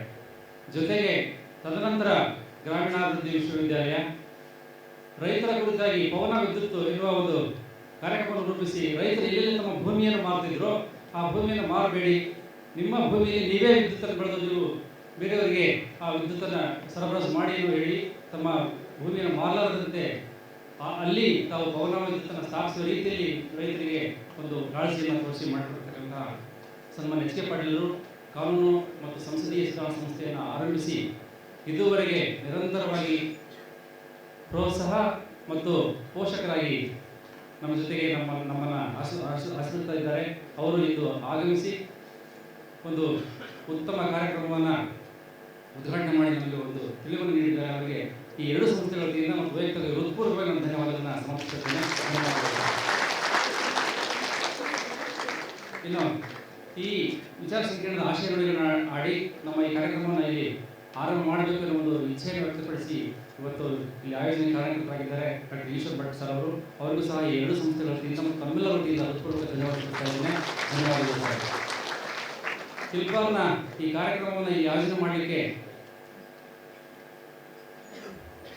ಇಂಪು ಕೊಟ್ಟವರು ನಮ್ಮ ಕವಿಶ್ಗೌಡವರು. ಅವರು ಈ ಕಾರ್ಯಕ್ರಮ ಆಗಬೇಕು ಅಂತ ಹೇಳಿದವರು ತಕ್ಷಣಕ್ಕೆ ಎಲ್ಲ ಸಿದ್ಧತೆಯನ್ನು ಮಾಡಿಕೊಂಡು ಆ್ಯಕ್ಚುಲಿ 10ನೇ ತಾರೀಕು ಆಗಬೇಕಾಗಿತ್ತು. ಈ ದಿನಕ್ಕೆ ಕಾರ್ಯಕ್ರಮ ಆಗಲಿಕ್ಕೆ ಅನುಕೂಲ ಆಯಿತು. ಇವರಿಗೂ ಸಹ ಈ ಎರಡು ಸಂಸ್ಥೆಗಳ ವತಿಯಿಂದ ಹೃತ್ಪೂರ್ವಕವಾಗಿ ಧನ್ಯವಾದವನ್ನು ನಾನು ತಿಳಿಸ್ತಾ ಇದ್ದೇನೆ. ನಮ್ಮ ನಿರ್ದೇಶಕರು ಶಿಲ್ಪಾರ್ನ ನಿರ್ದೇಶಕರು ನಮ್ಮ CS ಪಾಟೀಲ್ ಸರ್ ಅವರು ಸಹ ಅತ್ಯುತ್ತಮವಾಗಿ ನಮ್ಮ ಈ ವರ್ಷ ಮತ್ತು ಹಿಂದಿನ ವರ್ಷದಿಂದ ಕಾರ್ಯಕ್ರಮ ನಡೆಸ್ತಾ ಇದ್ದಾರೆ. ಅವರಿಗೂ ಧನ್ಯವಾದಗಳು. ನಟರಾಜ್ ಸರ್ ಅವರಿಗೆ ಮತ್ತು ಈ ಕಾಲೇಜಿನ ಪ್ರಾಚಾರ್ಯರಿಗೆ ಸಂಜಿತ್ ಸರ್ ಅವರಿಗೆ ಧನ್ಯವಾದಗಳು ಹೇಳ್ತಿದ್ದೇನೆ. ಎಲ್ಲ ಕಾನೂನು ಕ್ಷೇತ್ರದ ಗಣ್ಯಮಾನ್ಯರಿಗೆ, ಕಾನೂನು ಕಾಲೇಜುಗಳಿಂದ ಆಗಮಿಸತಕ್ಕಂಥ ಪ್ರಾಚಾರ್ಯರಿಗೆ, ವಿವಿಧ ಕಾಲೇಜಿನ ಆಗಮಿಸತಕ್ಕಂಥ ವಿದ್ಯಾರ್ಥಿಗಳಿಗೆ, ಮಾಧ್ಯಮ ಮಿತ್ರರಿಗೆ ಎಲ್ಲರಿಗೂ ವಂದಿಸಿ ನಾನು ಮಾತನಾಡ್ತಿದ್ದೇನೆ. ಜೈ ಹಿಂದ್, ಜೈ ಕರ್ನಾಟಕ.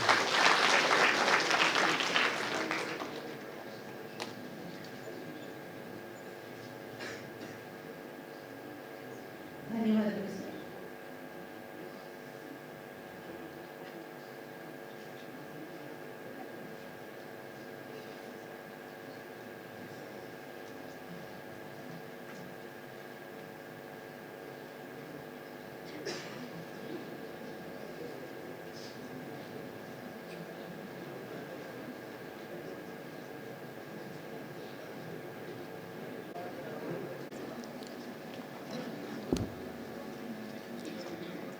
जनगण मन अधिनायक जय हे भारत भाग्य विधाता, पंजाब सिंध गुजरात मराठा द्राविड उत्कल बंगा, विंध्य हिमाचल यमुना गंगा उच्चल जलधि तरंगा, तव शुभ नामे जागे तव शुभ आशीष मागे, गाहे तव जय गादा, जनगण मंगल नायक जय हे भारत भाग्य विधाता, जय हे जय हे जय हे जय जय जय जय हे.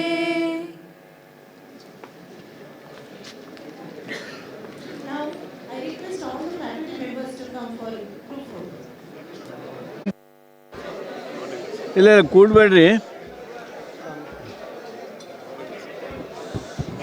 ಸ್ನೇಹಿತರೆ. September 15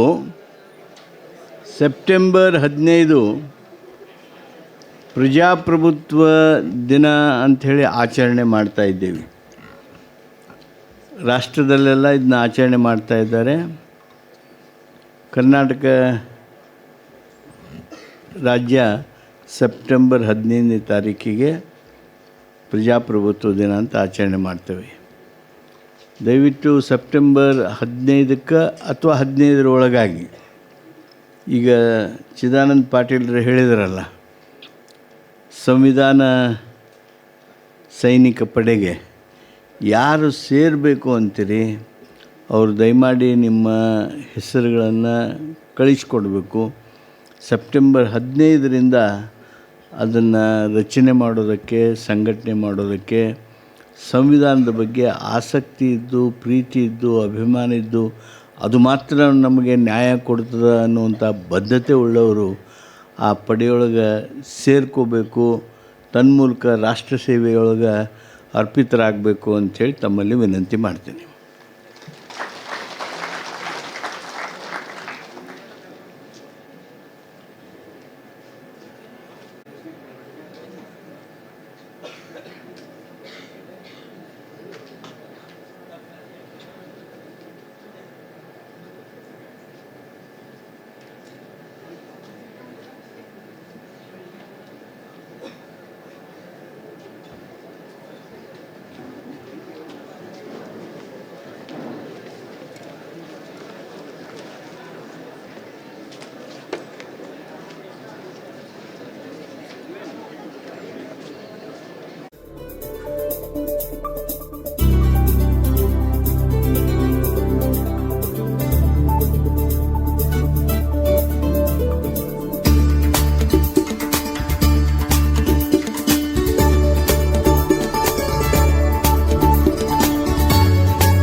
Second one is he has to feed the information what he is presenting.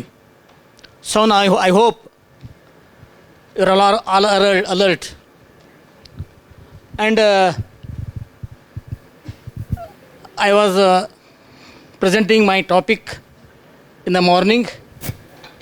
Because of inaugural session, I was able to cut short and continue now. And be active, be alert. How many of you are sitting here just physically? How many of you are sitting here to listen the lecture? For both, you don't have answer. That means, shall I stop or continue? Okay. Here, slides. I started my speech on the basic problems in agricultural marketing of their produce before enactment of various rules and regulations or acts. As we thought of discussing about Karnataka Agricultural Produce Marketing Regulation and Development Act 1966. And why there was a need of government intervention, what are the factors responsible, and if at all government want to intervene, in what form I was discussing. Then now, with the objective of formulation of rules and regulations to monitor the marketing activities, because before independence, even before establishment of Act during 1966 and came into existence during 68, prior to that, farmers were exploited by many ways. It may be in the form of price, it may be in the form of taking of samples in various forms, no proper measures and weightage, no proper MMD price for the farmers. So to overcome those problems in the interest of welfare of the people, particularly farmers in particular and consumers in general, the Karnataka Agricultural Produce Market Act was passed in the year 1968 with a main objective. Its main objective was, there are twin objectives. First one was uniform law relating to better regulation of buying and selling, because which was not in the control of farmer, and farmer used to dictate. Farmer was only a price receiver but not the dictator. To overcome that problem, they have this. And the second one was, even our minister, honorable minister also mentioned, there were no proper markets to bring the produce to the market. So now Karnataka is one of the leader in agricultural produce market committees, and probably you must have seen APMC in, if not seen, at least to visit APMC Mysore. You will come to know what are the facilities created, how over a period of time the marketing improvement has been taken place. So the second one is establishment of markets, means where the facility required for the commission agents, traders, farmers, weighing machines and drying halls, then platform for auctioning, all those facilities. Next slide please. Once the market act started, then farmers are thought of. I told prior to that, they were selling their produce only in the market because there were no transport facilities, or there were no places where they want to sell their commodity. As I said, the farmer started his journey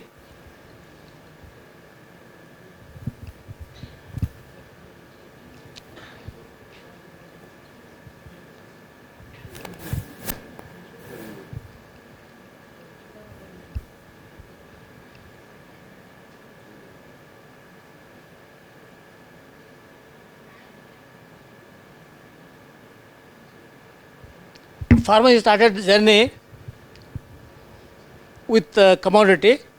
Once the farmer harvests the commodity with the hope of getting better price, because earlier it was exploited by middlemen by various ways, either by giving lower price or exploiting by taking samples, sometimes not having proper measures and measurement. Even he used sometimes, when there is excess production, bumper harvest of the crop, then they used to provide only the low price, even it was not able to cover the cost of cultivation. So with the hope of getting better price, he tried to move from farm or village to the market. In the process, he is going to incur so many costs: harvesting cost, drying cost, packing cost, then transportation cost, then physical presence, his presence is required in the market. And he also take consideration on other aspects with the hope of getting better price in the market, a competitive price in the market. You move to the market. So for the last many years, almost from the, I think I don't want to discuss more about that particular act. I think Shankaramurthy sir is going to cover up about that particular act. For a period of almost 5 decades, for a period of about 5 decades, there are so much improvement have been taken place. Government of Karnataka established so many APMCs. Sometimes when there is the taluk area or the district is large, in such case they also added sub-ads for different crops, looking to the situation, and also they try to notify so many commodities. And to some extent farmers are able to get some benefit out of this because of competition. There are so many traders, so many commission agents, so many facilities available. Sometimes if the farmer brought their produce to the market, if he is not able to get the better price, then what he used to do, he used to store in the godown or with the commission agent. Then whenever he used to get better price, he used to market. Like that, some improvement has been taken place. In spite of that, even after establishment of APMCs, the kind of exploitation of the farmers was not completely stopped. By way of, I think, Honorable Minister was also telling, whenever farmer bring the produce to the market, different kinds of charges, both farmers as well as, though officially there was no need to collect the commission from the farmers, but there was no clear understanding. He used to give a slip. This is the quantity you have sold in the market. This is the price you are going to get. And this is there was no hard and fast rule that he must get the receipt. That way, by way of exploitation, by way of charging commission charges, by way of not regularly payment of the receipts of the produce sold, was not given on a regular basis to the farmer community. Next slide, please. So, even after 4 decades or 5 decades, almost after 2013, for a period of time, so many changes took place. In spite of all those, there is a need of amendments for those acts. Some of the important reasons, factors responsible for need for reforms of agricultural commodities, which were started earlier, are APMCs acted as an independent entity. The purpose of establishing APMCs were to reduce the burden of farmers exploited by the middlemen, but that was not completely stopped.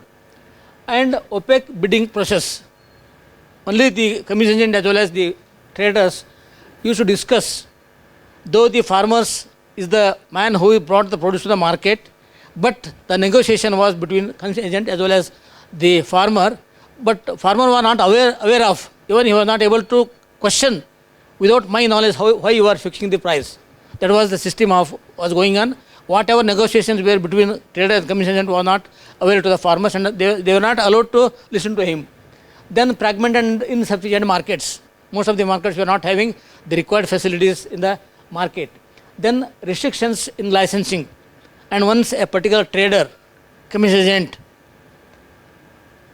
get license, means he is supposed to only involve in transactions only in that market, not nearby or other markets.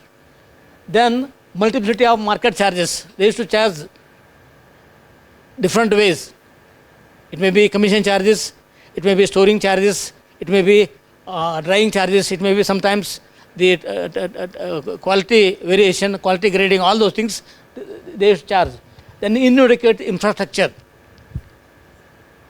Though so many APMCs established, but the required facilities were not created.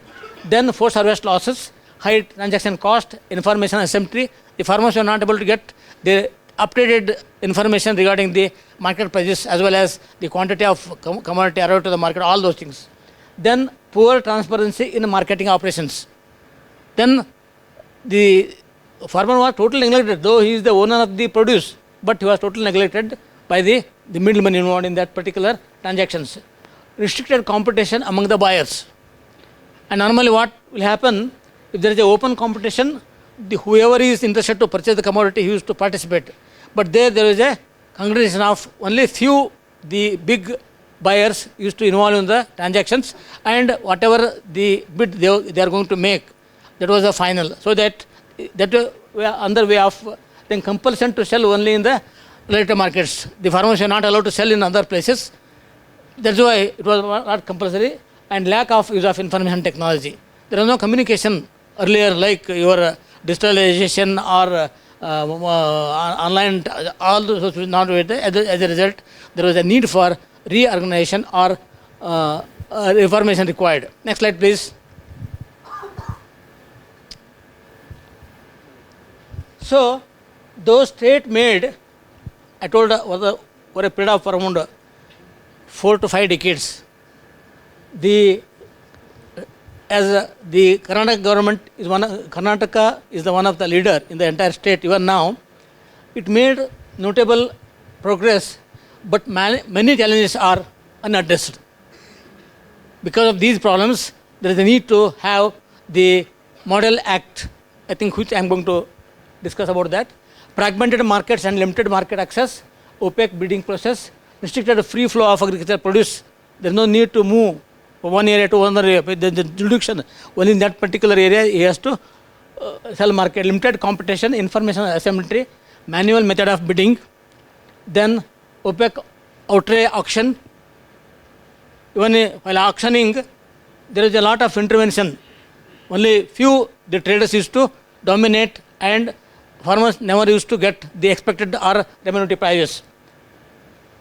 As a result, at the All India level, the agricultural, the Model Act was established in the year 2003. Then the same was recommended by the Government of India to establish such kinds of Model Acts. Accordingly, during 2013, Karnataka Agricultural Marketing Policy came into existence in the year 19, and from that onwards, for the last 1 decade, 2015 to 2025, this year, tremendous improvement has been taken, which was not taken place for the last 4 decades. Next slide, please.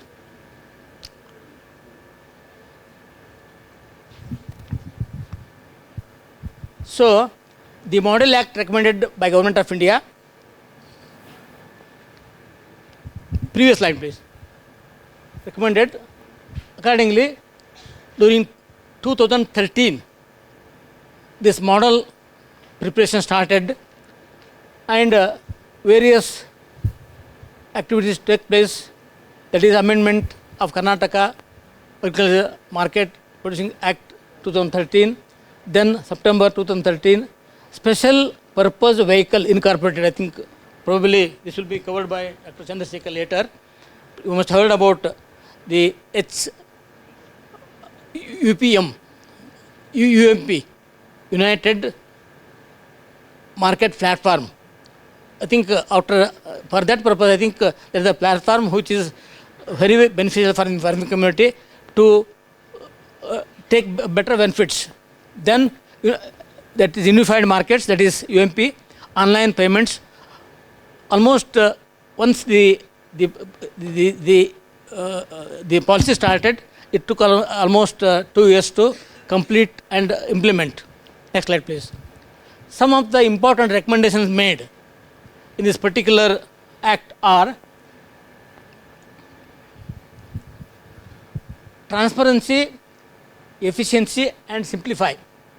And earlier acts were, though they were for the benefit of farming community, but there was no transparency, because whatever discussion was made to decide the price, they used to ignore the farming community, and sometimes they were not efficient, and because of not having the required facilities in the market ads. And also the process was very difficult even to get the license, so that the transparency in all the market operations, use of technology, information dissemination, and increasing competition by attracting more number of bidders or the traders in the market.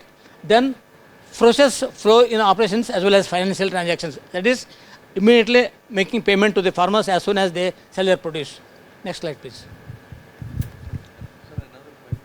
Another 5 minutes. At least 10 minutes.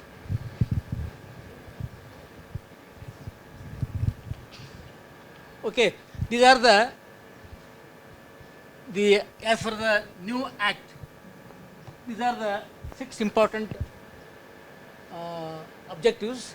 increasing competition, better market access. I think because of time, I am not going to explain each and every one in detail because they are almost self-explanatory. Better market access, that is movement of the commodity from the village to the farmers, facility created, timely payment as soon as the transactions are taken place, the farmers can be made payment immediately. The market automation, that means whatever facilities required in the market are made arrangements. Then for empowerment of the farmers, whatever facilities required for the farmer once they enter the market are also created.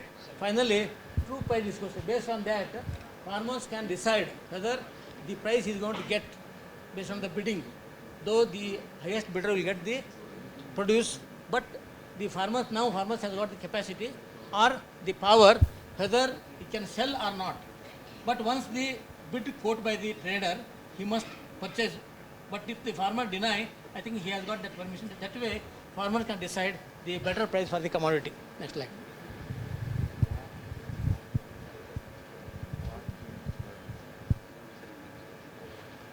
Because of this act, because of execution of these objectives, the farmers are able to get, both the farmers, commercial agents as well as the traders are able to get information not only from all the markets of the entire country but also entire country. They can get, for example, I have given the example, trader in Delhi, trader in Bangalore, trader in Hubli, trader in Shivamogga, Tiptur, various at Raichur, and all these people get information because of the online transactions.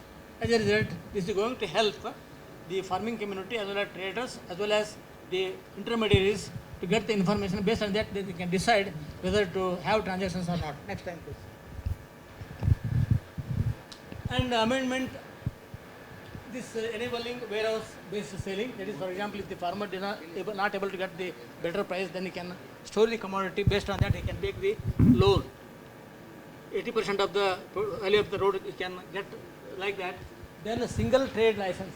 I think earlier the trader, once he gets the license in a particular market, means he is supposed to operate only in that market. But now single entire state he can involve anywhere in the country for commission market fees, conditional market fee for the private markets. I think government is encouraging private markets for such people who are coming forward, and they are given concession for marketing fees.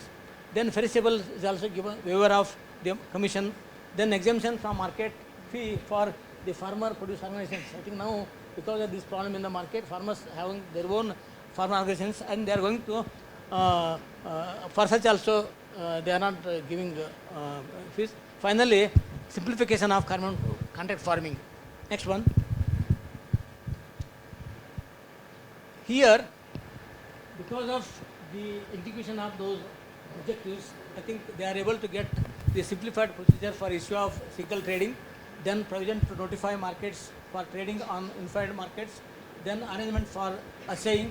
All these facilities are created in the market to faster growth of the faster sale of the commodity.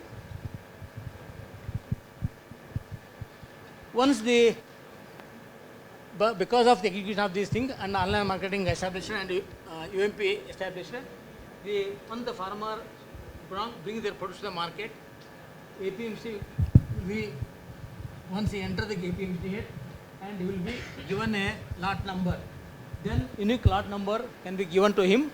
Then produce exposed on the platform. That means once they enter the market, means he will be recorded.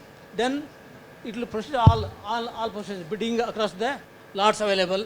Then it will be displayed on the platform, bid finalization, SMS to the farmer. Once the price is quoted by a particular trader, that will be informed to the farmer whether if you are willing to sell this commodity at this price. I think he is taken decision. Otherwise, he will not be. If you want to deny, then he can store the commodity and wait for and when you will get the better price. So this is how the forced auction. Once the farmer decides to sell the commodity for that bid price, then sale will be made, payment will be made, delivery will be made, and he will be given permit to go out. This is how the process work, the working. Next slide. Next slide, please. So impact of KMF 2013 and the subsequent, and there are so many subsequent amendments, but I am not going to, they are not that major compared to 2021. The Karnataka model of agricultural reforms with its advanced electronic platform, as I told, the UMP, efficient price discovery mechanism started, unified trade license enabling buyer anywhere in the state to participate in all the markets, then provide real-time information to farmers, enabling them to decide whether to sell or not, creating assaying infrastructure in the markets and disseminating the assayed results on the platform, encourage quality-based action.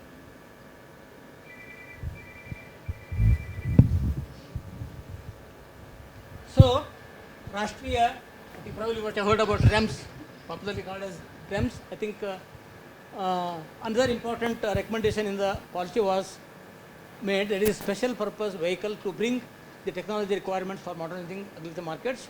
That is Rashtriya Market Services, a joint venture of Karnataka government as well as NCD Export Exchange, with incorporated in the year January 2014. REMS has been conceived by establishing, operating, managing a special electronic trading platform called UMP for auctioning farmers' produce to implement the ambitious reform agenda. Next. Finally, based on the implementation of this new Model Act, the new market structure was violated in 3 markets in the state to start with, that is Hubli, Gadag and Puttur markets, and now it is extended to almost 162 markets in the country. As on 2019, agricultural commodities transacted was worth 145 crores, transacted 670 lakh tons of the quantity by marketing 153 lakh farmers' lots. Karnataka path breakthrough reform of agricultural marketing is acknowledged as the lead player in the country, and Government of India is largely adapting this particular model in other states of the country.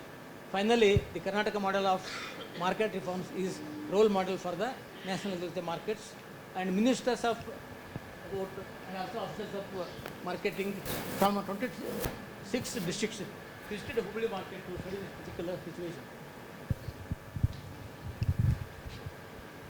This is all what about within the given time. I tried my best to present the information. And I thank the organizers, particularly Natarajan sir and the entire institute, because it is I thank wholeheartedly, because if I not be here, we never used to see in lifetime. So it is a God-given opportunity to meet all of us and share our knowledge. Thank you very much for your patience with me.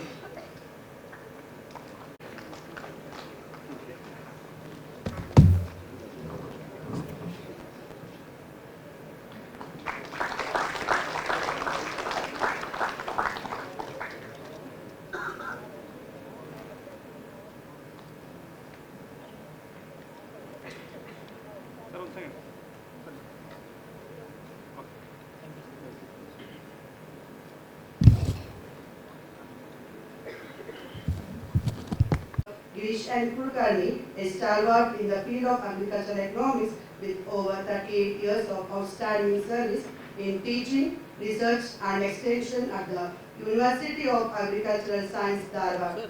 Dr. Kulkarni holds a master's and PhD in agricultural economics and has dedicated his career to addressing some of the most pressing challenges in Indian agriculture, ranging from irrigation economics and watershed management to land degradation, marketing and trade competitiveness. He has successfully led several major national and international research projects, including collaboration with the World Bank, the Gates Foundation and ICRI SAT, bringing transformative benefits to farmers, especially in Northern Karnataka. With international exposure in the Netherlands, Denmark, Germany and France, Dr. Kulkarni brings a global perspective combined with deep grassroots experience. His research has consistently shown that quality assurance in agricultural marketing begins right at the farm and watershed level, extending through the entire value chain. This unique combination of academic brilliance, practical fieldwork, and global vision makes him the perfect authority to enlighten us on today's topic. So with great respect and warmth, I invite and welcome Dr. Girish and Kulkarni sir to address us on quality assurance in agricultural marketing. Welcome you, sir.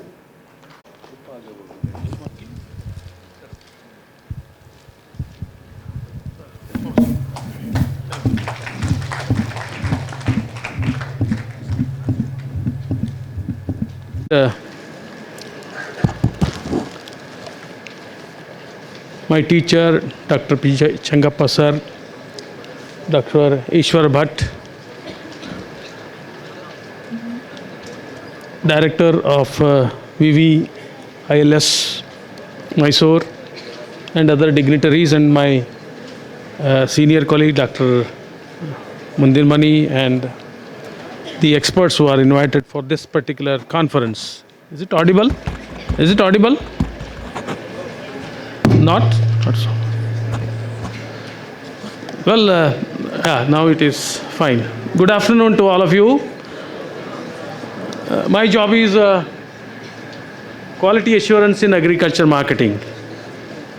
Well, you know that agriculture has transformed in terms of its farm, with a number of revolutions that have happened, and now agriculture is not subsistent and it is commercialized. Especially with the globalization happening, the face of agriculture has changed and now being considered as agribusiness.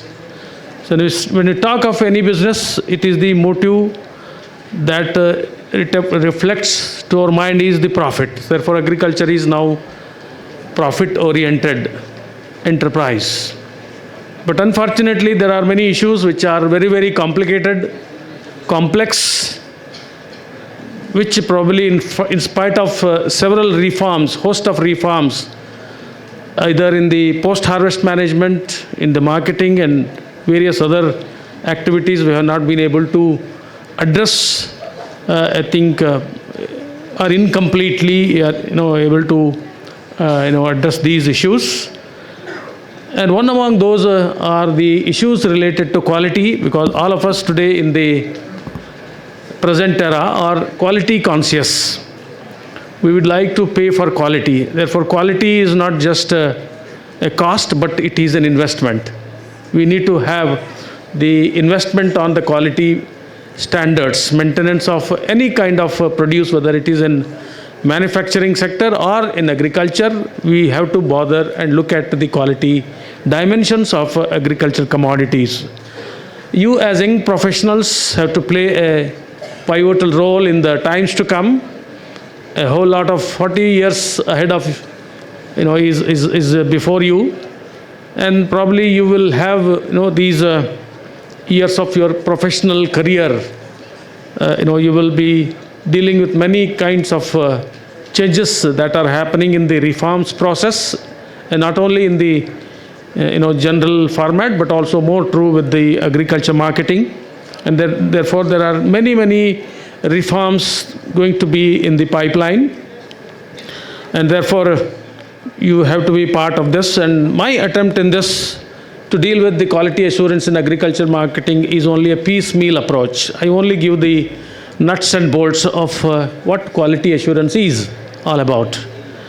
It's only a small attempt, and you can enormously build in your capabilities in the reforms process, since you are law graduates or law professionals engaged in the in dealing with in studying the reforms, legal enactments or legislations.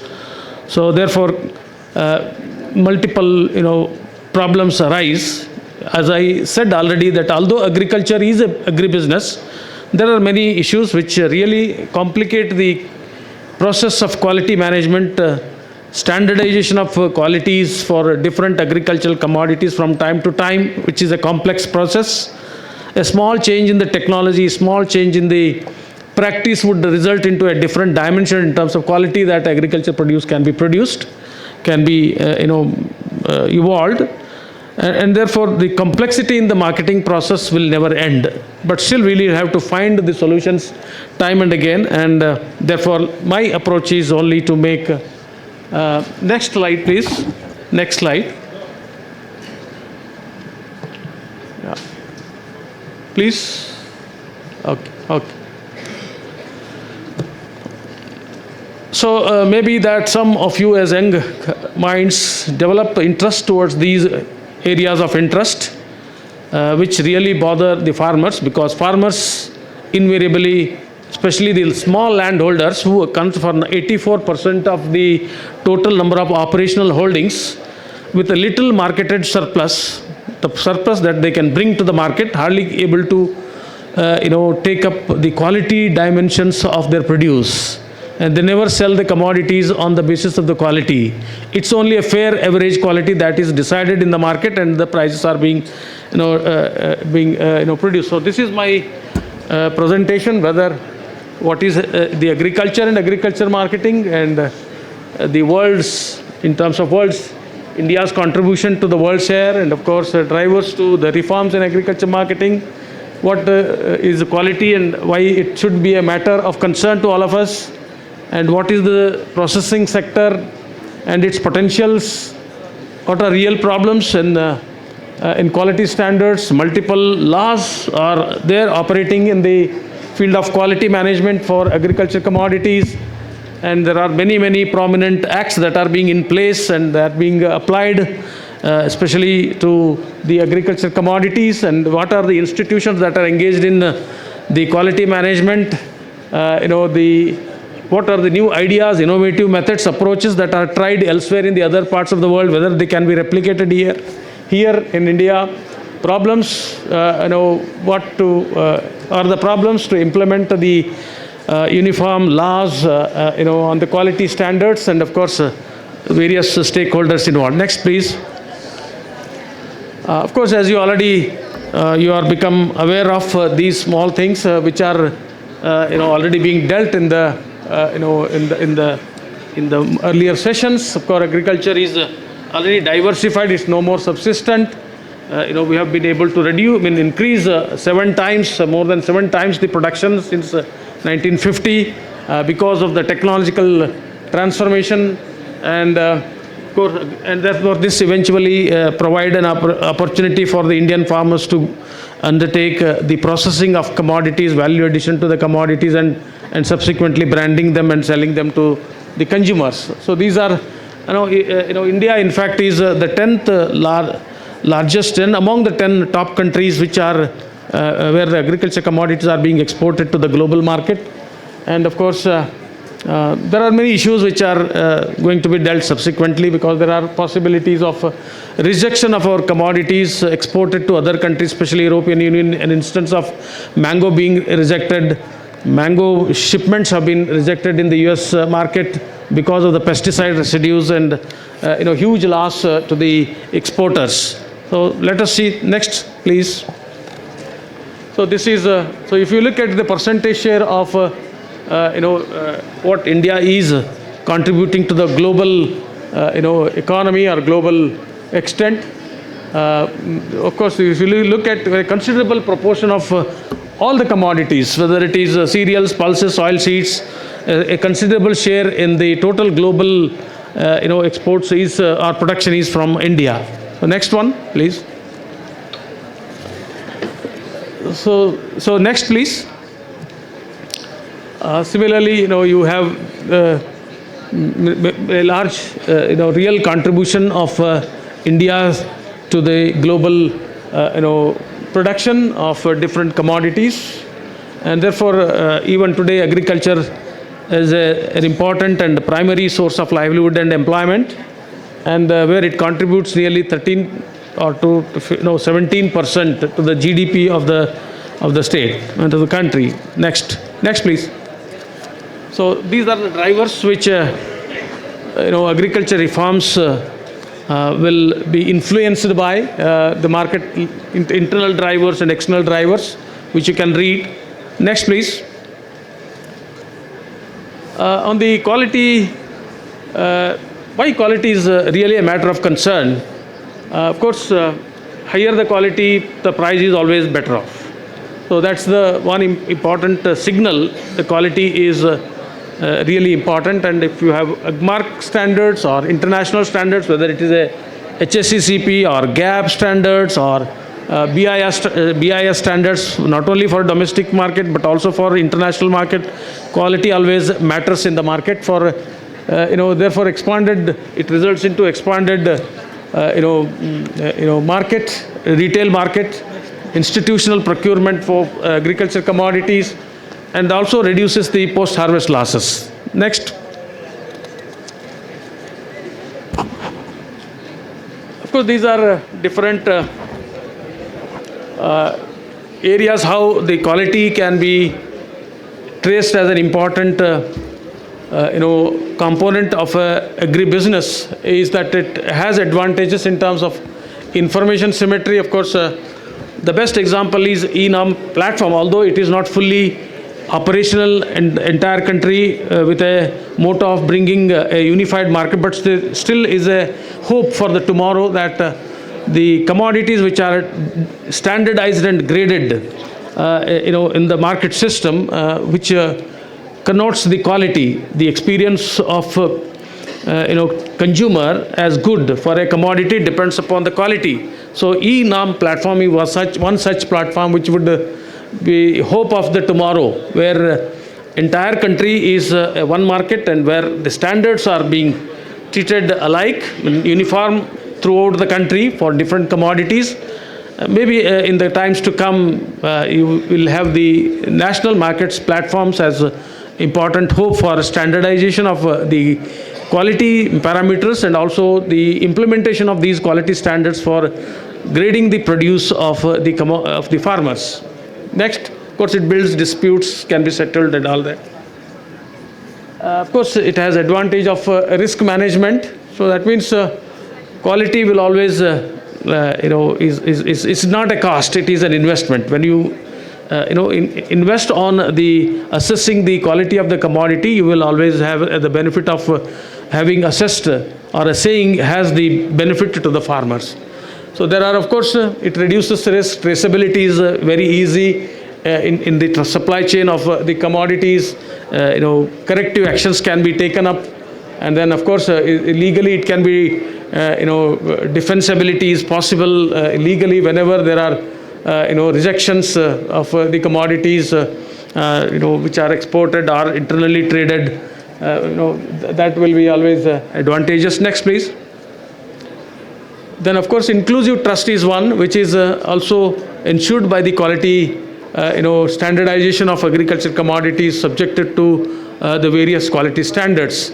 So uniform standards in the market for agriculture commodities will make the smallholders compete with the large, producers of,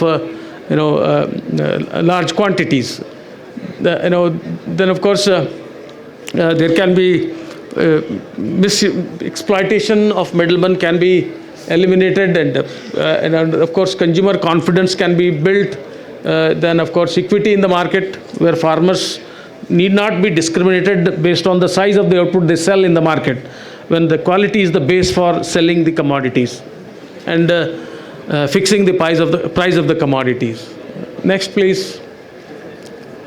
So therefore, macro outcomes, that when commodities are graded or standardized and graded, then you will have these advantages at the aggregate level, at the macro level. There will be an improvement in the productivity, export competitiveness will increase in the internal trade, as well as when the commodities are to reach to the international destinations for selling in different countries, build brand loyalty, and you can project your commodities into different brands, and then that's a great advantage.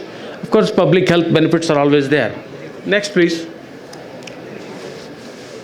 So quality, therefore, is, as I said, is an investment, and it's a marketing strategy. It is a legal requirement, which every producer has to comply with the standards if standards are to be taken seriously in the times to come. Whether it is an AGMARC grading or FSSI grading or BIS grading or HACCP or GAP grading for exports destinations. So you have to, legal requirements are fulfilled and complied depending upon the requirement of the importing country, depending upon the buyer's requirements. So therefore, good food quality ensures better income and better standard of living, and so on and so forth. Global competitiveness. Next, please. So therefore, why we need a dynamic industry to process the commodities in agriculture? Because processing is one one area where the commodities have to be transformed into from primary farm to the value-added farm, in the farm required by the consumers. So this results into commercialization of agriculture, or diversification of agriculture. But of course, standardization or processing based on the standards is very, very complicated. Complexities are involved because the size of the production unit in the processing industry ranges from a household firm to as big as a multinational. So therefore, there are complexities involved, and of course, there are very, very multiple laws, multiple legislations enacted in and by the center, by the state government. There are complications.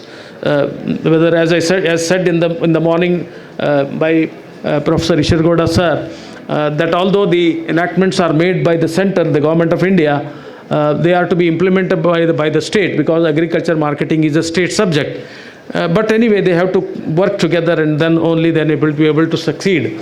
So there are, of course, multitudinous of a commodity. If a cotton is to be processed into, it can be processed into different farms. If a wheat is to be processed into, it can be processed into different farms depending upon the consumer requirement. Therefore, the multitudinous of the product, single product, into manifested farms, value-added farms, will also be a challenge for grading of commodities. Therefore, we need to understand the processing, need to understand the quality standards for different commodities at the micro level, at the macro level, how it influences at the aggregate level. Next, please.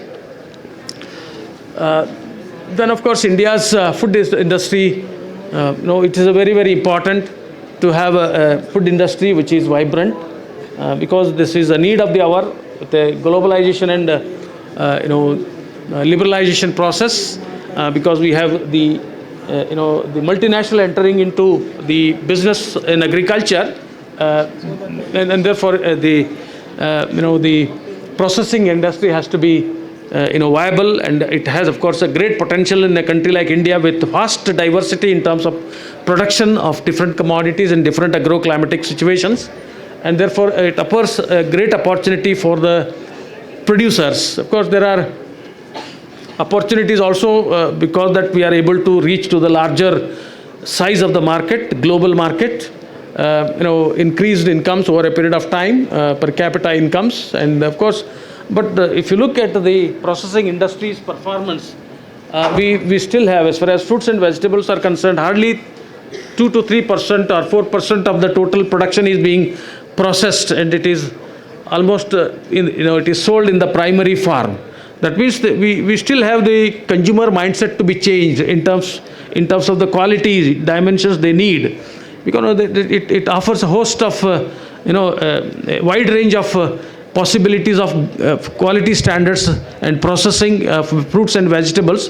But our Indian consumers are they prefer to consume every fruit and vegetable in the farm they are produced. So these are issues which are really of concern to the future enactments or future reforms in India, especially for agriculture commodities in general, and particularly for horticulture commodities which are more perishable and degraded within a very, very short period of time. Next, please.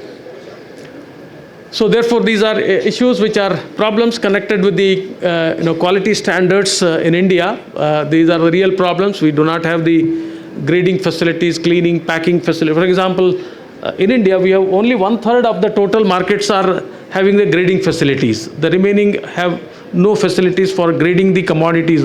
So whatever the prices that are determined are only for fair, average quality for the commodities. So these are different laws, multiple laws will have a complications in their implementation, and agencies again are interconnected in the implementation process, and there is an overlapping of application of these reforms, reforms and the rules and regulations in transforming the produce into a farm which is graded and standardized. So therefore, next please. So these are so many acts that are in operation in the area of the quality of food and standardization on the basis of standardization made by different agencies. So really the impact side of the quality is that there are many ministries which are engaged in the quality standardization, and the ministries, each one of them have their own objectives. They sometimes collude in terms of the objectives they want to achieve. Of course, quality standards are not efficiently managed. There is also harassment in terms of process, process how it is being implemented, and the harassment is on processors and traders because the quality, qualities of the commodities are decided based on the sample. And samples are assumed to be the true representative of the whole produce in the market. So there are many issues which are. Then of course there are distortions in India's presence in the international, because many times rejections take place when commodities are exported to other outside destinations. There are rejections. Like for example, in the recent times we have mango shipments have been rejected by the US market because of the pesticide residues. So then India's brand loyalty is going to be at stake. So that's the reason why these distortions are sometimes the India has to face in the international market because of these rejections and penalties and so on and so forth. Therefore, sometimes the traders have their own standards to adopt for the internal marketing. So therefore, there is no common language for the quality standards. There are multiple standards being established by multiple institutions, and there are complications when it comes to state and interstate movement of commodities.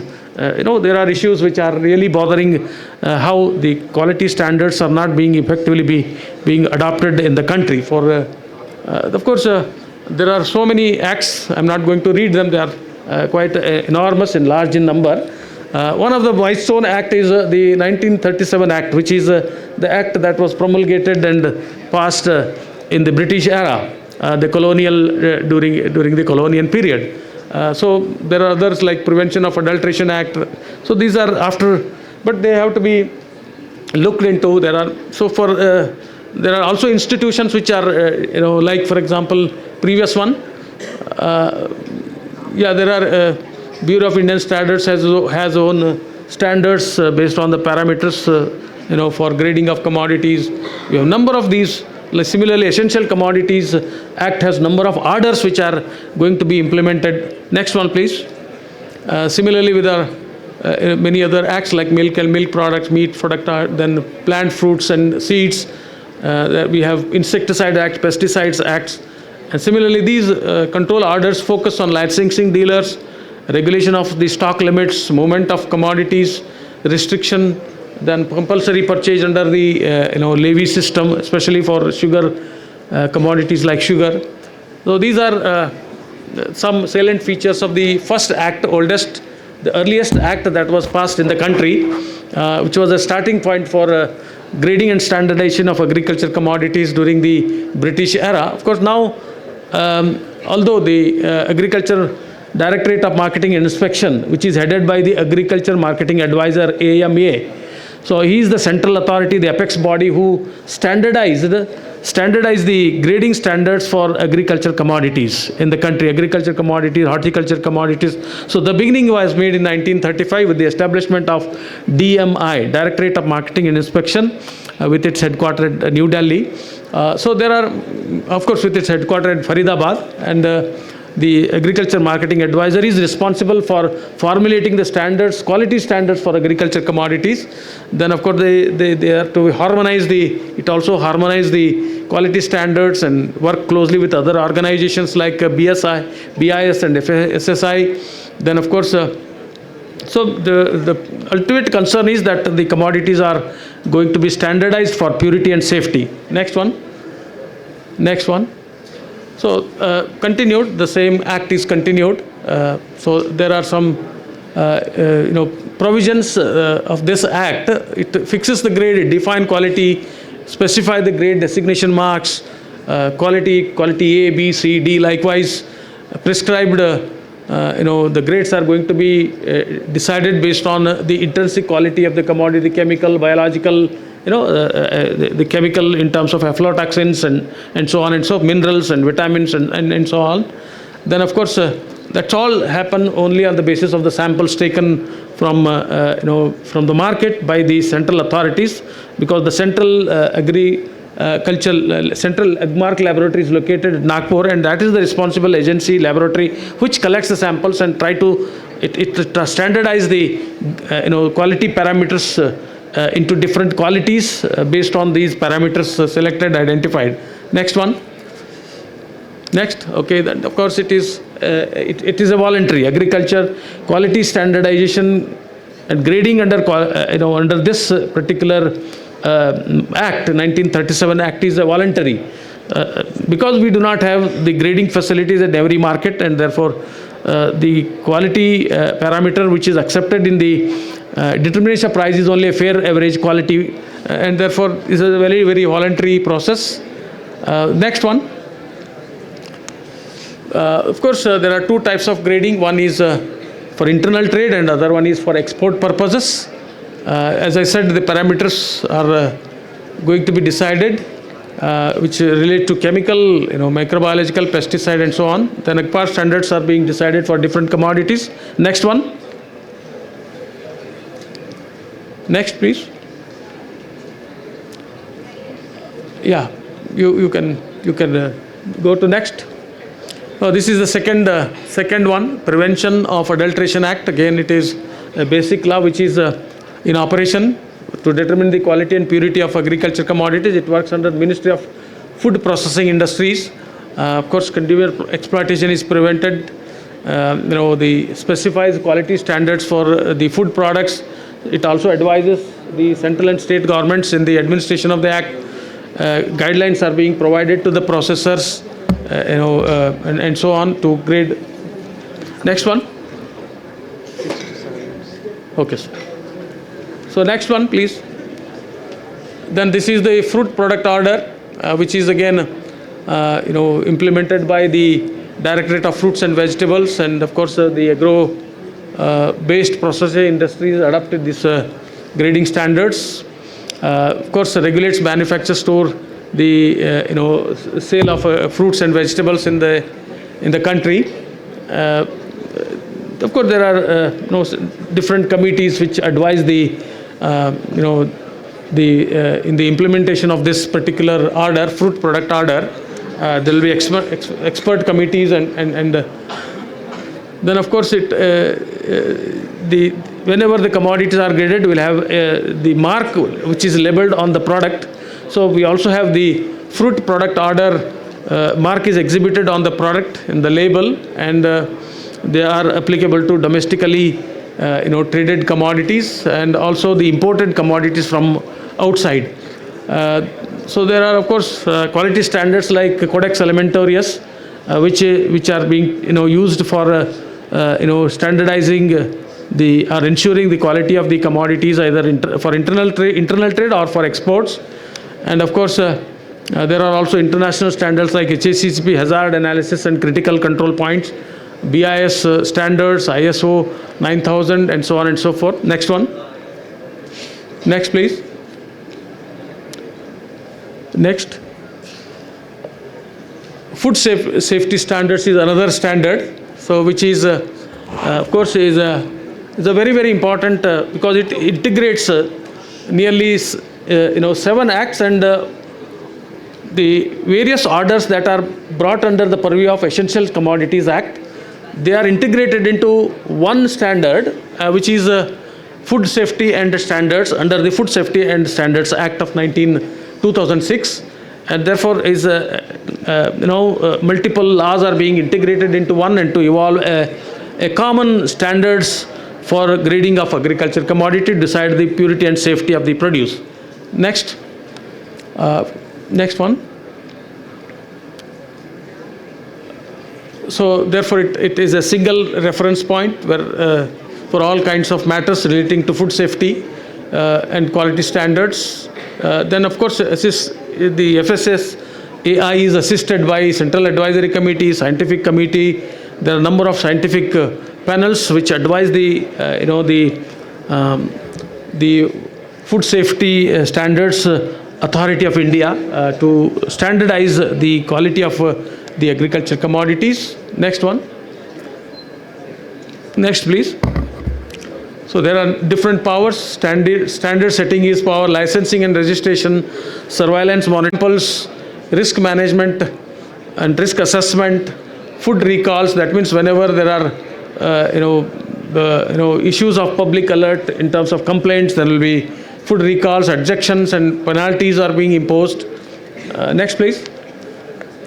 Then export quality control is another order which is mainly to protect the interest of the traders, then prevent rejection abroad, and if there are any rejections because of the poor quality, then it will try to prevent and try to take the precautions before the commodities are being exported.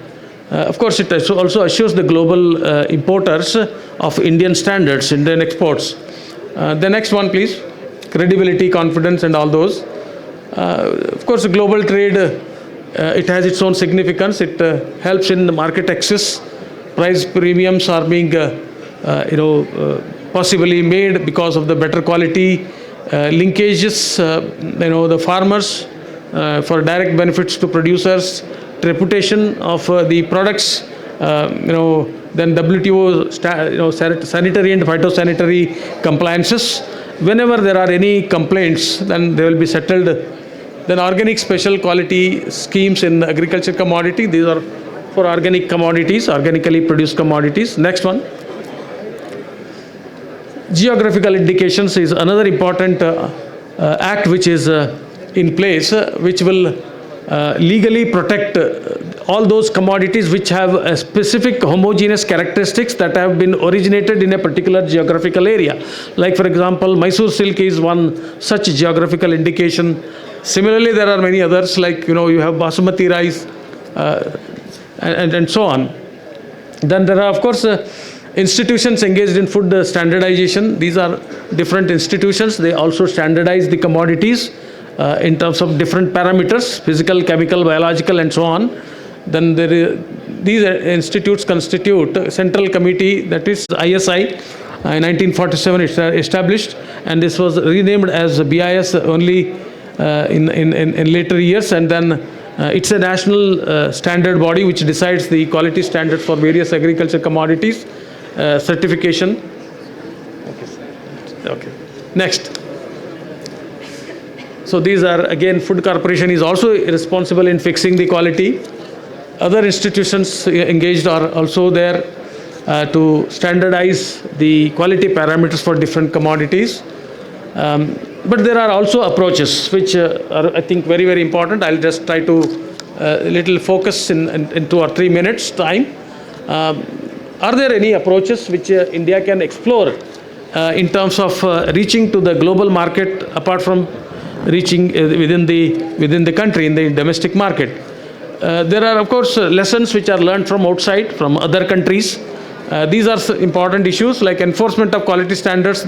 Three important issues. Previous one, enforcement quality standards at a cluster level, and geographical indications based on the geographical homogeneity of a commodity, based on the geographical location of the commodities, how being produced.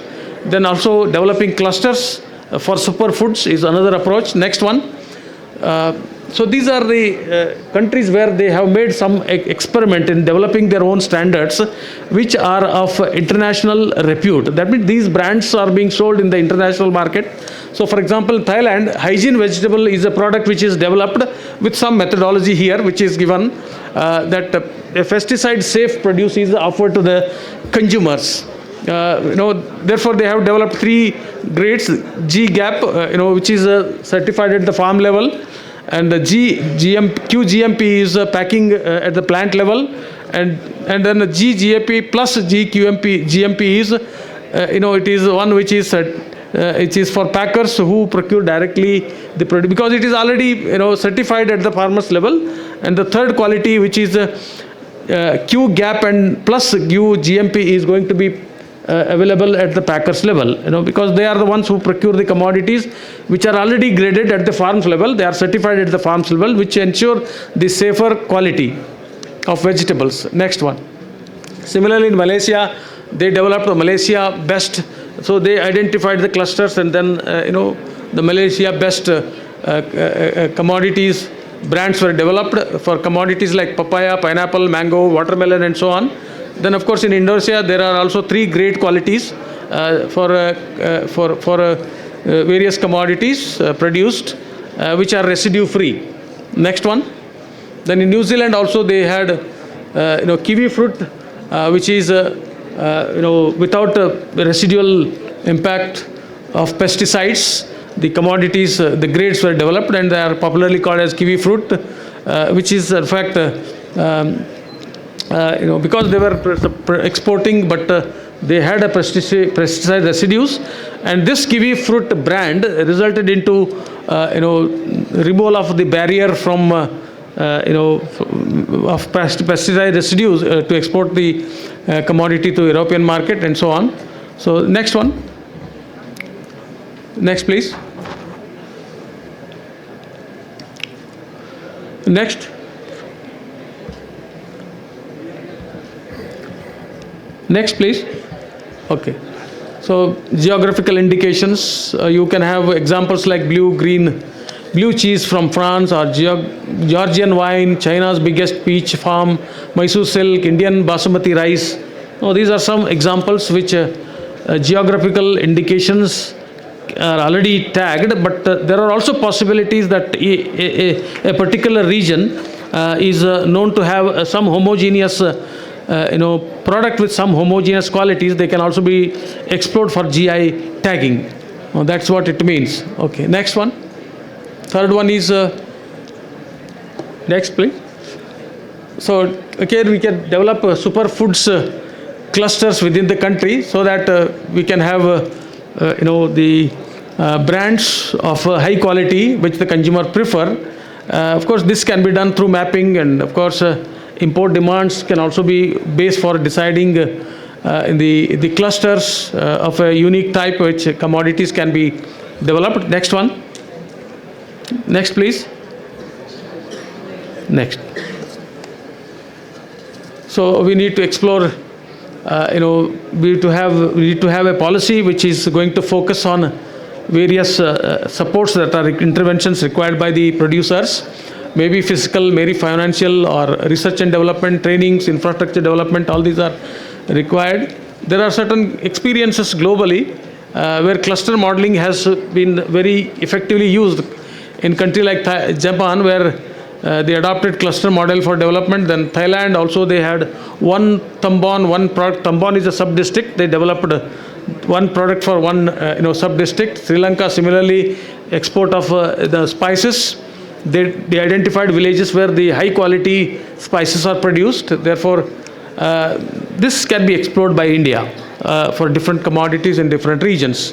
Of course, one village, one product concept can be adopted for regional development, and of course, these are possibilities like agri-economic zones can be promoted based on the specialization in production of certain commodities in each geographical area. Next one. So these are different infrastructure barriers that we come across, that we have in reality have to face, and therefore these are the challenges the India has to address as far as the quality standardization of agricultural commodities is concerned. So we lack in terms of infrastructure, which is as high as 66%. Only 66% of markets have the basic, auctioning platform is a basic infrastructure. So only 66% have the, similarly 25% have the drying platform, and only 33% have the grading facilities. The rest of the markets do not have the grading facilities, grading laboratories for the farmers' produce to test. So these are the issues. Next one. So these are major problems that Indian food industry suffer, and because of which standardization is difficult to reach to every farmer. Next one. These are, of course, I have discussed each one of them. You can go through, there is a material available, I have copied it. voluntariness of the food standards, lack of organic enforcement approach. Next one, the number of laws which are in operation, that's the biggest problem.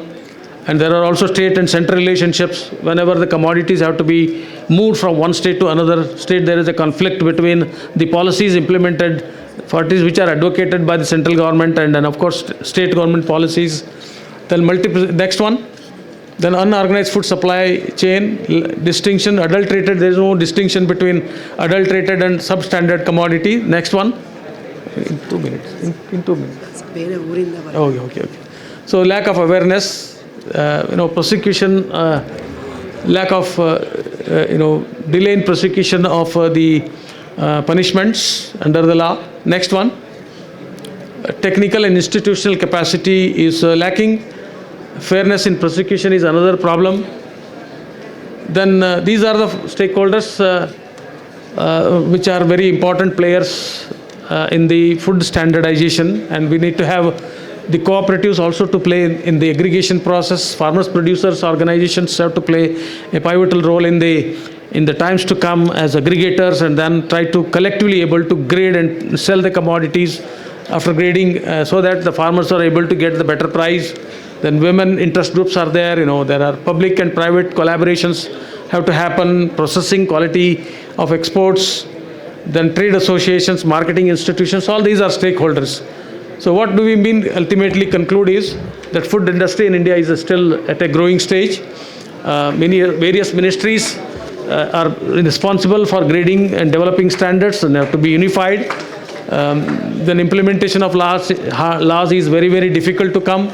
These are the different issues that are really bothering the Indian farmers to standardize and use the standardized approaches to grade the commodities. Next. So thank you very much for your kind patience and hearing. Let us hope that the farmers will get the best from the market. And I thank the organizers of this national seminar providing me an opportunity to meet young minds like you. Thank you very much. Thank you, sir. Now I request Professor P. Ishwar Secretary State.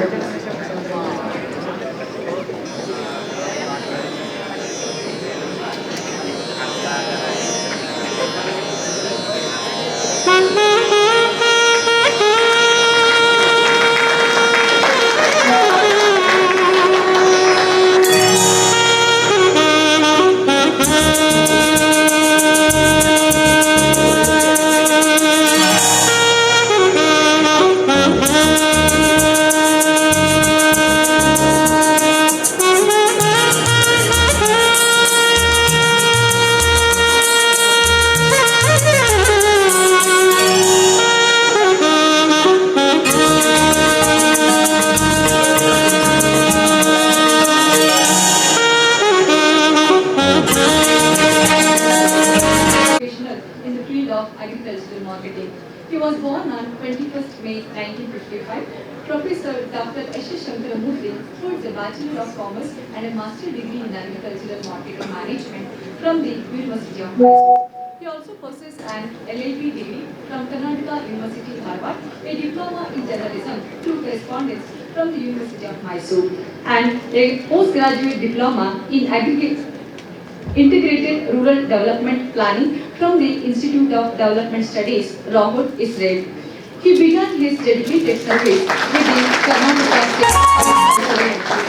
State Marketing Board on 18th January 1979, and he has rendered 37 years of commendable service in the field of agricultural marketing. During his tenure, he has served in several capacities. He has served as a lecturer and principal at the Karnataka State Agricultural Marketing Board and staff training colleges in Hubballi, Raichur and Mysore. And he has also served as General Manager of the Karnataka State Agricultural Marketing Board Printing Division in Hubballi. And he has also served as a General Manager in the Belgaum and Mysore Division. And he has also served as a General Manager and Associate Editor and later Managing Editor of Krishi Pete, a renewed Kannada monthly journal focused on agricultural marketing. and he has also served as a General Manager, Master Trainer in the strengthening agricultural marketing system in India.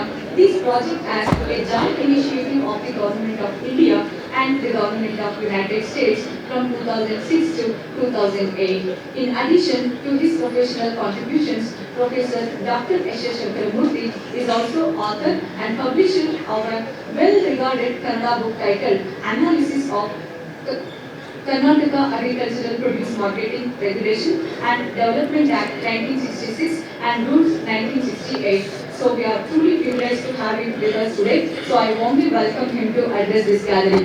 Thank you, madam. Thank you. So it is from good morning to good evening. So ನಾನೀಗ ಇಲ್ಲಿ ತನಕ ಎಲ್ಲ academicians ಮಾತಾಡಿದರು, ನಾನು bureaucrat, officers of the department. So ಹಾಗಾಗಿ ನಾನು ನಿಮಗೆ ಕನ್ನಡದಲ್ಲೇ ಮಾತಾಡ್ತೀನಿ. ಕನ್ನಡದಲ್ಲಿ ಎಲ್ಲರೂ ಇರೋದ್ರಿಂದ ಕನ್ನಡದಲ್ಲೇ ಮಾತಾಡ್ತೀನಿ. ಮೇಲಾಗಿ ನಮ್ಮದು ಏನು ಸಬ್ಜೆಕ್ಟ್ ಇದೆ, Karnataka Agricultural Produce Marketing Regulation and Development Act of 1966, Rules of 1968, and along with the judgments of the High Court and Supreme Court. So I have written a book on this legislation, Act, Rules with High Court and Supreme Court judgments. ಕನ್ನಡದಲ್ಲಿ ಬರೆದಿದ್ದೀನಿ ನಾನು ಇದನ್ನ. So it was I am the author, I am the publisher, I am the seller of the book. All three. So, first published in 1994, second publication in 2001, third publication in 2011, fourth publication in 2017. I am going to publish fifth edition in next year. So okay, ಈಗ ಈ ಕೃಷಿ ಮಾರಾಟ ವಿಷಯ ಏನಿದೆ, ಈಗ ನನಗೆ ಕೊಟ್ಟಿರ್ತಕ್ಕಂಥದ್ದು ಕರ್ನಾಟಕ ಕೃಷಿ ಉತ್ಪನ್ನಗಳ ಮಾರಾಟ ನಿಯಂತ್ರಣ ಮತ್ತು ಅಭಿವೃದ್ಧಿ ಶಾಸನ ಮತ್ತು ನಿಯಮಗಳು, ಇದರ ಪ್ರಮುಖ ಅಂಶಗಳು ಏನೇನು ಅಂತಕ್ಕಂಥದ್ದು. ಇದು ಆ್ಯಕ್ಚುಲಿ ನಿಮಗೆಲ್ಲ ಬಹಳ ಇಂಪಾರ್ಟೆಂಟ್ ಸಬ್ಜೆಕ್ಟೇ. ಯಾವಾಗ ನಾವು ಕೃಷಿ ಉತ್ಪನ್ನಗಳ ಮಾರುಕಟ್ಟೆಯ ಶಾಸನಗಳ ಬಗ್ಗೆ ತಿಳ್ಕೊಬೇಕಂತ ಇವತ್ತಿನ ಟಾಪಿಕ್ಕೇ ಅದು. ಲಾ ಆನ್ ಅಗ್ರಿಕಲ್ಚರ್ ಪ್ರೊಡ್ಯೂಸ್ ಮಾರ್ಕೆಟಿಂಗ್, ಕೃಷಿ ಉತ್ಪನ್ನ ಮಾರಾಟ ವ್ಯವಸ್ಥೆಯ ಬಗ್ಗೆ ಇರ್ತಕ್ಕಂಥ ಕಾನೂನುಗಳು ಏನೇನು ಅಂತಕ್ಕಂಥದ್ದು. ನಮ್ಮಲ್ಲಿ ಅದರ ಬಗ್ಗೆ ನಾನು ಬಹಳ ಸಂಕ್ಷಿಪ್ತವಾಗಿ ಹೇಳ್ತೀನಿ. ಇದರಲ್ಲಿ 196 ಸೆಕ್ಷನ್ಸ್ ಇದೆ ನಮ್ಮ ಆ್ಯಕ್ಟಲ್ಲಿ. ಆಮೇಲೆ 136 ರೂಲ್ಸ್ಗಳಿದೆ. ನಮ್ಮ ಶಾಸನವನ್ನು 1568ರಿಂದ ಇಲ್ಲಿಯವರೆಗೆ 30 ಬಾರಿ ಅಮೆಂಡ್ಮೆಂಟ್ ಮಾಡಿದ್ದೀವಿ, ಇನ್ಕ್ಲೂಡಿಂಗ್ ಲಾಸ್ಟ್ ಇಯರ್ 2024 ಅಮೆಂಡ್ಮೆಂಟು ಸೇರಿ. ಸೊ ಹಾಗಾಗಿ ನಾನು ಬಹಳ ಸಂಕ್ಷಿಪ್ತವಾಗಿ ನಾನು ಇದನ್ನು ಕ್ಲಾಸನ್ನು ನಮ್ಮ ಆಫೀಸರ್ಸ್ಗೆಲ್ಲ ತೊಗೊಳ್ತೀನಿ, ನಮ್ಮ APMC ಆಫೀಸರ್ಸ್. ನಮ್ಮಲ್ಲಿ 168 APMCಸ್ಗಳಿದೆ throughout the state. I have trained almost all the secretaries in the state. So ಅಲ್ಲಿರ್ತಕ್ಕಂಥ ಆಫೀಸರ್ಸು, ಸ್ಟಾಫು, ಇವರೆಲ್ಲರನ್ನೂ ಸಹಿತ ಅವರವರ ವಿಚಾರಕ್ಕೆ ಸಂಬಂಧಪಟ್ಟಂತೆ ಇರತಕ್ಕಂಥ ವಿಷಯಗಳ ಬಗ್ಗೆ ನಾನು ತರಬೇತಿಯನ್ನು ಕೊಟ್ಟಿದ್ದೀನಿ. ಸುಮಾರು 5500 ತರಬೇತಿಗಳನ್ನು ಆಫೀಸರ್ಸಿಗೆ ಕೊಟ್ಟಿದ್ದೀನಿ. ಸುಮಾರು 5000 ತರಬೇತಿಗಳನ್ನು ರೈತರಿಗೆ ಕೊಟ್ಟಿದ್ದೀನಿ ನಾನು, ಫಾರ್ಮರ್ಸ್ ಟ್ರೈನಿಂಗ್ ಪ್ರೋಗ್ರಾಮ್ಸ್ ನನ್ನ 37 ವರ್ಷಗಳ ಸೇವೆಯಲ್ಲಿ. ಆದರೆ ಈ ಶಾಸನ ಏನಿದೆ, ಕೃಷಿ ಉತ್ಪನ್ನಗಳ ಮಾರಾಟಕ್ಕೆ ಸಂಬಂಧಪಟ್ಟಂಥ ಶಾಸನ, ನಿಯಮಗಳು, ಜಡ್ಜ್ಮೆಂಟ್, ಇದನ್ನು ನಾನು ಹೇಳ್ಬೇಕಾದ್ರೆ ಸುಮಾರು ಒಂದು 6 ಗಂಟೆ ನನಗೆ ಮಿನಿಮಮ್ ಬೇಕು, ಗೊತ್ತಾಯ್ತಾ? ಅದನ್ನು ನಿಮಗೆ ನಾನು 20 ನಿಮಿಷದಲ್ಲಿ ಮುಗಿಸ್ಬಿಡ್ತೀನಿ. ಇಂಪಾರ್ಟೆಂಟ್ ಸೆಕ್ಷನ್ಸ್ ಅಷ್ಟೇ ಹೇಳ್ತೀನಿ, ನಾನು ಭಾಳ ತೊಗೊಳ್ಳಲ್ಲ, ಭಾಳ ಟೈಮ್ ತೊಗೊಳ್ಳೋದಿಲ್ಲ. ಯಾಕೆಂದ್ರೆ ನಿಮ್ಮ ಮುಖಗಳನ್ನೆಲ್ಲ ನೋಡ್ತಾ ಇದ್ದೆ, ಬೆಳಗಿಂದ ಸುಸ್ತಾಗಿಬಿಟ್ಟಿದ್ದೀರಿ ನೀವು, ಗೊತ್ತಾಯಿತು ನನಗೆ. ಸೊ ಹಾಗಾಗಿ ಭಾಳ ಸಂಕ್ಷಿಪ್ತವಾಗಿ ನಮ್ಮಲ್ಲಿ ಕೃಷಿ ಉತ್ಪನ್ನ ಮಾರಾಟಕ್ಕೆ ಸಂಬಂಧಪಟ್ಟಂಥ ಶಾಸನವನ್ನು ರಚನೆ ಮಾಡಬೇಕು ಅಂತಕ್ಕಂಥದ್ದು ಬೆಳಗ್ಗೆ ಚೆಂಗಪ್ಪ ಅವರು ಹೇಳ್ದಂಗೆ 1930ರ ದಶಕದಲ್ಲಿ ನಮ್ಮಲ್ಲಿ ಕರ್ನಾಟಕದಲ್ಲಿ ಮೊಟ್ಟ ಮೊದಲ ಮಾರುಕಟ್ಟೆ ಸಮಿತಿ ಅಂದರೆ ಬೈಲಹೊಂಗಲದಲ್ಲಿ 1936ರಲ್ಲಿ ಸ್ಥಾಪನೆ ಆಯಿತು, under the Bombay agriculture produce markets act.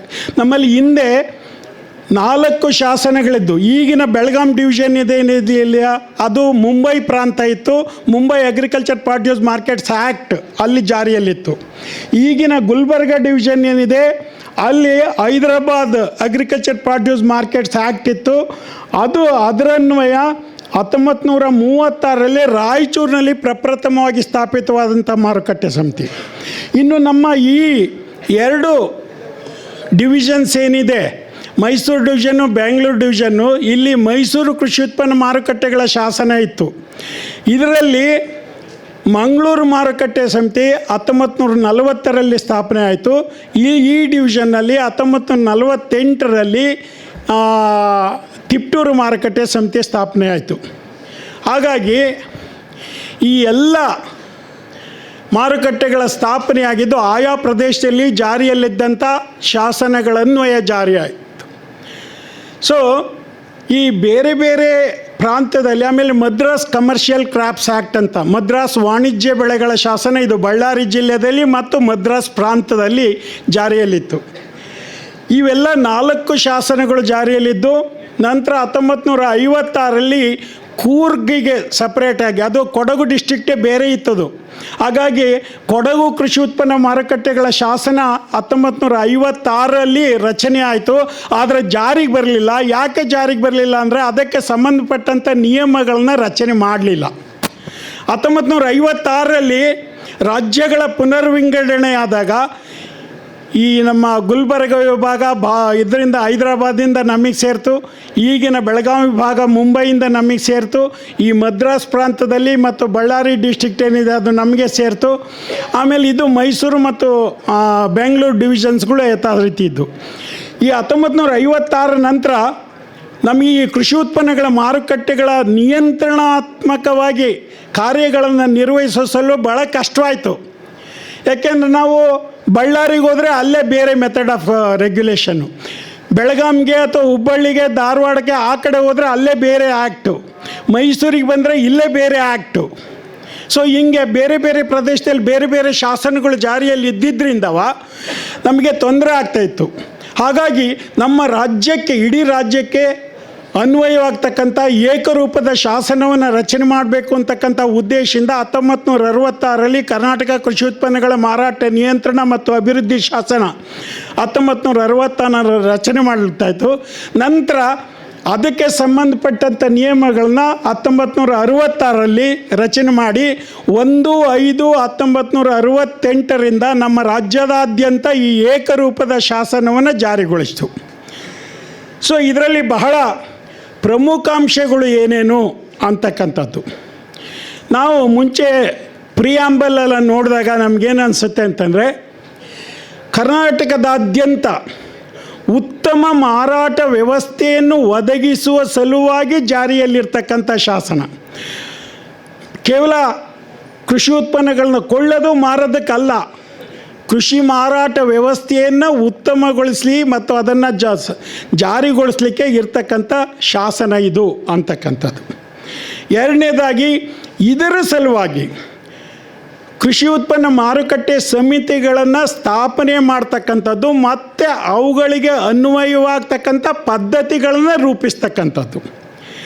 ಮೂರನೇದಾಗಿ ಕೃಷಿ ಉತ್ಪನ್ನಗಳ ಸಂಸ್ಕರಣೆಯನ್ನು ಪ್ರೋತ್ಸಾಹಿಸ್ತಕ್ಕಂಥದ್ದು ಮತ್ತು ಕೃಷಿ ಉತ್ಪನ್ನಗಳ ರಫ್ತನ್ನು ಪ್ರೋತ್ಸಾಹಿಸ್ತಕ್ಕಂಥದ್ದು ಮೂರನೇ ಉದ್ದೇಶ. ನಾಲ್ಕನೇ ಉದ್ದೇಶ ಅಂತಂದರೆ, ನಮ್ಮಲ್ಲಿ ಏನು ಕೃಷಿ ಉತ್ಪನ್ನ ಮಾರುಕಟ್ಟೆ ಸಮಿತಿಗಳು APMCಗಳಿದೆ, ಅದಕ್ಕೆ ಮೂಲಭೂತವಾಗಿ ಬೇಕಾಗಿರ್ತಕ್ಕಂಥ ಸೌಕರ್ಯ ಸೌಲಭ್ಯಗಳನ್ನು ಹಂತವಾಗಿ ಒದಗಿಸ್ಕೊಡ್ತಕ್ಕಂಥದ್ದು. ಇವು ಬಹಳ ಪ್ರಾಮುಖ್ಯವಾಗಿ ನಮ್ಮ ಶಾಸನದ ಪ್ರಿಯಾಂಬಲಲ್ಲಿ ಏನು ಪ್ರಸ್ತಾವನೆ ಅಂತ ಏನು ಕರಿತೀವಲ್ಲ, ಆ ಪ್ರಿಯಾಂಬಲಲ್ಲಿ ಇರ್ತಕ್ಕಂಥ ವಿಚಾರಗಳಿವು, ಉದ್ದೇಶಗಳು. ಇನ್ನು ನಾನು ನೇರವಾಗಿ ಬಂದುಬಿಡ್ತೀನಿ. 1ನೇ ಸೆಕ್ಷನ್, 2ನೇ ಸೆಕ್ಷನ್ ಇಲ್ಲ, 3ನೇ ಸೆಕ್ಷನಿಂದ 7ನೇ ಸೆಕ್ಷನ್ವರೆಗೂ ಸಹಿತ ಸರ್ಕಾರಕ್ಕೆ ಕೆಲವೊಂದು ಅಧಿಕಾರಗಳನ್ನ ಕೊಟ್ಟಿದ್ದೀವಿ. ಅದು ಏನು ಅಧಿಕಾರ ಅಂತಂದರೆ, ಕೆಲವೊಂದು ಕೃಷಿ ಉತ್ಪನ್ನಗಳನ್ನ ಘೋಷಿತ ಕೃಷಿ ಉತ್ಪನ್ನಗಳು ಅಂತ ಘೋಷಣೆ ಮಾಡಿ ನೋಟಿಫಿಕೇಷನ್ ಮೂಲಕ ಆ ಉತ್ಪನ್ನಗಳ ಮಾರಾಟ ನಿಯಂತ್ರಣವನ್ನು ನಮ್ಮ ರಾಜ್ಯದ ಎಲ್ಲ APMCಗಳಲ್ಲೇ ಜಾರಿಗೊಳಿಸ್ತಕ್ಕಂಥ ಒಂದು ಅಧಿಕಾರ. ಇದಕ್ಕೋಸ್ಕರ ಘೋಷಿತ ಕೃಷಿ ಉತ್ಪನ್ನಗಳು ಅಂತಕ್ಕಂಥದ್ದನ್ನ ಘೋಷಣೆ ಮೂಲಕ ಸರ್ಕಾರ ಮಾಡ್ತದೆ. ಇದಕ್ಕೆ ಸಂಬಂಧಪಟ್ಟಂತೆ ಮಾರುಕಟ್ಟೆ ಕ್ಷೇತ್ರ, ಪ್ರತಿಯೊಂದು APMCಗೆ ಎಷ್ಟು ಮಾರುಕಟ್ಟೆ ಕ್ಷೇತ್ರ ಇರಬೇಕು ಅಂತಕ್ಕಂಥದ್ದು ನಿಗದಿಪಡಿಸ್ತಕ್ಕಂಥದ್ದು. ಆಮೇಲೆ ಪ್ರತಿಯೊಂದು ಮಾರುಕಟ್ಟೆಗೆ ಎಲ್ಲಿ ಮೇಯ್ನ್ ಮಾರ್ಕೆಟ್ ಇರಬೇಕು, ಮುಖ್ಯ ಮಾರುಕಟ್ಟೆ ಎಲ್ಲಿರಬೇಕು, ಮುಖ್ಯ ಮಾರುಕಟ್ಟೆ ಪ್ರಾಂಗಣ ಎಲ್ಲಿರಬೇಕು, ಉಪ ಮಾರುಕಟ್ಟೆಗಳಿದ್ದರೆ ಉಪ ಮಾರುಕಟ್ಟೆಗಳು ಸಬ್ ಮಾರ್ಕೆಟ್ಸ್ ಎಲ್ಲಿರಬೇಕು, ಆ ಸಬ್ ಮಾರ್ಕೆಟ್ಸ್ ಯಾರ್ಡುಗಳು ಎಲ್ಲಿರಬೇಕು, ಇದನ್ನೆಲ್ಲ ನಿಗದಿಪಡಿಸ್ತಕ್ಕಂಥ ಅಧಿಕಾರವನ್ನು ನಾವು 3ನೇ ಸೆಕ್ಷನಿಂದ 8ನೇ ಸೆಕ್ಷನ್ವರೆಗೂ ನಮ್ಮ ಶಾಸನದಲ್ಲಿ ಸರ್ಕಾರಕ್ಕೆ ಅವಕಾಶ ಮಾಡಿಕೊಟ್ವಿ. ಇನ್ನು 8ನೇ ಸೆಕ್ಷನ್ ಐತಲ್ಲ, ಬಹಳ important section two control the regulation of agricultural produce. ಇದರಲ್ಲಿ ಈ ಸೆಕ್ಷನ್ನು ಭಾಳ ಸ್ಪಷ್ಟವಾಗಿ ಮತ್ತು ಬಹಳ ಕಠಿಣವಾಗಿರ್ತಕ್ಕಂಥ ಸೆಕ್ಷನ್ ಅಂತ ಹೇಳ್ಬೋದು ನಾನು. ಯಾಕೆ ಅಂತಂದರೆ ಇದರಲ್ಲಿ 3 ಅಂಶಗಳಿದ್ದಾವೆ. ಒಂದನೇದು, ಯಾವುದೇ ಸ್ಥಳೀಯ ಸಂಸ್ಥೆ ಆಗಲಿ, ಲೋಕಲ್ ಬಾಡೀಸ್ ಆಗಲಿ, ಅವು ಕೃಷಿ ಉತ್ಪನ್ನಗಳ ಮಾರಾಟಕ್ಕೆ ಸಂಬಂಧಿಸಿದಂತೆ ಮಾರುಕಟ್ಟೆಗಳನ್ನು ಸ್ಥಾಪಿಸಲು ಅವಕಾಶವಿಲ್ಲ. ಒಂದು ವೇಳೆ ಸ್ಥಾಪಿಸಿದ್ದರೆ ಮುಂದುವರಿಸಲಿಕ್ಕೆ ಅವಕಾಶ ಇಲ್ಲ ಅಂತಕ್ಕಂಥದ್ದು. 2007 ನಂತರ ಖಾಸಗಿ ಮಾರುಕಟ್ಟೆಗಳನ್ನ ಸ್ಥಾಪಲಿಕ್ಕೆ ನಮ್ಮ ಶಾಸನದಲ್ಲಿ ಅವಕಾಶ ಮಾಡಿಕೊಟ್ಟಿದ್ದೀವಿ. ಅಲ್ಲಿ ತನಕ APMCಗಳ ಸಾಮ್ರಾಜ್ಯನೇ ಇತ್ತು. APMCಗಳನ್ನ ಬಿಟ್ಟರೆ ಇನ್ಯಾವುದೇ ಸಂಸ್ಥೆ ಕೃಷಿ ಉತ್ಪನ್ನ ಮಾರುಕಟ್ಟೆಗಳನ್ನ ಸ್ಥಾಪಿಸಲಿಕ್ಕೆ ಸಾಧ್ಯವೇ ಇರಲಿಲ್ಲ. ಇದು 8ನೇ ಸೆಕ್ಷನಲ್ಲಿ ಒಂದು ಭಾಗ. 2ನೇ ಭಾಗ ಅಂತಂದರೆ, ಏನು APMCದಲ್ಲಿ ಕಾರ್ಯನಿರ್ವಹಿಸ್ತಕ್ಕಂಥ ಎಲ್ಲ ಪೇಟೆ ಕಾರ್ಯಕರ್ತರುಗಳು ಸಹಿತ ಕಡ್ಡಾಯವಾಗಿ ಲೈಸೆನ್ಸ್ ತೆಗೆದುಕೊಂಡೇ ವ್ಯವಹಾರ ಮಾಡಬೇಕು. ಈ ಮಾರ್ಕೆಟ್ ಫಂಕ್ಷನರೀಸ್, ಪೇಟೆ ಕಾರ್ಯಕರ್ತರು ಅಂತ ಕರಿತೀವಿ ನಾವು. ಪೇಟೆ ಕಾರ್ಯಕರ್ತರು ಅಂದರೆ ಯಾರ್ಯಾರು? ಅದರಲ್ಲಿ ಟ್ರೇಡರ್ಸ್, ವ್ಯಾಪಾರಸ್ಥರು ಬರ್ತಾರೆ, ದಲ್ಲಾಲರು ಬರ್ತಾರೆ, ಆಮದುದಾರರು ಬರ್ತಾರೆ, ರಫ್ತುದಾರರು ಬರ್ತಾರೆ, ಸಂಸ್ಕರಣೆಕಾರರು ಬರ್ತಾರೆ, ಸಾಗಣೆದಾರರು ಬರ್ತಾರೆ, ಸಂಗ್ರಹಣೆಕಾರರು ಬರ್ತಾರೆ, ತೂಕದವರು ಬರ್ತಾರೆ, ಆಮೇಲೆ ಹಮಾಲರು ಬರ್ತಾರೆ, ಮತ್ತು ಇತರೆ ಯಾವುದೇ ವ್ಯಕ್ತಿ ಕೃಷಿ ಉತ್ಪನ್ನಗಳ ಒಂದು ಕಾರ್ಯಗಳನ್ನು ಏನು ನಿರ್ವಹಣೆ ಮಾಡ್ತಾರೆ ಅವರೆಲ್ಲರೂ ಸಹಿತ ಈ ಪೇಟೆ ಕಾರ್ಯಕರ್ತರು ಅಂತ ಒಂದು ಶಬ್ದದಲ್ಲಿ ಬರ್ತಾರೆ. ಇವರನ್ನೆಲ್ಲ ರೆಗ್ಯುಲೇಟ್ ಮಾಡ್ತಕ್ಕಂಥದ್ದು ಅವ್ರಿಗೆ ನೀಡ್ತಕ್ಕಂಥ ಲೈಸೆನ್ಸಿಂದ. ಅದಕ್ಕೋಸ್ಕರನೇ ಹೇಳಿದೆ, ಎಲ್ಲರೂ ಸಹಿತ ಲೈಸೆನ್ಸ್ ತಗೊಂಡೇ ವ್ಯವಹಾರ ಮಾಡಬೇಕು ಅಂತಕ್ಕಂಥದ್ದು ಕಡ್ಡಾಯ ಇಲ್ಲಿ. ಆದರೆ ಇದಕ್ಕೆ ಇಬ್ಬರಿಗೆ ಎಕ್ಸೆಂಪ್ಷನ್ಸ್ ಕೊಟ್ಟಿದ್ದೀವಿ. ಈ ಕ್ಲಾಸು ಇಬ್ಬರಿಗೆ ಅನ್ವಯಿಸೋದಿಲ್ಲ. ಅವ್ರು ಯಾರಪ್ಪ ಅಂದರೆ, ಒಂದು ಫಾರ್ಮರ್, ರೈತ ತಾನು ಬೆಳೆದಂಥ ಕೃಷಿ ಉತ್ಪನ್ನಗಳನ್ನ ಮಾರುಕಟ್ಟೆಗೆ ತಂದು ಮಾರಾಟ ಮಾಡಲಿಕ್ಕೆ ಲೈಸೆನ್ಸ್ ತೆಗೆದುಕೊಳ್ಳಬೇಕಾಗಿಲ್ಲ, ಒಂದನೇದು. ಎರಡನೇದು, ಕನ್ಸ್ಯೂಮರ್, ಯಾವ ವ್ಯಕ್ತಿ ತನ್ನ ಸ್ವಂತ ಉಪಯೋಗಕ್ಕಾಗಿ ಕೃಷಿ ಉತ್ಪನ್ನಗಳನ್ನು ಕೊಂಡುಕೊಳ್ತಾನೋ ಅವನು ಲೈಸೆನ್ಸ್ ಪಡ್ಕೋಬೇಕಾಗಿಲ್ಲ. So farmer and consumer exempted from taking the licence from the market committee. Next ಮೂರನೇದು, ಕೇವಲ ಮಾರುಕಟ್ಟೆ ಪ್ರಾಂಗಣಗಳನ್ನು ಮಾತ್ರವೇ ಉಪಯೋಗಿಸಿ ಕೃಷಿ ಉತ್ಪನ್ನಗಳ ವ್ಯವಹಾರವನ್ನು ನಿರ್ವಹಿಸಬೇಕು ಅಂತಕ್ಕಂಥದ್ದು. ಅಂದರೆ ಏನು ಬಿಸ್ನೆಸ್ಸು ಮಾಡಬೇಕಂತಂದ್ರೂ ಅದು APMC ಮಾರ್ಕೆಟ್ ಯಾರ್ಡಲ್ಲೇ ಮಾಡಬೇಕು ಅಂತಕ್ಕಂಥದ್ದನ್ನ ಸೆಕ್ಷನ್ 8 ಹೇಳಿದ್ದೇವೆ. ಬೆಳಗ್ಗೆ ಚಂಗಪ್ಪ ಅವರು ಅದನ್ನು ಕಾಮೆಂಟ್ ಮಾಡಿದರು. ಬಟ್ ಯಾಕೆ ಅದನ್ನು ಅಂತಂದರೆ ಬಹಳಷ್ಟಿದೆ. ನಾನು ಈ ಸೆಕ್ಷನ್ 8 ನಾನು 2 hours ತೊಗೊಳ್ತೀನಿ ಕ್ಲಾಸು. ಆ್ಯಕ್ಚುಲಿ ನಿಮಗೆ 2 ನಿಮಿಷದಲ್ಲಿ ಹೇಳ್ತೀನಿ ಅಷ್ಟೇ. ಸೊ ಇದು APMCಗಳಲ್ಲಿ ಎಲ್ಲ ಎಲ್ಲಿ ಬೇಕಾ ಅಲ್ಲಿ ಮಾರಾಟ ಮಾಡಂತಂದರೆ ಎಲ್ಲಿ ಬೇಕಾ ಅಲ್ಲಿ ಸೂಪರ್ವಿಷನ್ ಮಾಡೋಕ್ಕಾಗತ್ತಾ ನಾವು? ಆಮೇಲೆ ಎಲ್ಲಿ ಬೇಕಾ ಅಲ್ಲಿ ಸೌಕರ್ಯ ಸೌಲಭ್ಯಗಳನ್ನ ಒದಗಿಸ್ಕೊಡೋಕ್ಕಾಗತ್ತಾ? ಅದನ್ನು ಒಂದು ಸೆಂಟ್ರಲ್ ಪ್ಲೇಸ್ ಬೇಕು. ಆ ಸೆಂಟ್ರಲ್ ಪ್ಲೇಸ್ನ ನಾವು ಡೆವಲಪ್ ಮಾಡ್ತೀವಿ. ಕೃಷಿ ಉತ್ಪನ್ನಗಳ ಮಾರಾಟ ವ್ಯವಸ್ಥೆಗೆ ಏನೆಲ್ಲ ಸೌಕರ್ಯ ಸೌಲಭ್ಯಗಳು ಮೂಲಭೂತವಾಗಿ ಬೇಕೋ ಅವನ್ನೆಲ್ಲವನ್ನೂ ಸಹಿತ ನಾವಲ್ಲಿ ಪ್ರೊವೈಡ್ ಮಾಡ್ತೀವಿ. ಆದ್ದರಿಂದ ಮಾರ್ಕೆಟ್ ಯಾರ್ಡಲ್ಲೇ ತಂದು ಮಾರಾಟ ಮಾಡಿರಿ ಅಂತಕ್ಕಂಥ ಒಂದು ಶಬ್ದವನ್ನು ನಾವು ಅಲ್ಲಿ ಸೇರಿಸಿದ್ವಿ. ನಾವು ರೈತರಿಗೆ ಇಲ್ಲಿ ರಿಸ್ಟ್ರಿಕ್ಷನ್ಸ್ ಆಗ್ತಾಯಿಲ್ಲ, ಜ್ಞಾಪಕ ಇರಲಿ. ನಮ್ಮ ಲಗಾಮಿರೋದು ಟ್ರೇಡರ್ಸ್ಗೆ. ನೀನು ಹೋಗಲ್ಲಿ ಕೊಂಡ್ಕೋಬೇಡ ಅಂತ ಹೇಳ್ತೀವಿ ನಾವು ವಿಲೇಜ್ ಲೆವೆಲಲ್ಲಿ. ಯಾಕೆ ಅಂತಂದರೆ is licensed one, licensee. So ನಮ್ದು ಏನು ರಿಸ್ಟ್ರಿಕ್ಷನ್ಸ್ ಇದ್ದರೂ ಅವನ ಮೇಲೆ ಹಾಕ್ಬೋದು ಅಂತಂದ್ಬಿಟ್ಟು ಅವನ ಮೇಲೆ ಹಾಕ್ತೀವಿ ಅಷ್ಟೇ. ಸೊ ಇದು ಲೈಸೆನ್ಸ್ ತೊಗೊಳ್ದಲೇ ವ್ಯಾಪಾರ ಮಾಡಬಾರ್ದು ಮತ್ತು ಕೇವಲ ಮಾರುಕಟ್ಟೆ ಪ್ರಾಂಗಣಗಳಲ್ಲಿ ಮಾತ್ರನೇ ವ್ಯವಹರಿಸಬೇಕು ಅಂತಕ್ಕಂಥದ್ದನ್ನ ಇಲ್ಲಿ ಈ ಕ್ಲಾಸಲ್ಲಿ ಹೇಳಿದ್ದೀವಿ. ಆದರೆ ಇದಕ್ಕೆ ಒಂದು 5-6 ಎಕ್ಸಂಪ್ಷನ್ಸ್ ಕೊಟ್ಟಿದ್ದೀವಿ. ಎಲ್ಲಿ ನೀವು ಎಲ್ಲಿ ಬೇಕೋ ಅಲ್ಲಿ ಖರೀದಿ ಮಾಡಬಾರ್ದು ಅಂತ ಏನು ರಿಸ್ಟ್ರಿಕ್ಷನ್ಸ್ ಹಾಕಿದ್ದೀವಲ್ಲ 8ನೇ ಸೆಕ್ಷನ್ನಲ್ಲಿ, ಇದಕ್ಕೆ 6 ಜನಕ್ಕೆ ನಾವು ಎಕ್ಸಂಪ್ಷನ್ಸ್ ಕೊಟ್ಟಿದ್ದೀವಿ. ಅವ್ರು ಎಲ್ಲಿ ಬೇಕಾದ್ರಲ್ಲಿ ಹೋಗಿ ಖರೀದಿ ಮಾಡ್ಬೋದು, ಮಾರ್ಬೋದು ಬೇಕಾದ್ರೆ.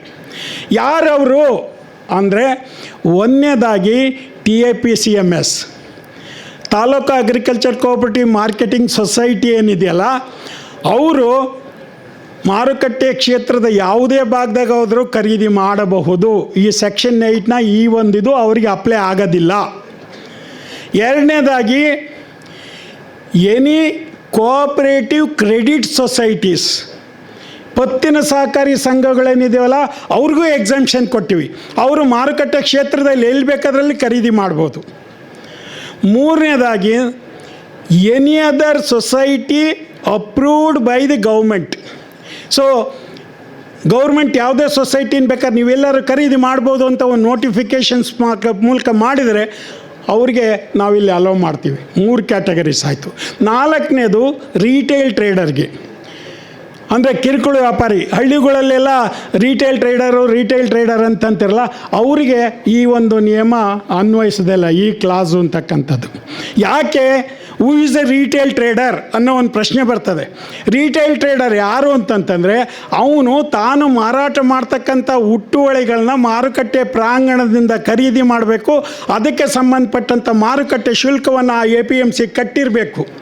ಮತ್ತು 2ನೇ ಕಂಡೀಷನ್ನು ರಿಟೇಲರ್ಗೆ ಅಂದರೆ, ಅವನು ಗ್ರಾಹಕರಿಗೆ ಮಾತ್ರ ಮಾರಾಟ ಮಾಡಬೇಕು, ಗ್ರಾಹಕರಿಗಲ್ಲದೆ ವರ್ತಕರಿಗೆ ಮಾರಾಟ ಮಾಡೋಂಗಿಲ್ಲ, ಟ್ರೇಡರ್ಸ್ಗೆ. ಸೊ ಈ ಕಂಡೀಷನ್ಸ್ಗಳ್ಪಟ್ಟು ನಾವು ಒಂದು ರಿಟೇಲರ್ ಅಂತ ಕರಿತೀವಿ. ಅವನು ಎಲ್ಲಿ ಬೇಕಾದಲ್ಲಿ ವ್ಯವಹಾರ ಮಾಡಲಿಕ್ಕೆ 8ನೇ ಸೆಕ್ಷನ್ನಲ್ಲಿ ಅವಕಾಶ ಕೊಟ್ಟಿವಿ. 5ನೇ ಕ್ಯಾಟಗರಿ ಯಾರಪ್ಪ ಅಂತಂದರೆ, ರೈತ ಕಾಂಟ್ರಾಕ್ಟ್ ಫಾರ್ಮಿಂಗ್ ಅಗ್ರಿಮೆಂಟಲ್ಲಿ ಅವಕಾಶ ಇದ್ದರೆ, ಕಾಂಟ್ರಾಕ್ಟ್ ಫಾರ್ಮಿಂಗ್ ಅಗ್ರಿಮೆಂಟಲ್ಲಿ ಅವಕಾಶ ಇದ್ದರೆ ಕಾಂಟ್ರಾಕ್ಟ್ ಫಾರ್ಮಿಂಗ್ ಸ್ಪಾನ್ಸರ್ಗೆ, ಅಂದರೆ ಖರೀದಿದಾರ, ಸ್ಪಾನ್ಸರ್ ಅಂದರೆ ಖರೀದಿದಾರ ಇಲ್ಲಿ. ಸೊ ಅವನಿಗೆ ಮಾರಾಟ ಮಾಡ್ಬೋದು. No restrictions is given here. ಯಾಕೆಪ್ಪ ಅಂದರೆ, ಕಾಂಟ್ರಾಕ್ಟ್ ಫಾರ್ಮಿಂಗ್ ಅಗ್ರಿಮೆಂಟಲ್ಲಿ ನಾನು ಡೆಲಿವರಿನ ಅವನು ಹೊಲದಿಂದಲೇ ತೊಗೊಳ್ತೀನಿ, ರೈತನ ಹೊಲದಿಂದವ ಅಂತ ಹೇಳಿರ್ಬೋದು, ಅಥವಾ ಅವನ ಮನೆಯಿಂದ ನಾನು ಡೆಲಿವರಿ ತೊಗೊತೀನಿ ಅಂತ ಹೇಳಿರಬಾರ್ದು. ಅದಕ್ಕೋಸ್ಕರ ಈ ಸೆಕ್ಷನ್ 8ನೇ ಸೆಕ್ಷನ್ನು ಅದಕ್ಕೆ ಅಡ್ಡಿ ಆಗಬಾರದು ಅನ್ನೋ ಉದ್ದೇಶದಿಂದ ಅವ್ರಿಗೆ ಎಕ್ಸಂಪ್ಷನ್ಸ್ ಕೊಟ್ಟಿದ್ದೀವಿ. ನೆಕ್ಸ್ಟ್ ಇನ್ನೊಂದು ಕ್ಯಾಟಗರಿಗೆ ಅಂತಂದರೆ, direct purchase licensee who has taken licence under 72B of the act. So 72A ಮತ್ತು B ಕೆಲವೊಬ್ಬರಿಗೆ ಪ್ರೈವೇಟ್ ಮಾರ್ಕೆಟ್ಸನ್ನು ಎಸ್ಟಾಬ್ಲಿಷ್ ಮಾಡಲಿಕ್ಕೆ ನಾವು 2007 ಅಮೆಂಡ್ಮೆಂಟಲ್ಲಿ ಅವಕಾಶ ಮಾಡಿಕೊಟ್ಟಿದ್ದೇವೆ.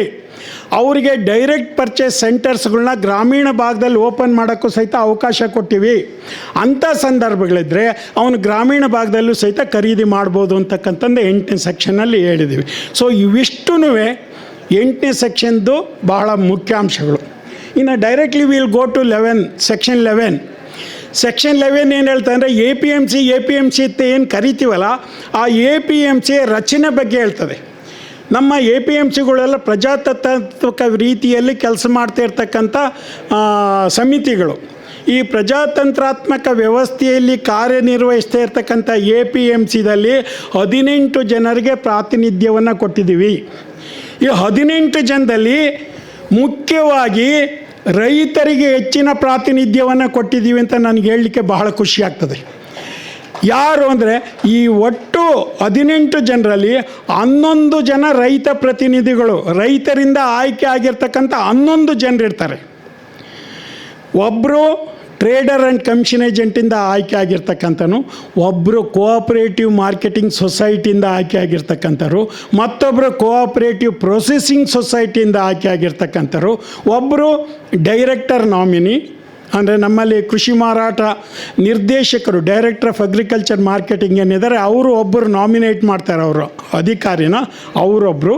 ನಂತರ ಇನ್ನು 3 ಜನ ನಾಮಕರಣ ಮಾಡಲಿಕ್ಕೆ ಸರ್ಕಾರಕ್ಕೆ ಅಧಿಕಾರ ಕೊಟ್ಟಿವಿ.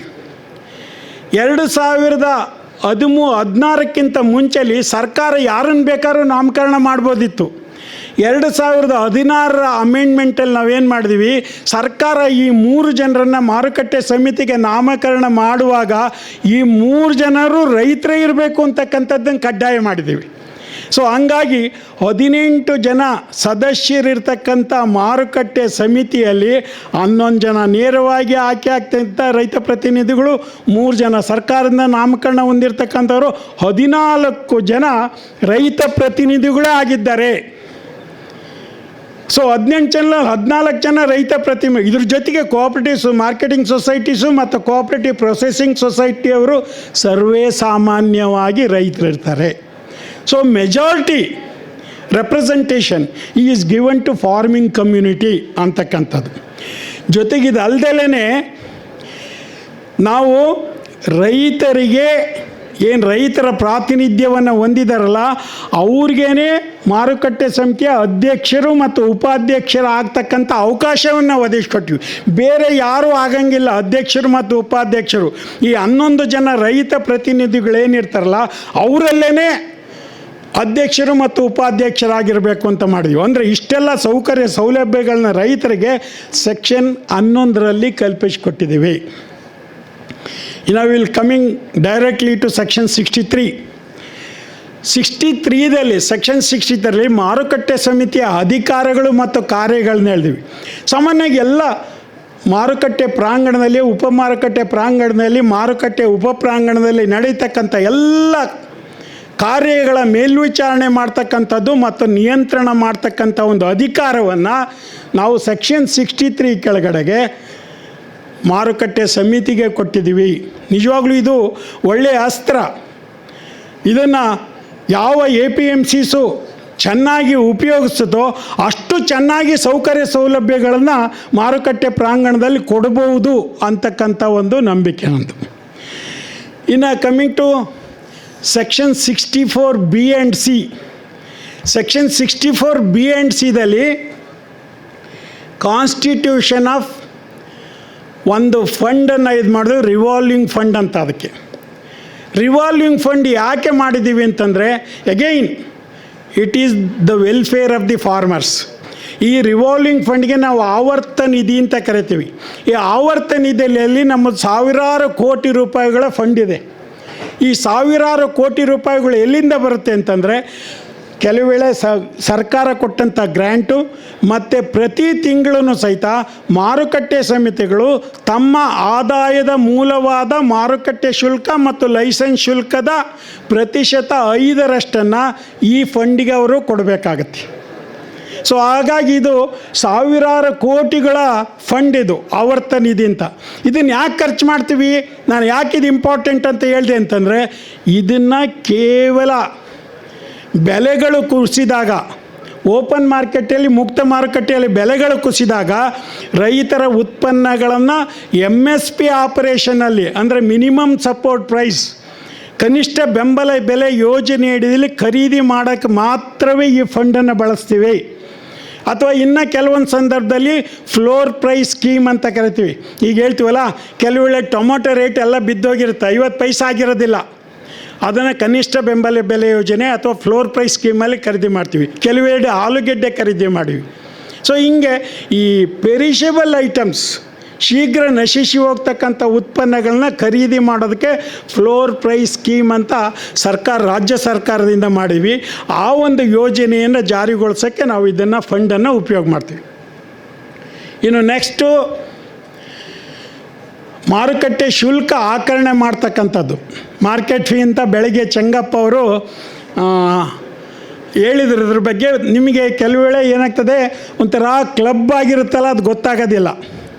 ಮಾರುಕಟ್ಟೆ ಸಮಿತಿಗೆ ಆದಾಯ ಬರ್ತಕ್ಕಂಥದ್ದು ಮಾರುಕಟ್ಟೆ ಶುಲ್ಕ ಆಕರಣೆಯಿಂದ ಮತ್ತು ಲೈಸೆನ್ಸ್ ಶುಲ್ಕದ ಆಕರಣೆಯಿಂದ ಮತ್ತು ಮಾರುಕಟ್ಟೆ ಸಮಿತಿಗಳ ಸ್ವಂತ ಪ್ರಾಪರ್ಟಿಗಳಿಂದ ಬರ್ತಕ್ಕಂಥ ಆದಾಯ.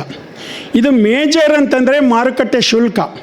ಮಾರುಕಟ್ಟೆ ಶುಲ್ಕದಿಂದ ಇದು ನಾಟ್ ಮೋರ್ ದ್ಯಾನ್ 2% ಅಂತ ಮಾಡಿದ್ದೀವಿ. ನಮ್ಮ ಶಾಸನದಲ್ಲಿರ್ತಕ್ಕಂಥದ್ದು ಪ್ರತಿಶತ 2ಕ್ಕೆ ಮೀರದಂತೆ ಮಾರುಕಟ್ಟೆ ಶುಲ್ಕವನ್ನು ಆಯಾ ಮಾರುಕಟ್ಟೆ ಸಮಿತಿಗಳು ತಮ್ಮ ಉಪನಿಯಮಗಳಲ್ಲಿ ನಿಗದಿಪಡಿಸುವ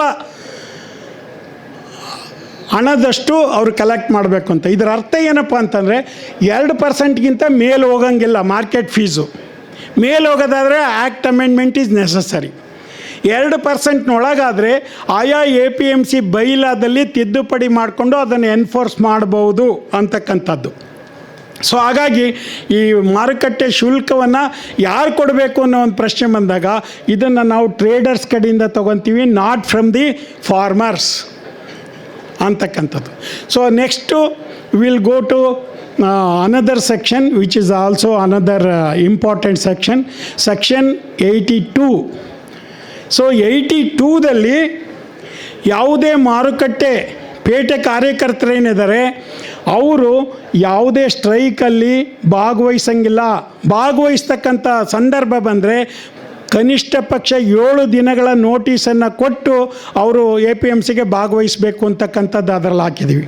ಮತ್ತು ಜೊತೆಗೆ ಏನು ಪೇಟೆ ಕಾರ್ಯಕರ್ತರಿರ್ತಾರೆ ಅವರು ಶಾಸನ ನಿಯಮ ಉಪನಿಯಮಗಳಲ್ಲಿ ನಿಗದಿಪಡಿಸಿದಂಥ ಫಾರ್ಮ್ಯಾಟಲ್ಲಿ ಅವ್ರ ಅಕೌಂಟ್ಸ್ಗಳನ್ನ ಇಡಬೇಕು. APMC ಅವ್ರು ಯಾವಾಗ ಕೇಳ್ತಾರೋ ಅದನ್ನು ಕೊಡಬೇಕು ಅಂತಕ್ಕಂಥದ್ದು ಸಹಿತ ನಿಗದಿ ಮಾಡಿದ್ದೀವಿ.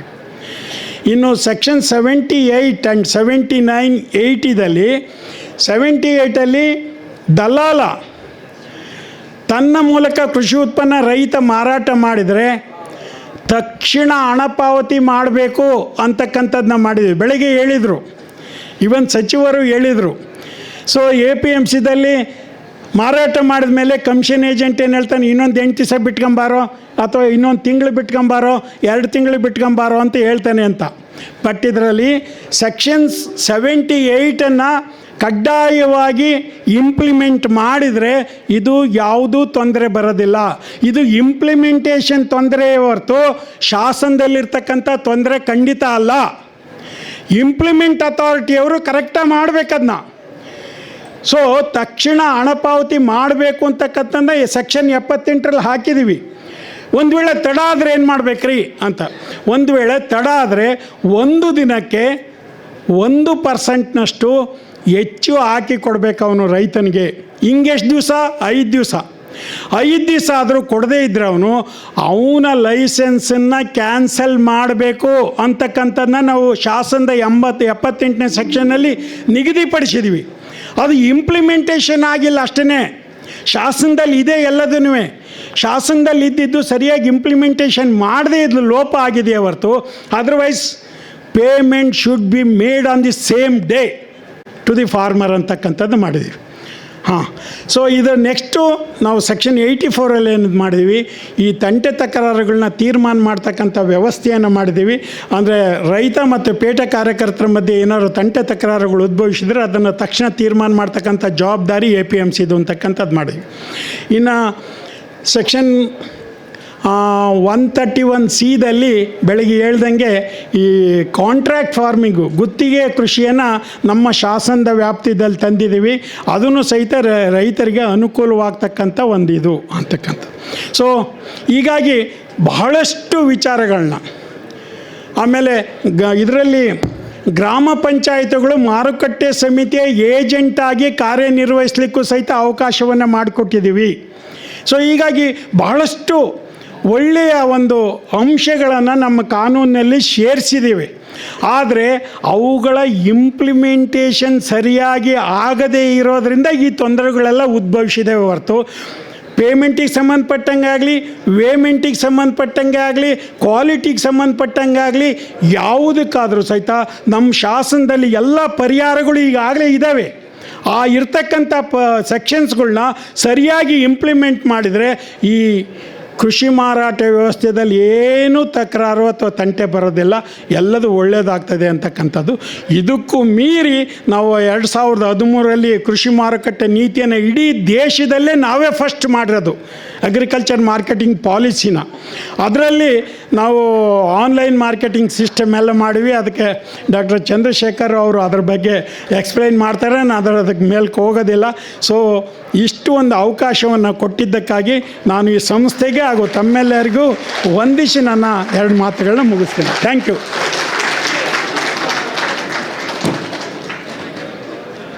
Thank you, sir. I request observation for sir to facilitate the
Award in the year 2012, National Faculty Award for Excellence in Research in the year 2021-2022 academic year, Best Social Sciences Award in the year 2019.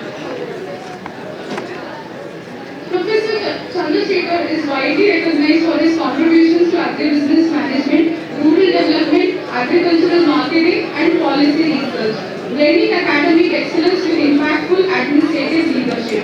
Today, Sir is going to present on the topic of unifying agricultural market in Karnataka. On behalf of Vidyavikas Institute of Legal Studies and Tilburg, I cordially and heartily welcome you, sir, to this program.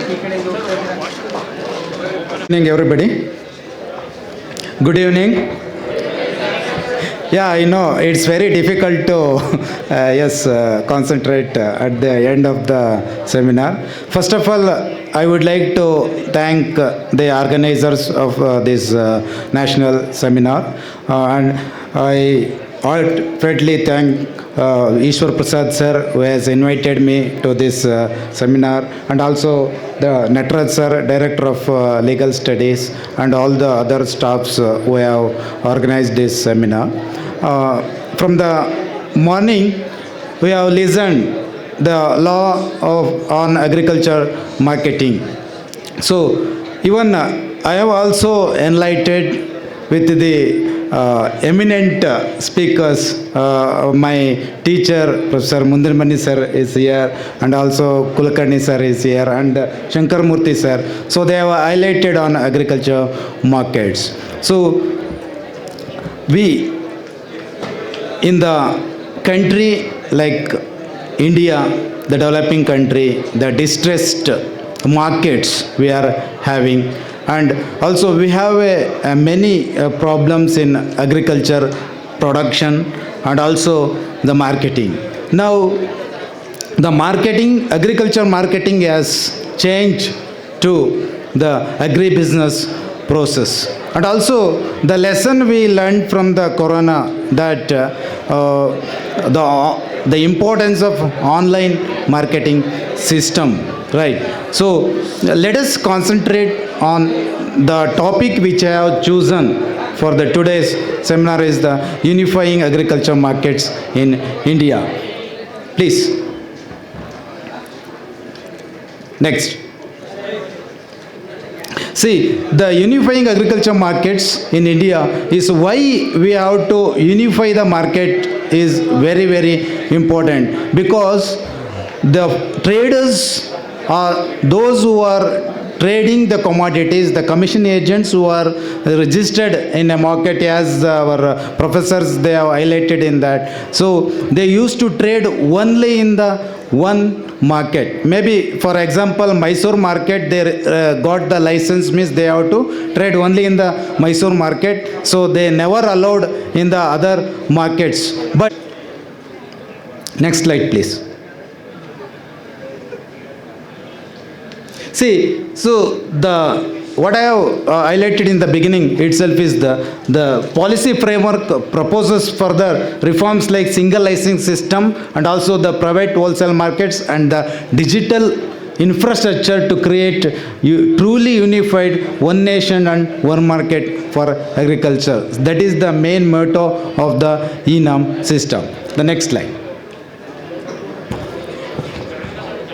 Okay, so this system was, the ʼLaw was implemented by the Agribusiness Consortium, SFAC, under the Ministry of Agriculture and Farmers Welfare, Government of India. The platform streamlines the agriculture marketing by offering a single window services such as commodity arrivals, AI-based quality assigning, and e-bidding, and the direct e-payment to the farmers. So Shankar Murthy sir was also highlighting the same system, the direct payment to the farmers. So yes, we have that is the problem we have in all the agriculture APMCs in Karnataka, even in the entire country. But in the ʼLaw system, while the unifying the agriculture markets, so we can directly make the payments to the farmers directly, so without any interruptions. The next, please.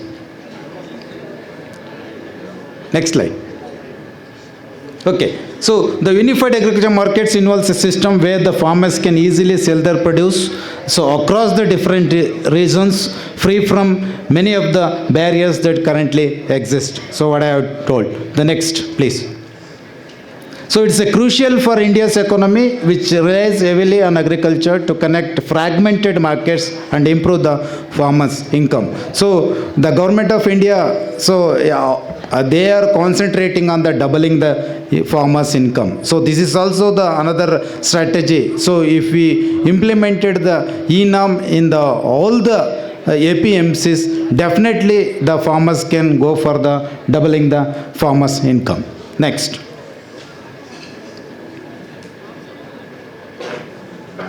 See, we have a challenges. So in the present agriculture marketing system, that is the fragmentation of the markets and also the infrastructures.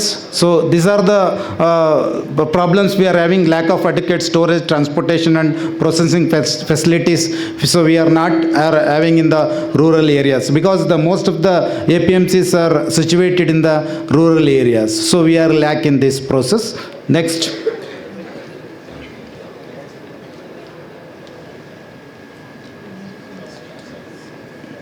So information asymmetry is also the another one. So the lack of accessing the information, and also we have a restrictions in the APMC acts. So that's the one. And also there is a very difficult process for the private investment and also direct sales to the farmers. The next slide, please.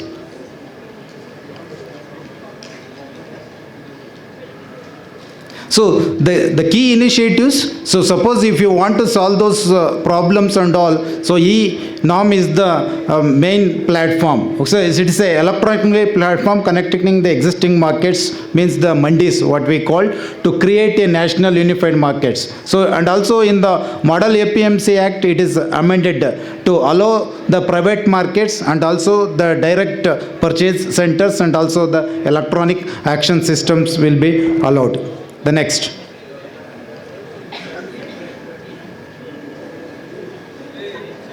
So farm laws also. The recent legislation aims at reducing the transactions cost. That is the one of the most important, because if we reduce the cost, the farmers will be getting the more profit. And also previous one.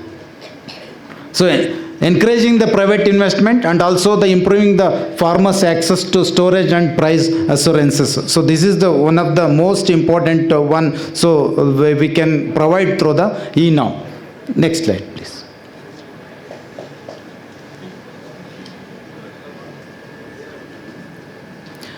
So the main goal of the e-Nam is to create a unified online platform for trading the agriculture commodity across the country, and also it works in the existing regulated wholesale markets, APMCs, and the other market yards, and allowing the buyers to access the different markets and farmers to sell the produce to a wider range of buyers.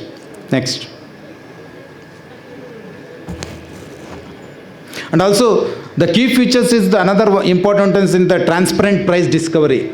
Okay, the price discovery is the one of the most important component, because most of our farmers are not getting the fair price for the agriculture produce. But whereas if we go with the e-Nam system, definitely the farmers can get the good price. So we can, even in the futures trade also in agriculture commodity, so we will discover a new price. Whereas in the e-Nam system, in the online marketing system, the price awareness will be created to all the farmers in the APMCs. The price will be displayed in advance in the all the APMCs. Through that, the farmers will be involved in producing the commodity, and definitely they will get a good price. So online payment system, yes, that is also directly that their payment system will be linked to their bank accounts. They need not wait. So once the commodity is transacted from the buyers to the seller, once that is actioned in the market,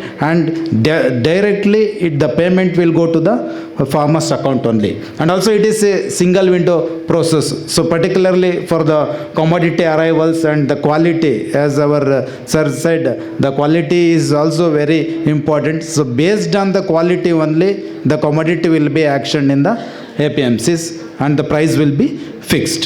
Next.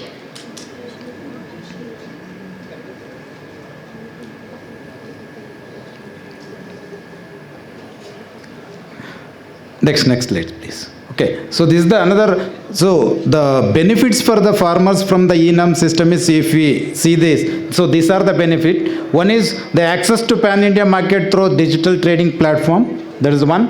And the real-time price discovery, what I told, transparency in action and payment processes. That is very important. But in most of the APMCs, the transparency in the action system was not there. But once we involved in this process, definitely that we can see the transparency. And the better price through wider participations. That is one. The more number of buyers and the sellers will be participate. So online payment, yes, of course, that is what we are talking about. And the free quality testing, that is the assaying to the produce in the market is very important. So they provide a free testing, the grading of the agriculture commodities, and also the reduce the information asymmetry. The farmers can see the price and market informs. They can take the decisions on the next crops, the which crop can be produced. So if you see the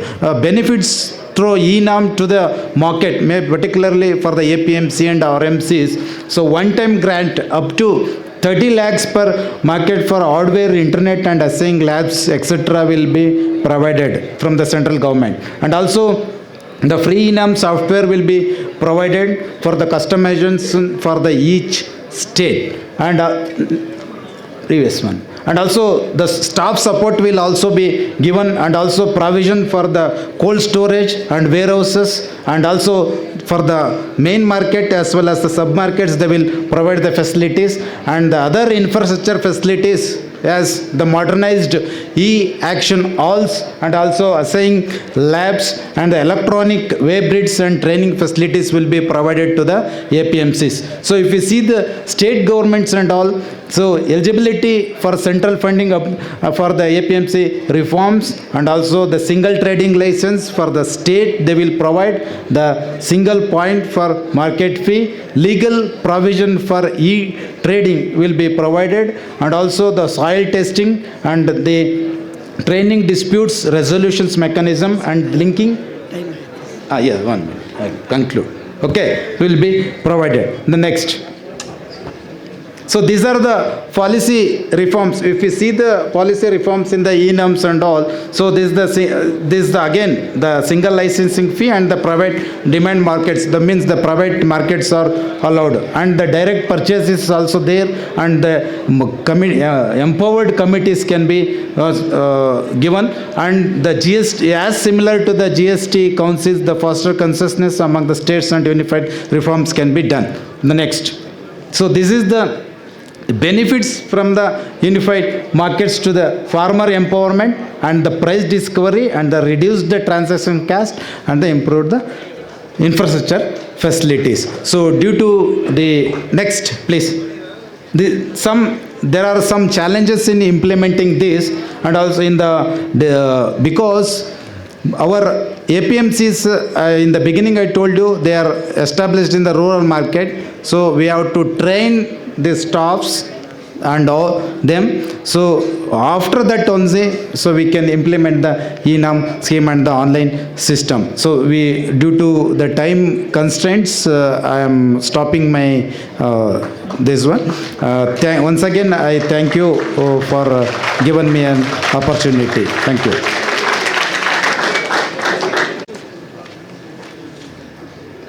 Sir, I request Professor Ishwar sir to felicitate the resource person.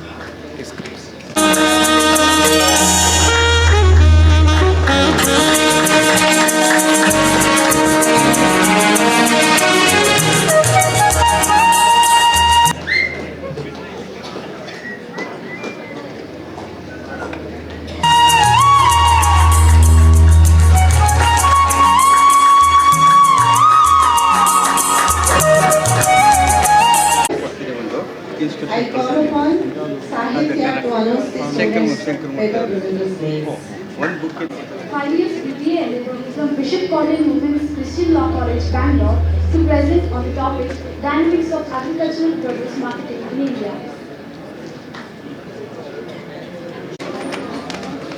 Myself Sonakshi.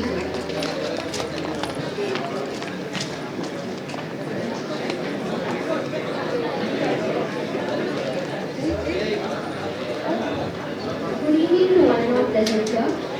I am Sonakshi from Bishop Cotton Women's Christian Law College, here to present on the topic Dynamics and Legal Frameworks of Agricultural Produce Marketing in India.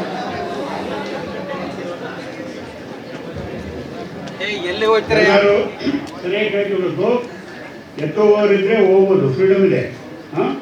Freedom of movement ಎಲ್ಲ ಮಾಡೋದಕ್ಕೆ freedom ಇಲ್ಲ. ನಿಮಗೆ ಏನು bus ಇದೆ, ಊರಿಗೆ ಹೋಗ್ಬೇಕು, ಅರ್ಥ ಆಗ್ತದೆ ನಮಗೆ. ಬೇರೆ ತೊಂದರೆ ಮಾಡ್ಬೋದು. ಹೀಗಾಗಿ ಗಂಭೀರವಾಗಿ ಕೂತ್ಕೊಂಡಿದ್ರೆ ಸೀರಿಯಸ್ ಆಗಿ ಕೂಡ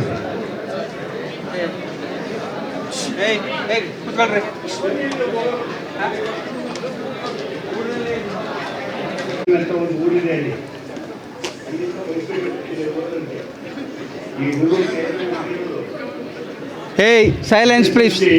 Hello, ಮಾತಾಡಬಾರ್ದು, ಸುಮ್ಮನೆ ಕೂತ್ಕೋಬೇಕು. SSLC 42% ಹುಡುಗರಿಗೆ ಗೋಲ್ಡ್ ಮೆಡಲಿಸ್ಟ್ ಮಾಡಿತು Mysuru.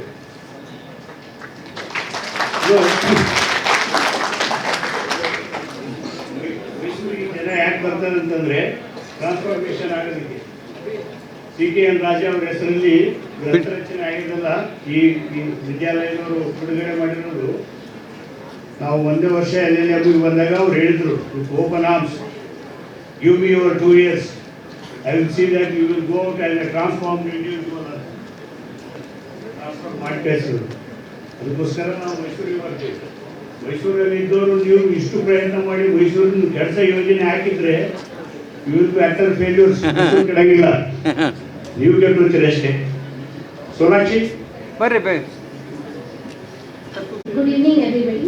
I am Sonakshi from Bishop Cotton Women's Christian Law College, here to present on the topic Dynamics and Legal Frameworks of Agricultural Produce Marketing in India.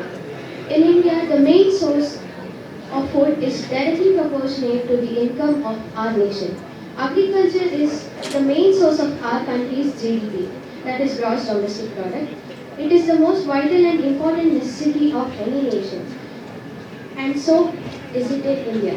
The population of India is said to be approximately around 145.09 crores, which makes our country to be ranked first for being the world's most populous country. In early days, the marketing of agriculture was no too minimal requirement, as the farmers sold their produce directly to the people. Currently, in India and in many other nations, there are many middlemen who are coming in between to sell the agricultural produce. This has become a very big issue. The process of deciding to produce a saleable farm product, which involves all aspects of market structure system, both functional and institutional, is very important. It is mainly based upon the technical and economic considerations, including post and pre-harvesting operations, assembly, grading, storage, transportation and distribution. The concept of agriculture produce marketing has not only advantages but also its own disadvantages to the farmers. Selling of the farm produce for good price is an advantage on one hand, whereas there are several challenges involved, such as low literacy among the farmers regarding the laws, statutes, rules and regulations. Multiple distribution channels which takes away the profit which are supposed to be earned by the farmers. Limited access to the market information due to illiterate people and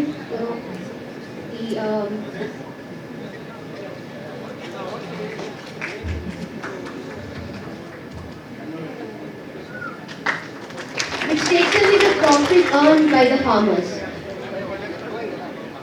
To overcome all of these disadvantages collectively, the authorities of the nation, the legislative authorities of the nation must bring in many reforms, whereas they have to educate people, educate farmers in a broader prospect, and this is how we can achieve better agricultural produce marketing in India. Thank you so much.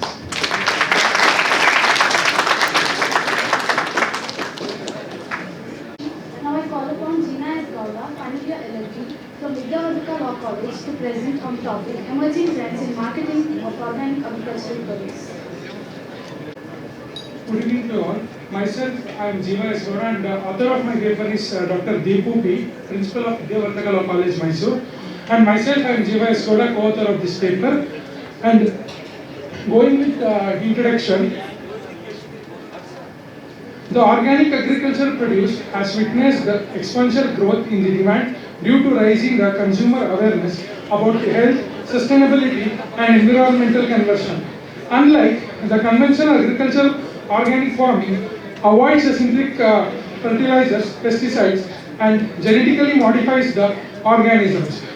With consumers increasingly prioritizing the natural and chemical-free food, marketing for organic produce has also evolved significantly.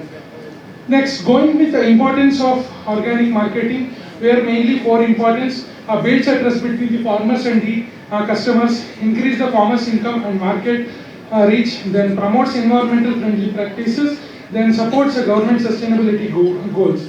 Then going with the traditional marketing channels, where the local farmer markets, the farmers sell directly to the customers weekly or on community markets, which helps for a small scale organic farmers to avoid a middleman. Then mandis and the cooperative societies, where like you can take APMC's APMC Act, which has primarily herbs for an bulk sales. Then going with the direct selling at the farm gates, where consumer visits a farm to buy a fresh organic produce directly from the farmers.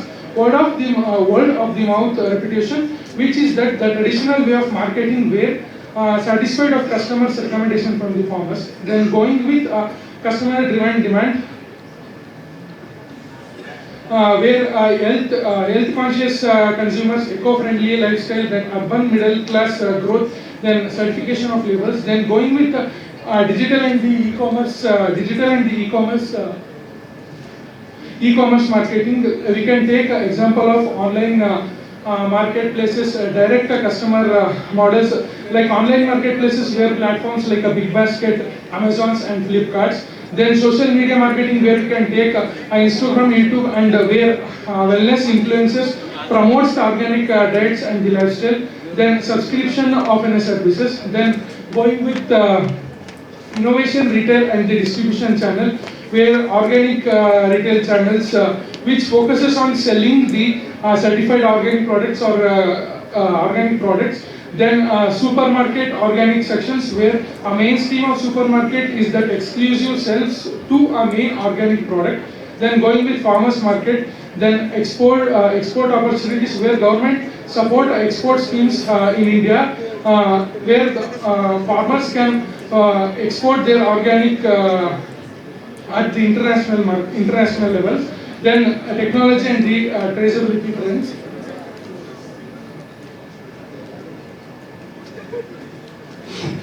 And then blockchain supply chains, where we can there are mainly four things: blockchain supply chain, blockchain supply chains, then mobile apps and smart packing, then AI insights, where we can nowadays we can see that AI insights, data-driven analysis helps companies to understand the consumer preferences and design better campaigns.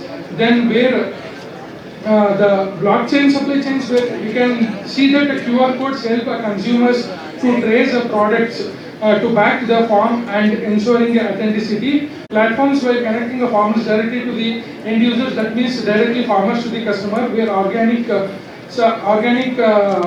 products directly to the customer.